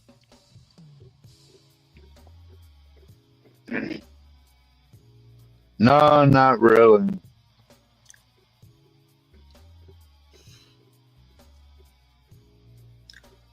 Yeah. Gonna be I was interesting. thinking about this lady that lost one of her dogs on Coho Loop around here, and then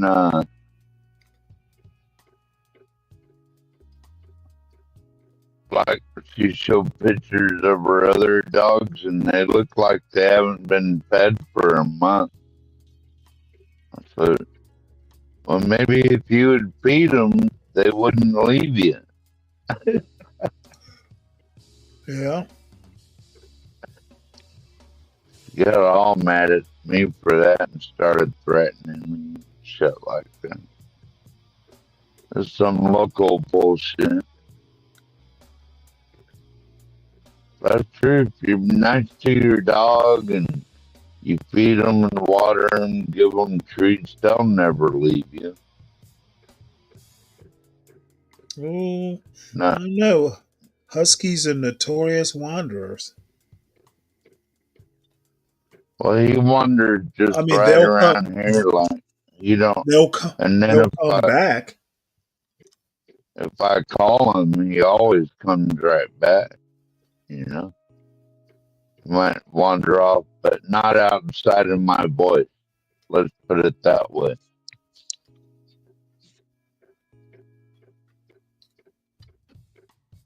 Gotta keep an eye on him, man. Got like 4 fucking dogs, Stanley. Like, come on already. And they're all skinny as fuck. No wonder they're leaving.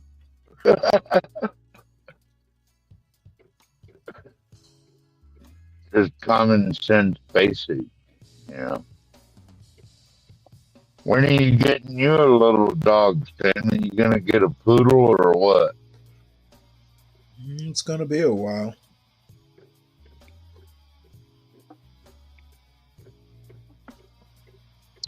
I wouldn't mind a poodle, but I'll probably, if I do get a dog, it'll probably be a rescue pit bull terrier. Really? You think your Oh, old ass can handle a dog that big? That was my last dog. She wasn't a big dog. She probably got up to about 50 pounds. Yeah. Well, that's pretty big. Yeah, 45, 50 pounds. But um, no, I'm familiar with the breed. We had her for about 10 years, 10 or 11 years.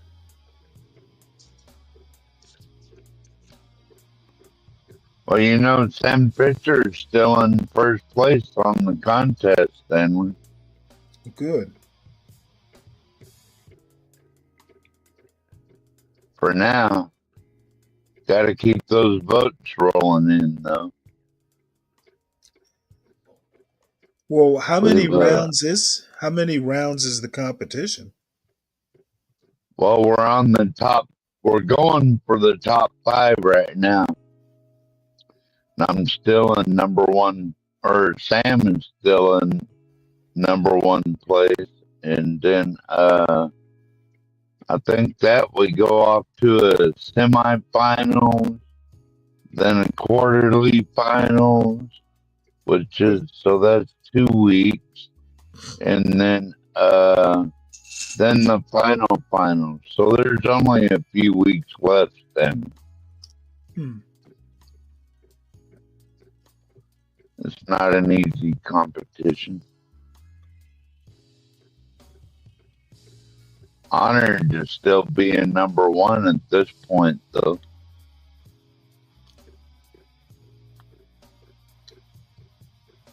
Everybody's giving so much love.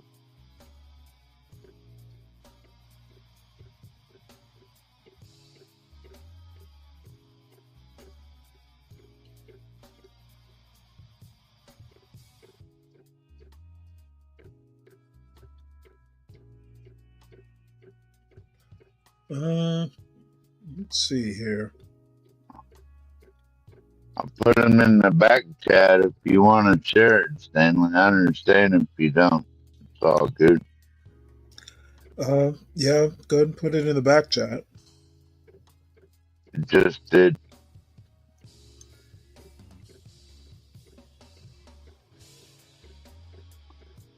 That's a lot of deer. Damn.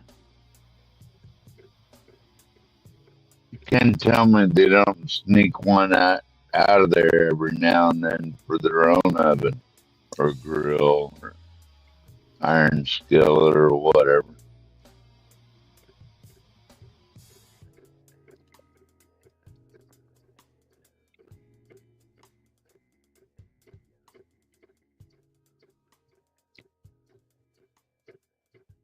Yeah, I changed the profile picture on it, Stanley. Say that again? I put his puppy picture on there, and since then he's been killing it. Right. Oh yeah, I noticed that. No one else has any puppy pictures. None of the top. Like they all just have pictures of their dog. Then if you go down to the pictures, Stanley, you can see I got them posted at all kinds of age throughout his whole life. Right. That's kind of what my photo shoot looks like. Oh, Fred, yes. As a matter of fact, Fred, you were the reason I've titled that. I haven't listened to Diallo in quite some time. I noticed his latest show is on Kevin Samuels, so I'm going to listen to it either overnight or in the morning. Nothing much is going on. I went through a bunch of news articles, and actually, couple couple videos you might have been interested in. I'll put them in the Discord. As a matter of fact, one of them I got from the Discord. Damn, there's a John Galt Discord now. What the hell? No, it's a Discord, another Discord that I've been on for years Oh. at this point. I pulled that education video that Anon posted with that Catherine Burble sing. It was in the education channel. I showed that tonight because it was actually pretty good, at least the 4 segments I showed. And then there was another video. I don't think Fred knows Ben Thorpe, but Ben Thorpe got on there and tried to sound all smart with an atheist podcast, and didn't fare too well, at least in my opinion.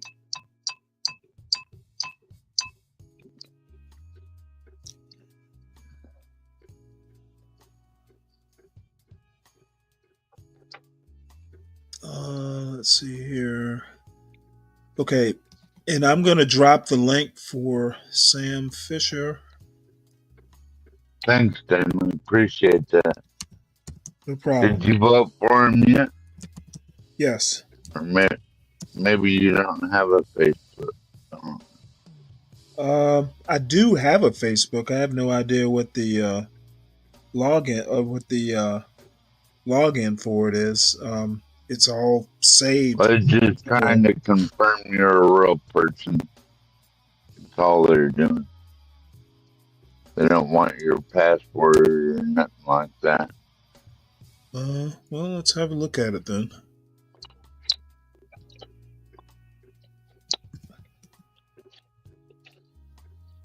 I could win up to 35 grand, Stanley. Yeah, he told me.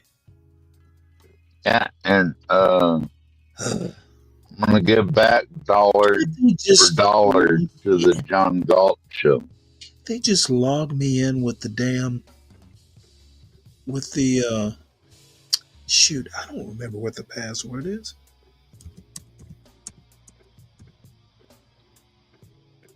You might have to reset it and then log back in or something. Like, I didn't remember mine the first time I voted for my dog, so I had to go in and Facebook had to send me an email. Usually they'll let you do a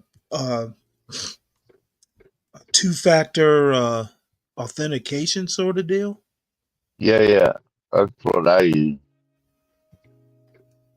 I even have a 3-factor on my Gmail. That once to reset my password, I have to do like an email, a text, and a thumbprint to get in it if I want to reset my password.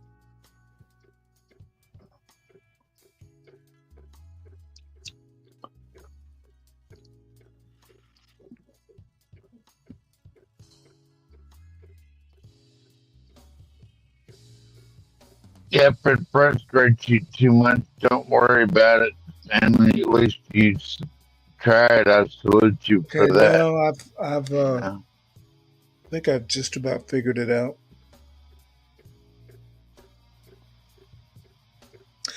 Ooh, the menace of masculinity. That's even better than a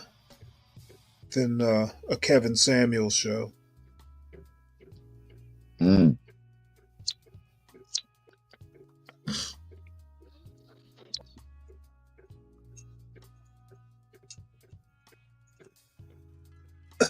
So I see Diallo's trying not to be gynocentric.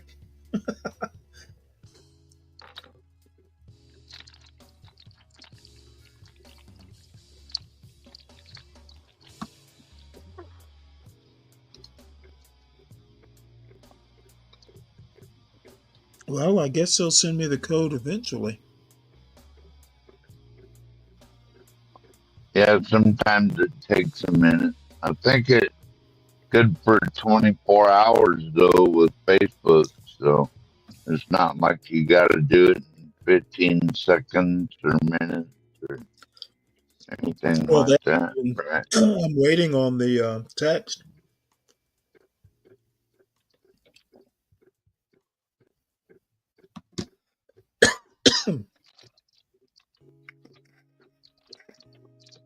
That's a lot to go through for some people. Appreciate it, family. No problem. It was too simpish for you. He's a gynocrat. Yeah, well, we can't all be he-men like you, Fred. Portia has donated like 80 votes so far, well, including the 50 I sent her. But then her and HB donated 20 votes on double vote day. Do they do like two vote days, Stanley, where your one vote counts for two? I don't keep up with it to the degree that the kids do. Well, let's see. Salute to Portia and HB and John Gall and Stanley. Hit the like button. Like Yeah, and damn share. it. Y'all subscribe to my channel. Subscribe.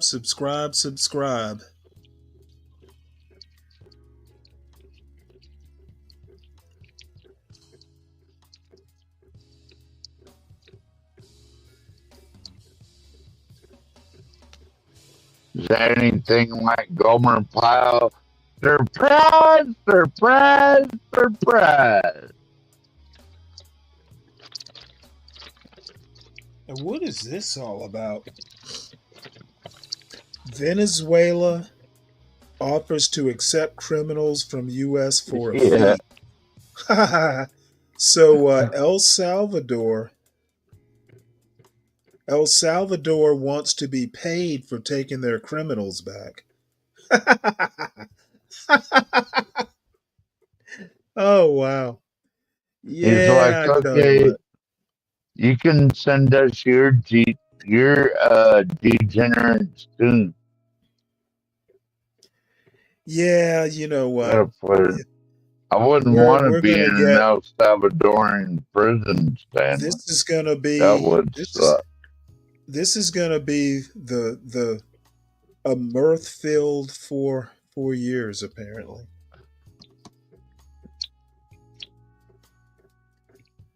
There's gonna be nothing but mirth and laughter.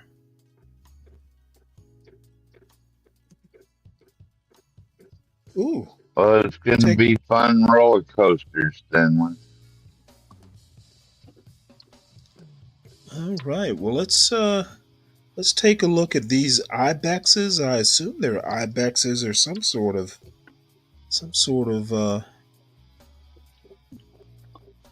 thingamajig here. I think ibexes have like the twisty horns. This is Namibia, folks. Yeah, Fred. I'm over on we're simulcasting. At some point I'm testing out OBS, which is a kind of streaming software. There's some side projects I'm going to do, like pre-recorded. I'm actually thinking about pre-recording the news, because I do those news articles. I'm thinking I might just start pre-recording them. That way, that's one part that I can just start and stop and then comment on, because it's easier for me to pre-record and make any commentary I have to make, and then when I play it live, I don't have to think and type, think and discuss at the same time. These are interesting animals here. Now, I wonder what they're eating. Are they putting food out there too?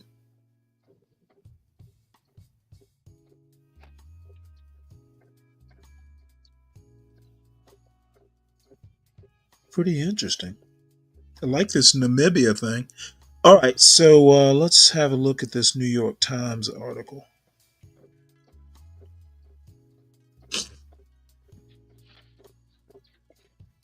Okay, El Salvador's president offers to accept criminals from U.S. for a fee. Secretary of State Marco Rubio praised President Nayib Bukele's unprecedented extraordinary proposal to accept any convicted criminal deported by the U.S. Oh shit! So he's going to do what Rwanda did and just accept, well, similar to what Rwanda did with refugees from England. You pay us, and we'll take anybody. I wonder if we can send actual United States citizens. Well, if we can send them to Guantanamo, then why not?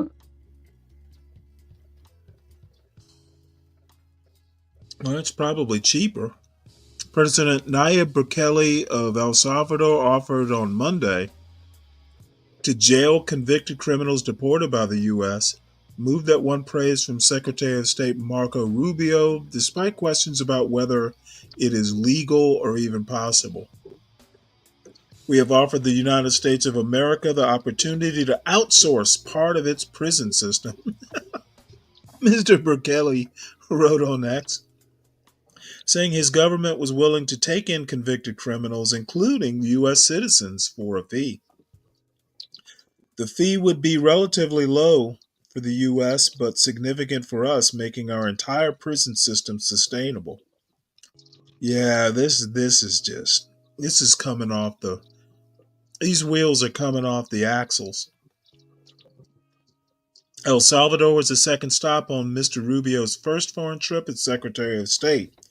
After meeting with Mr. Bukele on Monday, Mr. Rubio said that he had briefed President Trump on the offer, which he described as unprecedented. Damn Skippy. Mr. Rubio said that El Salvador had proposed jailing undocumented migrants who have been convicted of crimes and deported from the United States. Secretary said Mr. Bukele had offered to also accept convicted criminals who are currently serving their sentences in the United States, even if they are U.S. citizens or legal residents. Damn. The State Department later added that Mr. Bukele had agreed to take undocumented migrants from any country, not just El Salvador, that have been convicted of crimes, including members of the MS-13 and Tren de Aragua gangs. Despite the sweeping scope of the offer, which Mr. Rubio described as an act of extraordinary friendship, deporting U.S. citizens would fly in the face of protections that make it illegal in all but the rarest of cases. Yeah, there is a 13th Amendment. While details of the plan are not yet known, it is another example of how the Trump administration is quickly driving home the point to governments in the region that they are either allies or enemies based on their willingness to support him, especially on illegal migration, fentanyl trafficking, and restricting Chinese influence. Mr. Bukele rose to power in 2019 on a promise to rid his country of drugs and gangs and has since earned adulation across Latin America for bringing down crime in his country. At the same time, he has used emergency powers to mass arrests that critics say have trampled human rights and the rule of law, ensnaring thousands of innocent people. Mr. Bukele said Monday that criminals deported by the United States would go to the terrorism confinement center, a prison built to house 40,000 people. Jeez. Human rights groups have documented extreme overcrowding in El Salvador's prisons reports of torture by guards. El Salvador signed a similar agreement in 2019 to receive non-Salvadorans detained in the United States, known as a Safe Third Country Agreement. The deal was never implemented because of the COVID pandemic. Mr. Bukele referred to it on Monday, saying his new proposal is more important and of a much broader scope than the agreements made in 2019. Yeah, not a good time to be an illegal in these United States.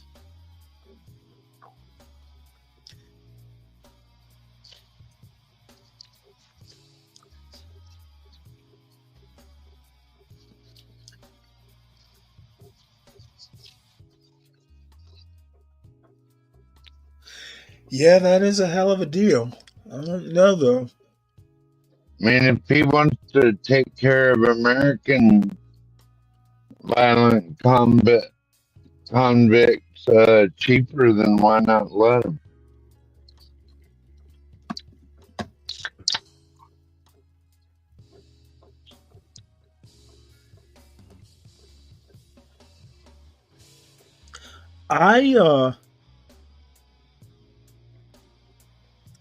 Fred, let's see.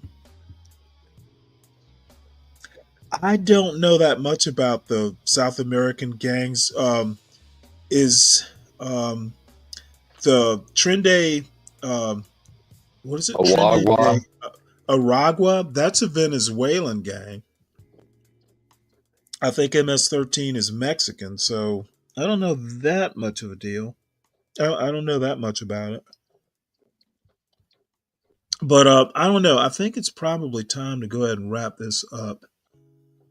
Well, they both agreed to let's get rid of fentanyl at all sides of our borders, both Mexico, and then they Okay, well, designated. I think what'll Designated wind up happening. cartel. I think what'll wind up happening is fentanyl will be greatly reduced. I don't think you're going to be able to get rid of it altogether. Mm.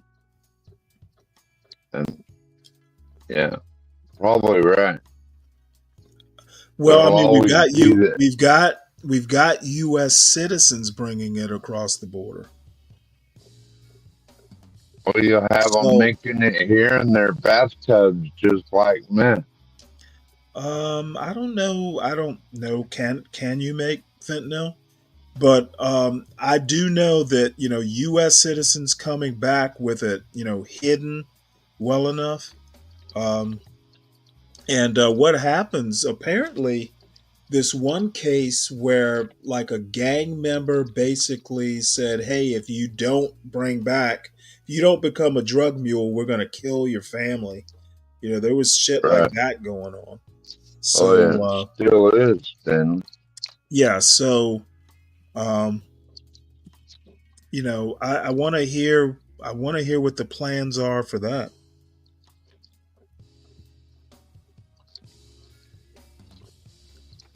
So, everybody, please, again, I'm going to drop my link, drop the channel link.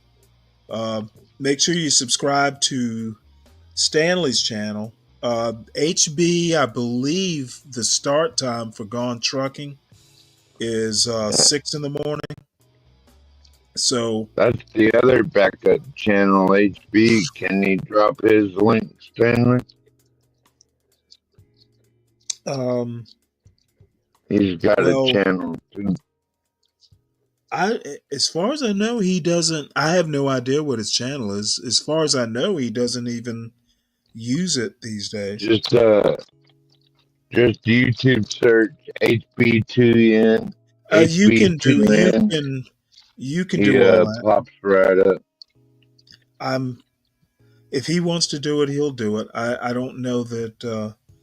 I don't know what's going on with his channel. I'd rather him tell me, "Hey, he just posted something the other day. That's a pretty cool video. Interesting. I'll have to ask him about that. What was I gonna do? Oh, where am I? In the show. Yeah, I was gonna drop this. Well, I'll just type it in. All right, it's let's see here. That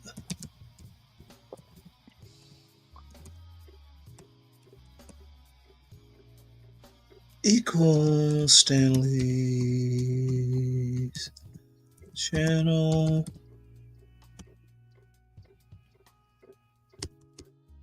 Please subscribe.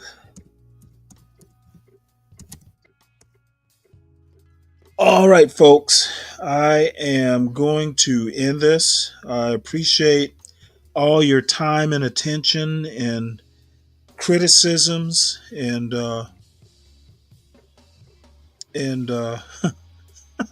your criticisms weren't all constructive, but they're appreciated anyway. So HBOB here at 6 in the morning, I believe. I should be back tomorrow night, somewhere between 8 and 10. A lot of it depends on how I feel around 8 or 10. 10 actually worked out pretty well for me. A lot of it will depend on what time HB gets started, because if he goes 12 hours, I just wait for his show to end or get close to ending. So, y'all have a good morning and be safe. Yeah. Take See you care, later, Stanley. I'm out. Okay, take it easy.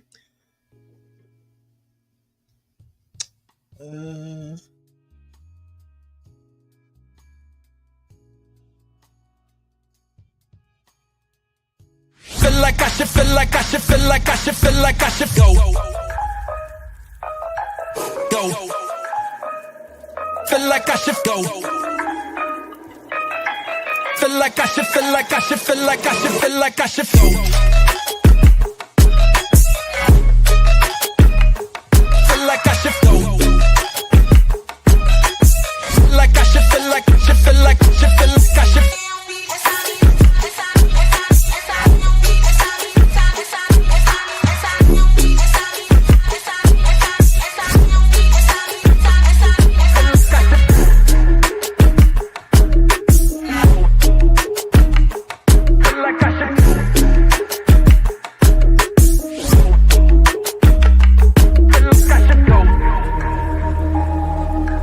Go.